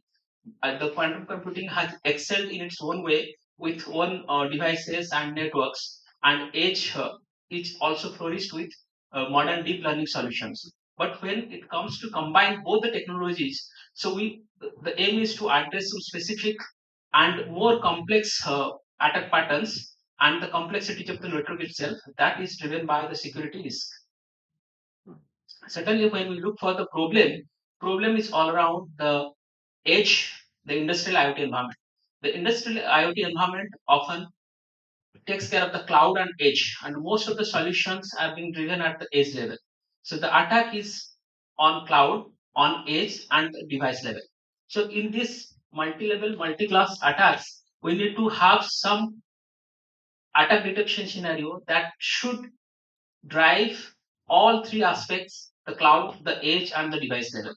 So in this context, we look forward to identify distinct patterns, the sequences, and the dependencies of certain type of attacks. So in this regard, having relying on one particular solution and relying on one particular kind of result on a particular domain is quite risky. So in that case, we have to achieve all the approaches that is available and to basically alleviate the risk of zero-day attacks. So in this regard, we address the solution with quantum approximation and optimization algorithm. In addition to that, we follow the classical approaches with the convolutional neural network, which is robust for the feature extraction, and the convolutional neural network, which is best for the image data set. We are trying to take it forward with one-dimensional convolutional neural network, and further we extend the hybrid classical approach with bidirectional long short-term memory, which is having get potential in natural language processing for sequence. So this sequence we are trying to find in the attack scenarios over the edge IoT, where the attacks are not only application level but also the component level, the device level attacks. So when the complexity of the network, the complexity of the deployment, and the complexity of the security patterns are there, so we need a robust intrusion detection system that takes care of all these dependencies. Certainly, we come forward with this quantum classical approach, where we start with the network. The network itself has a distinct device level, where we have the devices which are not exactly the traditional IoT devices, but which are mission critical deployments. And when we talk about the edge layer, edge layer is also vulnerable because when we follow with the mission critical applications in industrial IoT, the smart home consolidated with the smart city. So all these are entangled with each other and made a complex network. and such complex networks may have a loophole somewhere that will lead to catastrophic scenarios. So in this regard, we have to be very careful about the intruders in the device level, in the edge level, and the cloud level itself. So to this context, we come up with this framework which basically takes care of the deployment in the edge scenario. So edge being the middle of the cloud and the device level. So we delve to deploy the application at edge level, where we capture the network traffic, then we monitor, and we follow a standard machine learning pipeline. And this standard machine learning pipeline follows the data loading, cleaning, level encoding, scaling the like numerical features, and dropping the correlated, highly correlated features. And we can also adopt some other feature selection approaches here. And this standard machine learning pipeline is native to the classical machine learning approach. And this is what we achieve in pre-processing. We further delve our quest to the quantum scenario, where we leverage the potential of quantum network. The quantum networks are device specific, but when we look for the application in real world scenario with classical approach, so we have to have some scenarios where we can merge the capacity of quantum machine learning together, quantum computing and machine learning both together. So in that case, the encoding pattern that the classical approach achieves is quite different from the way the quantum machine learning works. So in this case, we have to have a synergy and encoding that will make both quantum layer and the classical layer orchestrated to achieve the intrusion detection. So in this case, we first follow a quantum pre-processing for the classical data. Already we have obtained the classical data, and the classical data is being pre-processed, and this pre-processing are the encoding steps that makes the data being fed to the quantum circuit. And this quantum circuit, we call it as QC seal, quantum classical seal, which is the circuit that we follow with embedding patterns. This embedding layers we have here, specifically the embedding is meant for encoding. And after encoding, we apply the entangling. The entangling is like the quantum layer and the classical layer, how we can make them put forward the step to pass the classical data that we achieved, and how that data is being encoded in the quantum layer circuit. So now after that, we go for the quantum circuit interpretability.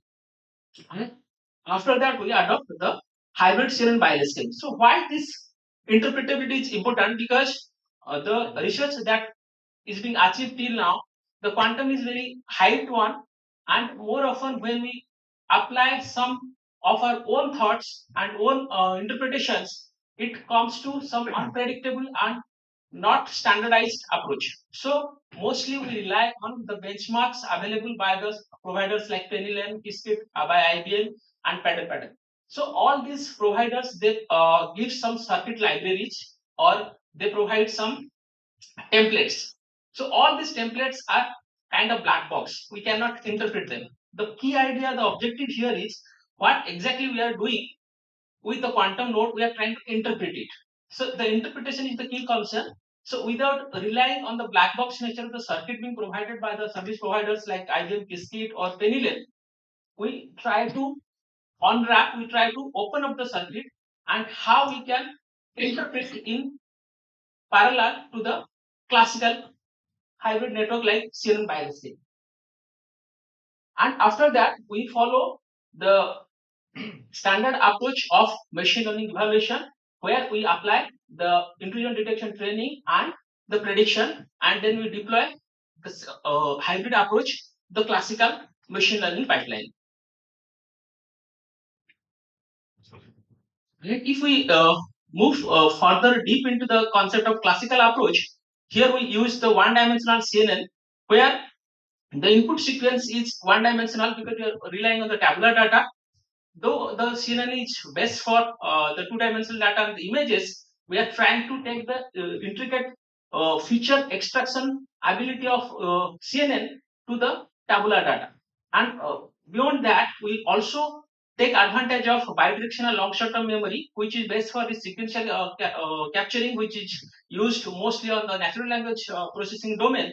So we are trying to take advantage of both CNN from image domain, the BILSTM from the natural language domain, and the quantum network that takes care of the complex patterns. So all three concepts we are trying to merge, and we have come up with the novel idea of QCCL. And to this end, when we talk about the encoding, we come up with amplitude encoding, basis encoding, angle encoding, and QA-OA encoding. So all these encodings are already available with the library, and we have this encoding we are trying to apply on our study, but the focus is on QA-OA being an optimized one. In this research we have adopted QA-OA. The idea of QA-OA is the feature encoding. The kind of data that we have, they are diverse, and the pattern of data changes over the different type of devices. So to have a distinct feature, then we can adopt one approach. But when we have diverse devices, diverse network traffic, then we have to be relying on a feature encoding strategy that is able to handle more complex patterns. Next to that, we come up with entangling quantum layers. To this end, we use random layer, basic entangler layer, the strongly entangling layer. So all these three layers are already available with the Penilyn template. In this research, we are using Penilyn library. But the problem is the library that provides the circuit as a template is kind of black box. It cannot interpret what is inside. So the key idea in this research drives into the interpretation of the black box nature of the circuit. So here we can see the random layer circuit, basic entangler circuit, and strongly entangler circuit. These are the templates, and this is what provided with the parallel service provider. And our research, we try to interpret this circuit by unwrapping the circuit and identifying what is there inside the circuit.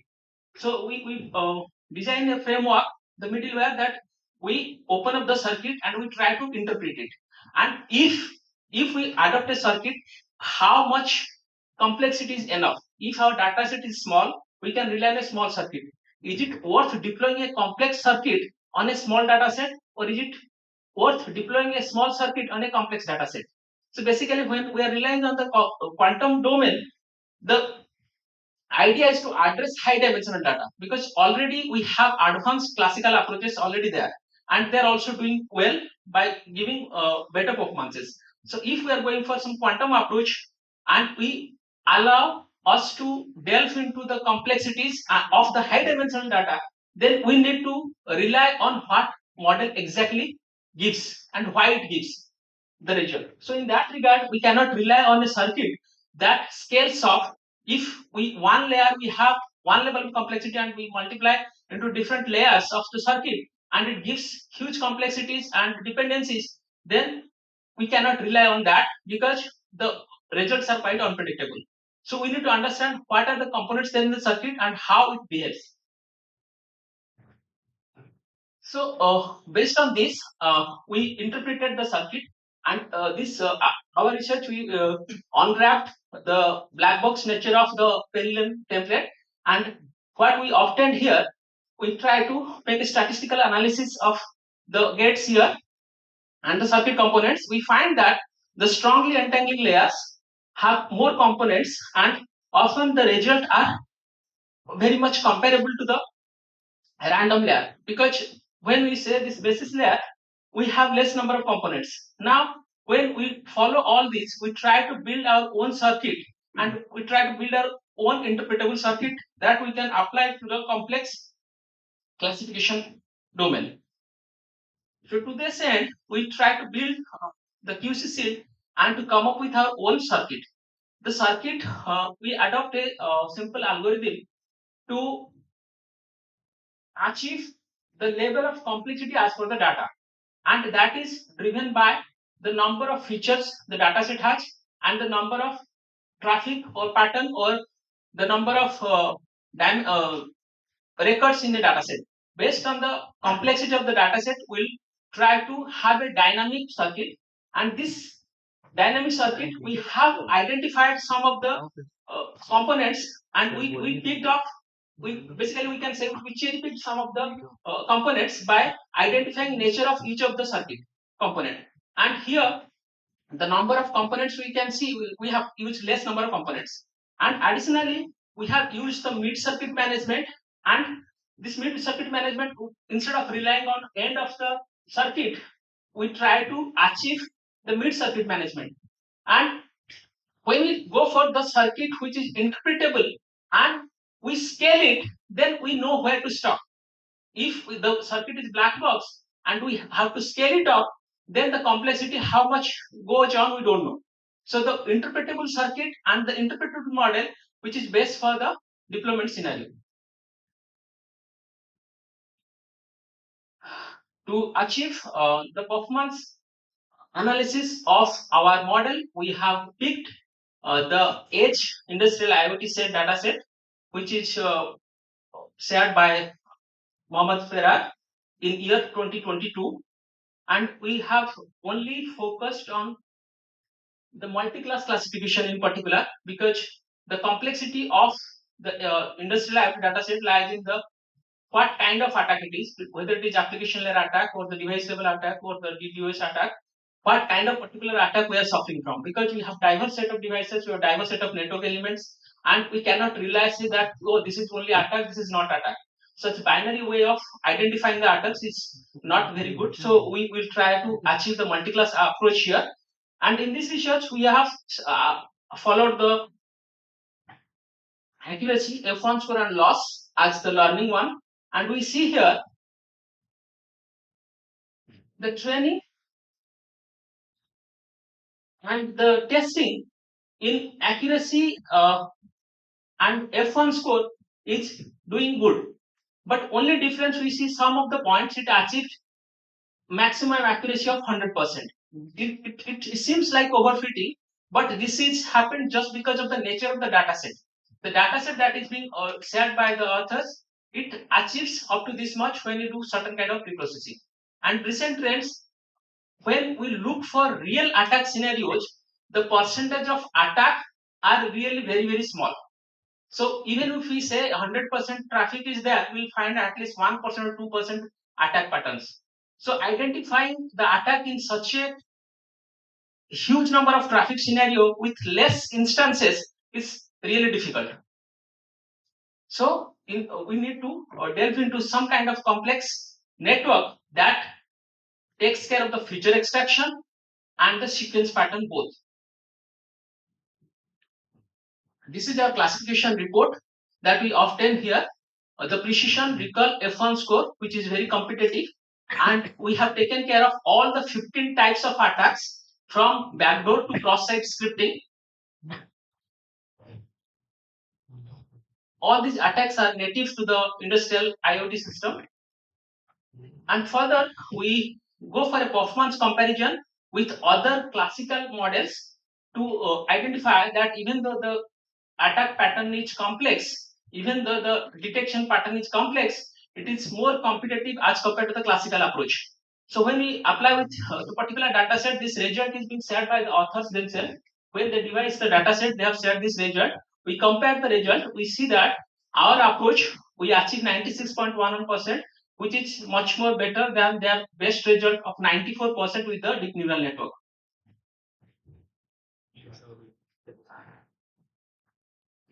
And to further support our research, we follow a deep analysis of each of the attack pattern and corresponding performance analysis. So we followed the precision, recall, and F1 score for each of the attack pattern for 15 types of attacks, and all the classical models that we compare here, the decision tree, random forest, KNN, SVM, and deep neural network. And we see that our result what we obtained, some of the minority classes, we see the result is not competitive, but all other cases, the result is better, and that's why we obtained the higher accuracy of 96%. So the nature of some of the cases like backdoor, where we get less result in F1 score. So just because that we have taken less epochs here. As the data set is large and we have to come up with a benchmark approach, we have taken 20 epochs. So if we take more epochs and we add more diversity to the data, then we will be able to achieve much better result. But now, as of now, whatever we have achieved, we have achieved the best as compared to the research done by the authors of the paper who produced this data set. So next, we are going to conclude. So this hybrid quantum classical architecture combines the quantum and classical both, and this dynamic entanglement approach that we follow, which is inspired by the strongly entangling layer, and we call this as Curation layer. Okay. The aim is to adopt the real-time processing and to integrate to low latency and high complexity edge IoT network, and this robust security deployment offers protection against sophisticated cyber threats. Basically, this mid-circuit measurement and classical post-processing will give us more intricate patterns that are distinct and which are not we are not able to achieve with the classical approach. And then further, we move towards optimization of the circuit and trying to develop a dynamic circuit creation algorithm where we will not rely on the templates but we'll build the circuit. The heuristic approach that we have adopted, instead of heuristic approach, we'll try to adapt with some optimization techniques, and further we're trying to adapt this to the real world application and real world traffic data we are trying to generate. Thank you. Thank you. Now we're open for questions.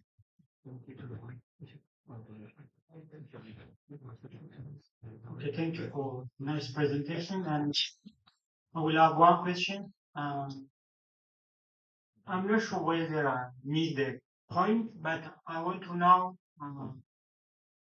what the percent of maybe backdoor attack that you consider for the experimentation, and is there adding backdoor attack maybe for a given data set differs from the normal maybe accuracies or from the main task accuracies? Yes, nice question. But when we rely on accuracy, accuracy is not the ultimate score.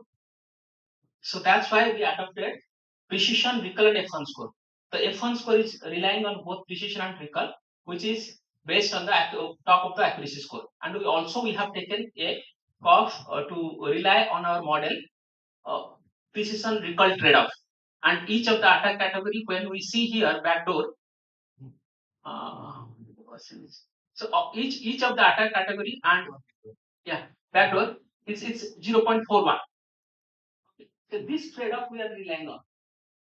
So we are not only relying on the score that we obtain as accuracy.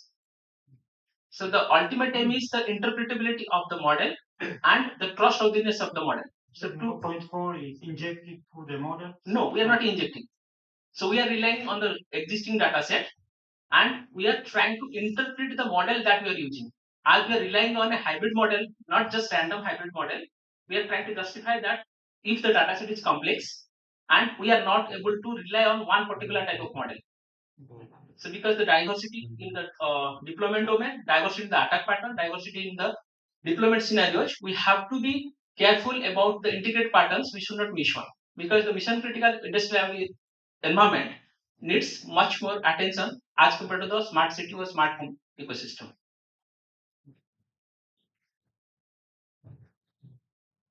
Thank you. So, any other questions? If not, let's thank Ms. Shahu for his very informative presentation. Right, now let's move on to our last presentation. Okay, the title of the paper is Design Strategy of Entanglement Routing Protocol in Quantum Networks, Overview and Challenges. And the presenter is Mr. Kumar.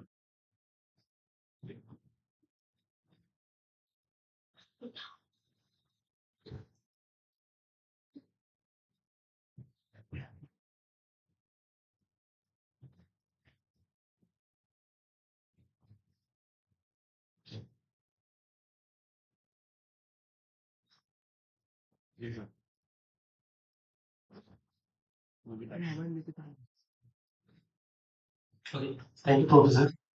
So, my name is Pankaj Kumar. I'm a research scholar in computer science and information engineering. My topic is design strategy of entanglement routing protocol in quantum networks, overview and challenges.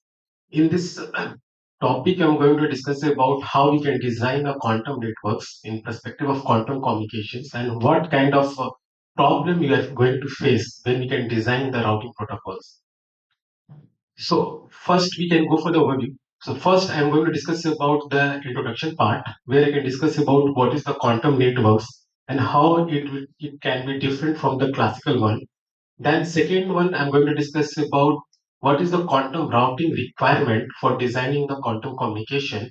Then already published papers that discuss about the entanglement routing protocol going to discuss, and then challenges and what the conclusion we can draw, we can go for that one. So let's discuss about the what is the quantum networks. So when talking about the quantum networks, they are same as the classical networks. But difference is that here the nodes are act as a quantum nodes. That means they can accept and receive a qubits rather than a bits. And between the two nodes, there is a two kind of channel. One is the quantum channel, and second one is the classical channel. Classical channel is for the handshaking, and the quantum channel is transfer of qubits. So if you see the pictures, so we can design the source and destination node.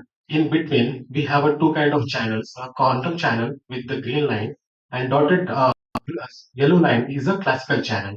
So now in between that one, there are the repeaters nodes. So later slides will discuss about what kind of the repeaters nodes and what is the importance of that. We're going to discuss. So next we are discussing about the qubits. So like in classical networks, we are transferring the data in form of the bits. That means we are sending the information in forms of bit, either one or zero, or either the combination of bits. But in quantum networks, we are sending the data in form of qubits, like a photon, or we can say that the wave particles. So they have also 1 and 0 qubits, but qubit 1 can hold 0, 1 and 0, and 0 can hold 0 and 1 kind of bits. So if you see, if a quantum bits, how we can represent the quantum bits in terms of ket psi is equal to alpha ket 0 plus beta ket 1. So here, ket psi is a kind of qubits, either qubit 0, qubit 1, and it is the combination of both, that is called the superposition of both bits, like bits 0 and bits 1, where alpha and beta is a, act as an amplitude factor that followed by the Born rule. If you multiply this alpha square plus beta square should be 1. That means we're talking about the what is the probability of getting ket 0 and what is the probability of getting ket 1 in a bit form, like with a quantum form. So this is the major things when we are discussing about the quantum networks and how it can be different from the classical networks.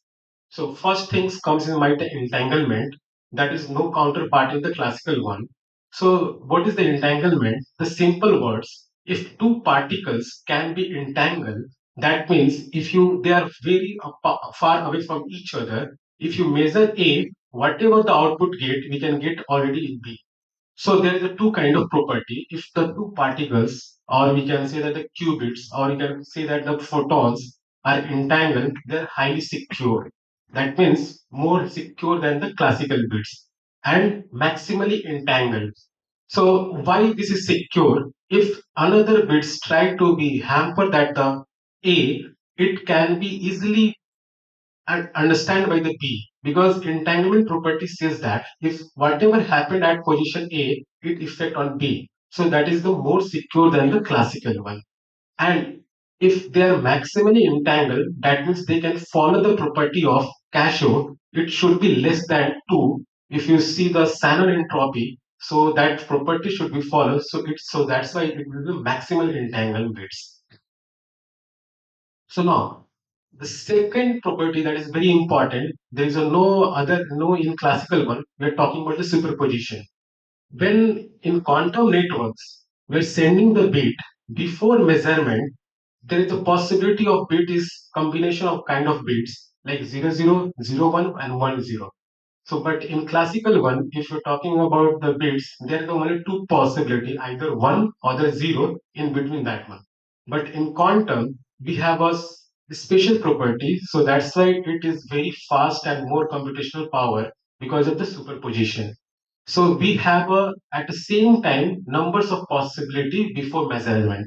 So one of the famous scientists that performed the experiment, that his name is Erwin Solinger, that perform a box. We have take a box and put a one cat and with the acid. And before opening, there is a two possibility. Either cat will be alive, either cat will be dead. So this before opening the box, the situation is described by the superposition. That is same happened in the communication form also. So if you represent a superposition of the qubits, so we can write like a ket psi is equal to 1 by root 2 of ket 00 plus ket 11. So from the right to left, if you see the ket 0 is a qubit 0, that means qubit 1 and qubit 2, same like qubit 1 and qubit 2. Like this way, we can read that equation. So when we designed the quantum networks, so we are discussing about the nodes from source to destination. So they are the numbers of nodes. So what the quantum nodes? So they have a functionality. They can receive and transmit the qubits in form of the entanglement. So they have a structure. That means the design a structure. We have like this kind of the circuit. Every node from source to destination of the Hadamard gate with the CNOT gate. So they are communicating both way, classical way and quantum way, each node. So in between that, we have a quantum channel. So similar to the classical one. So first, what we can do, we can encoding the qubits and then passing through the quantum channel. So there are the different kind of quantum channels. Basically, depolarization quantum channels, amplitude damping, bit flip channels. And if you are using the quantum communication or the quantum internet, the channel should be of free space and optical fiber also.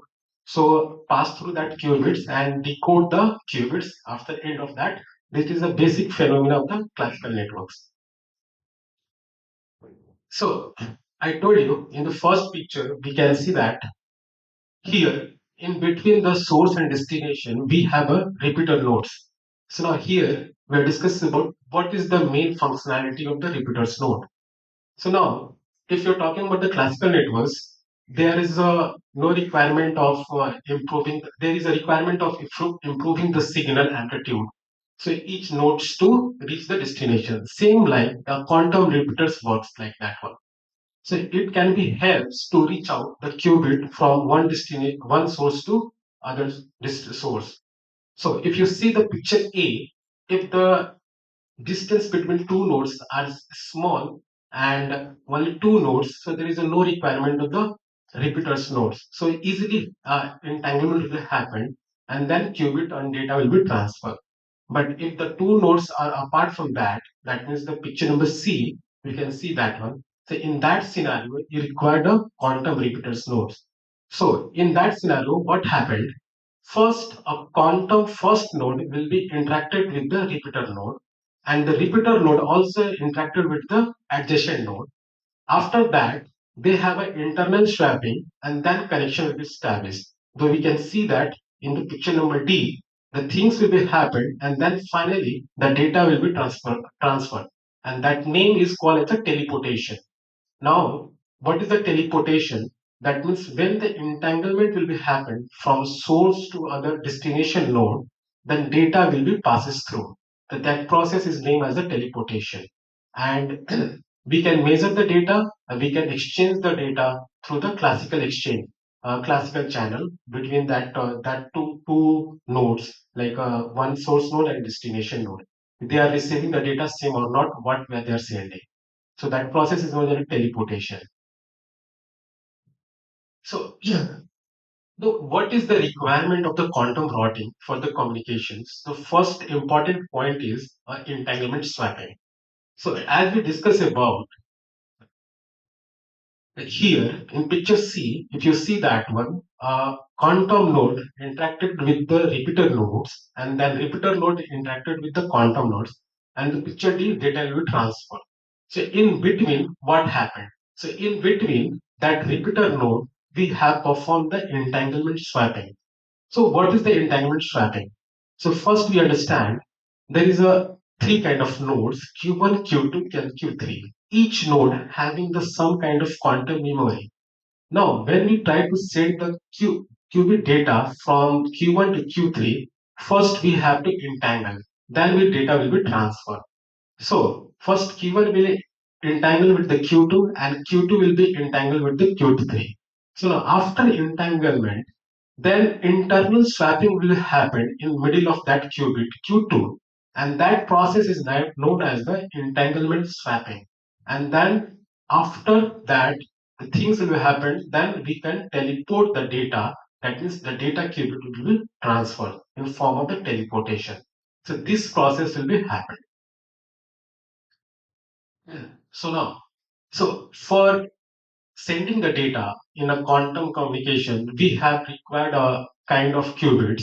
That qubit should be in a Bell pair. So that is also known as the EPR pair. That EPR pair is the name of the scientist Einstein and I forget. Okay, so that Bell pair have a four kind of a state. So this four kind of a state in superposition. So if you want to create the superposition, the first we apply the Hadamard gate and CNOT gate from one to top. So first is like our target, first is our target gate and this is the control gate. So we apply and then this kind of beats we can create it in superposition form. So these pairs we have to require for the quantum communication. So now, so that is very important, entanglement purification. Now, when we're sending the data from source to destination, the things will happen. So what we are sending and what we are receiving is not match, same.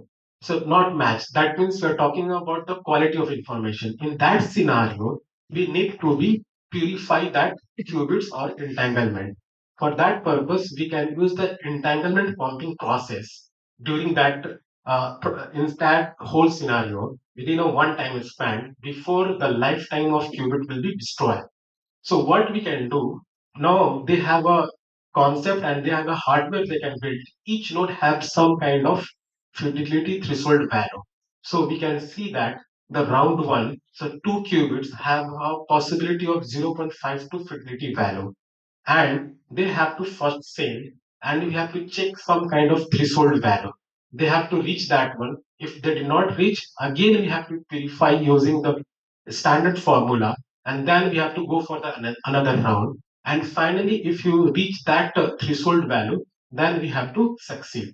So we can see in the picture, we can start from the low fidelity pair, then we have to reach to the improved fidelity pair, and then finally we can get the higher fidelity value. So what is the fidelity here? So basically in quantum communication, we rate the fidelity, that means the output come of our communication in terms of fidelity, the quality of information. So it will be rated in between 0 and 1. Okay, so we are closer to 1, that means our the information is more pure, we can say that one. And closer to 0, that means the most of the information will be destroyed or the noisy. So this is the process we have to set in the communication. We have to receive the quality of fidelity should be more than the threshold value. So we have to set initial fidelity threshold value to each node, and then we have to purify on the basis of that one. So if you see that first term, we can represent the fidelity of f of rho. Rho is a, we can say that the mixed state of the quantum state, and we have to calculate of the bra of psi and rho of k del psi. This is the basic formula. We can club sandwich and calculate it, so it can give the numerical value. If rho is some kind of a density matrix, a square density matrix. So if you pass through the quantum channel, if you see that the last point, so it can be possibility of changing 1 minus p, that is the pure information we are getting, and it will be possibility the information is totally flipped. So that way we can use the X gate, that is a poly X gate. It can be flip the bit from 1 to 0 and 0 to 1. So that means we can apply the flip gate. So The third one I'm going to discuss about what is the design technique people are thinking about and researchers are thinking about to design that one. So first we are going to discuss about the redundant routing strategy. Then second one, concurrent routing strategy. The third one, the opportunistic routing. Fourth one is the end-to-end fidelity aware routing, and the last one is the fidelity-based routing. So this redundant routing is basically the basic concept is that suppose we have a quantum networks and we have a source and destination, and we are sending the data, so we qubit from source to destination. So first we have a global knowledge, that means the central control of SDL. He had given the path, which is the shortest path. We're sending the data. And if found that if that the path will be broken, then we have to choose another one. If the resources are available, the path will be created again. If not available, then it will be destroyed. That means the path will be not created. So this is the basic concept of redundant routing. If available resources, then we can go again. If not available, then left it that one. So this is the basic idea of redundant routing. So if you see the picture, source and destination D1 and S2 and D2, they have a shortest path and they can send the data, and the green one path will be the broken. They again available resources of knowledge about the global topology. So again, they can create the path and send the qubit. This is the one way to design the quantum networks. So in that network, we did not consider about like what quality of information we are receiving. We're just sending the data qubits from source to destination based on the available resources. So second one, I'm going to discuss about concurrent routing. So concurrent routing is basically a line networks. So this is basically apply on the line networks. So we have a line networks. Just we are sending the data rather than searching a possible path. Just sending the data from source to destination. Whatever the possible path is available in first time in greedy based, and based on the requirement, we are creating the path and swapping. So this is the also alternative of redundant routing. But that routing, if you see the redundant routing, it can be any kind of topology. But if you see the concurrent routing, it will be only for the line networks. They are not required for the finding out the shortest path and then go for hop by hop count and create the entanglement. So if you compare the redundant routing and concurrent routing, the redundant routing is a better performance than the concurrent routing. So the next researcher is presenting the idea about the opportunistic routing. So in this routing, they basically focus on the minimizing the total waiting time from source to destination, because each qubit have a lifetime is very few milliseconds. So the decoherence rate is very high in quantum communication. So we have to control that one. For that purpose, they propose the opportunistic routing. In that scenario, what they can say, if source have some kind of qubit and destinations have some kind of qubit, so they start based on the requirement. They start one by one hop by hop to sending the data.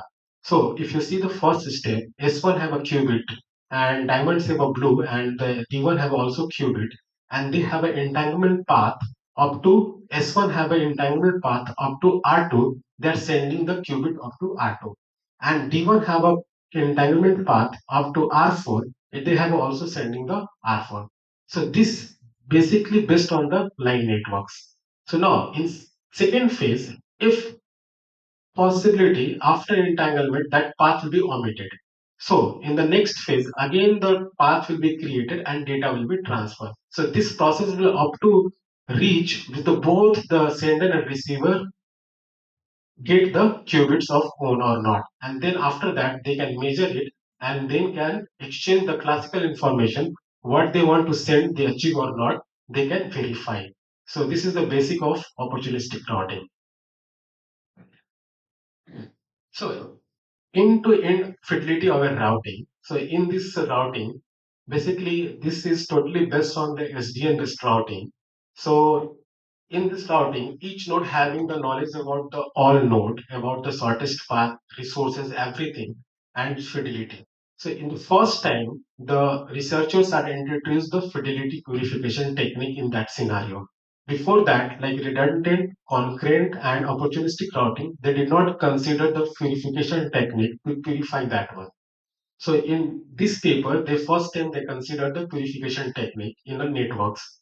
So what they can do, they first find out what is the possible path from source to destination. After identifying the possible shortest path from source to destination, then they are trying to send the data. If if they are finding out if that fidelity threshold is more than that one, so that is okay. If there is no, then they need to purify. So this is the basic idea of end-to-end fidelity over routing. So if you see the picture, S1 have a two possible path. Suppose if you want to send the data, S1 have a shortest path to D1, so they can easily send. But that fidelity that required for D1 is not that much, so it need to be purified. But in some scenario, the S1 have the path will be discarded or the broken because of weak acceptance of photon at a D position. So we have another path S1, R1, R2, and R3. So that is also possible to send the data. So they will identify which age have the minimum fidelity is less than the threshold, so need to be purified and send the data. So this is the basic idea of end-to-end fidelity of a routing. So the last one, they're talking about the fidelity based away routing. So in this routing, so they are much more thinking about what is the possibility of sending the data from source to destination based on the fidelity improvement, the similar kind of end-to-end fidelity. But the point is that they are considering if numbers of purification they try to be minimized in that scenario. So if you see that one, if S1 send the data to D1 and there is the shortest part only 2 home, but they need to be purified. That means more quantum memory required.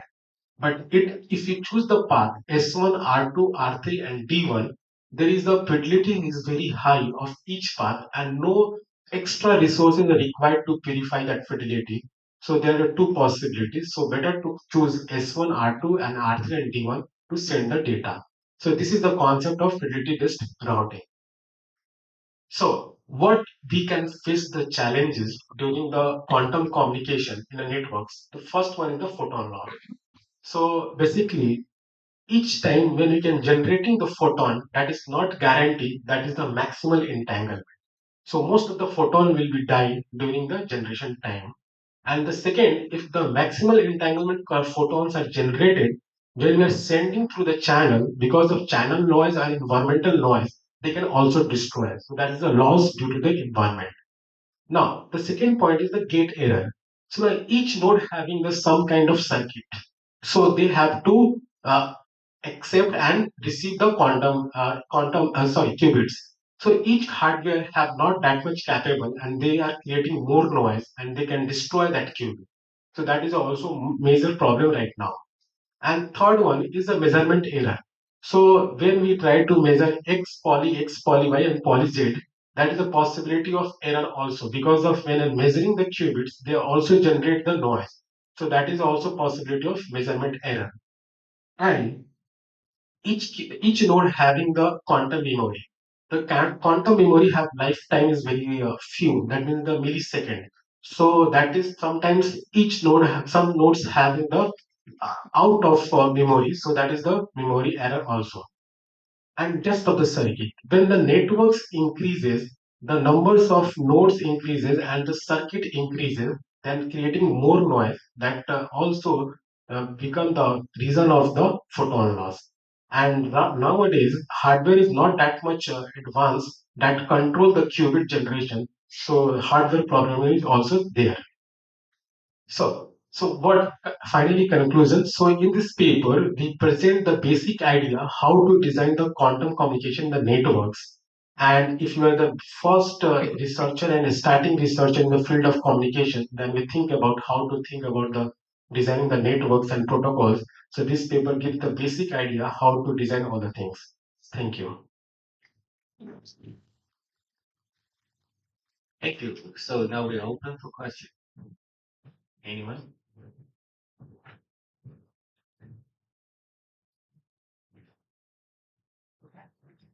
No one? Okay, I know that quantum computing is actually out of my league. But okay, I just have one pretty vague question. Is that okay? How is the routing protocol different from the ad hoc routing protocol using the classical? Oh, talking about the quantum? Yes, the quantum. So now the people are working on the ad hoc routing protocols. Like suppose S1 and T1 is ad hoc networks and they are moving each other there. So they have defined the some kind of range. And within that range, if the possibility of entanglement, then they can share the data. If not happened, so that can be not possible to share the data. So similar things, but we have to exchange the qubit in form of the data. Yeah. Thank you. Thank you. Clear. All right. Okay. If no more questions, okay, let's thank Mr. Kumar for his very informative presentation. Okay, and that pretty much concludes the session one of paper presentation. Thank you. Thank you, Professor Wu, for chairing the session. So with this, we conclude today's conference and we will continue it tomorrow.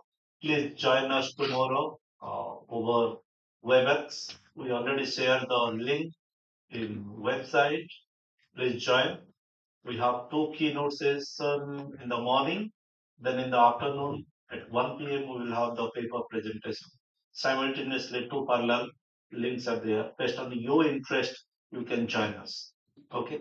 Thank you very much for your support. Hope you will support us tomorrow again. Thank you.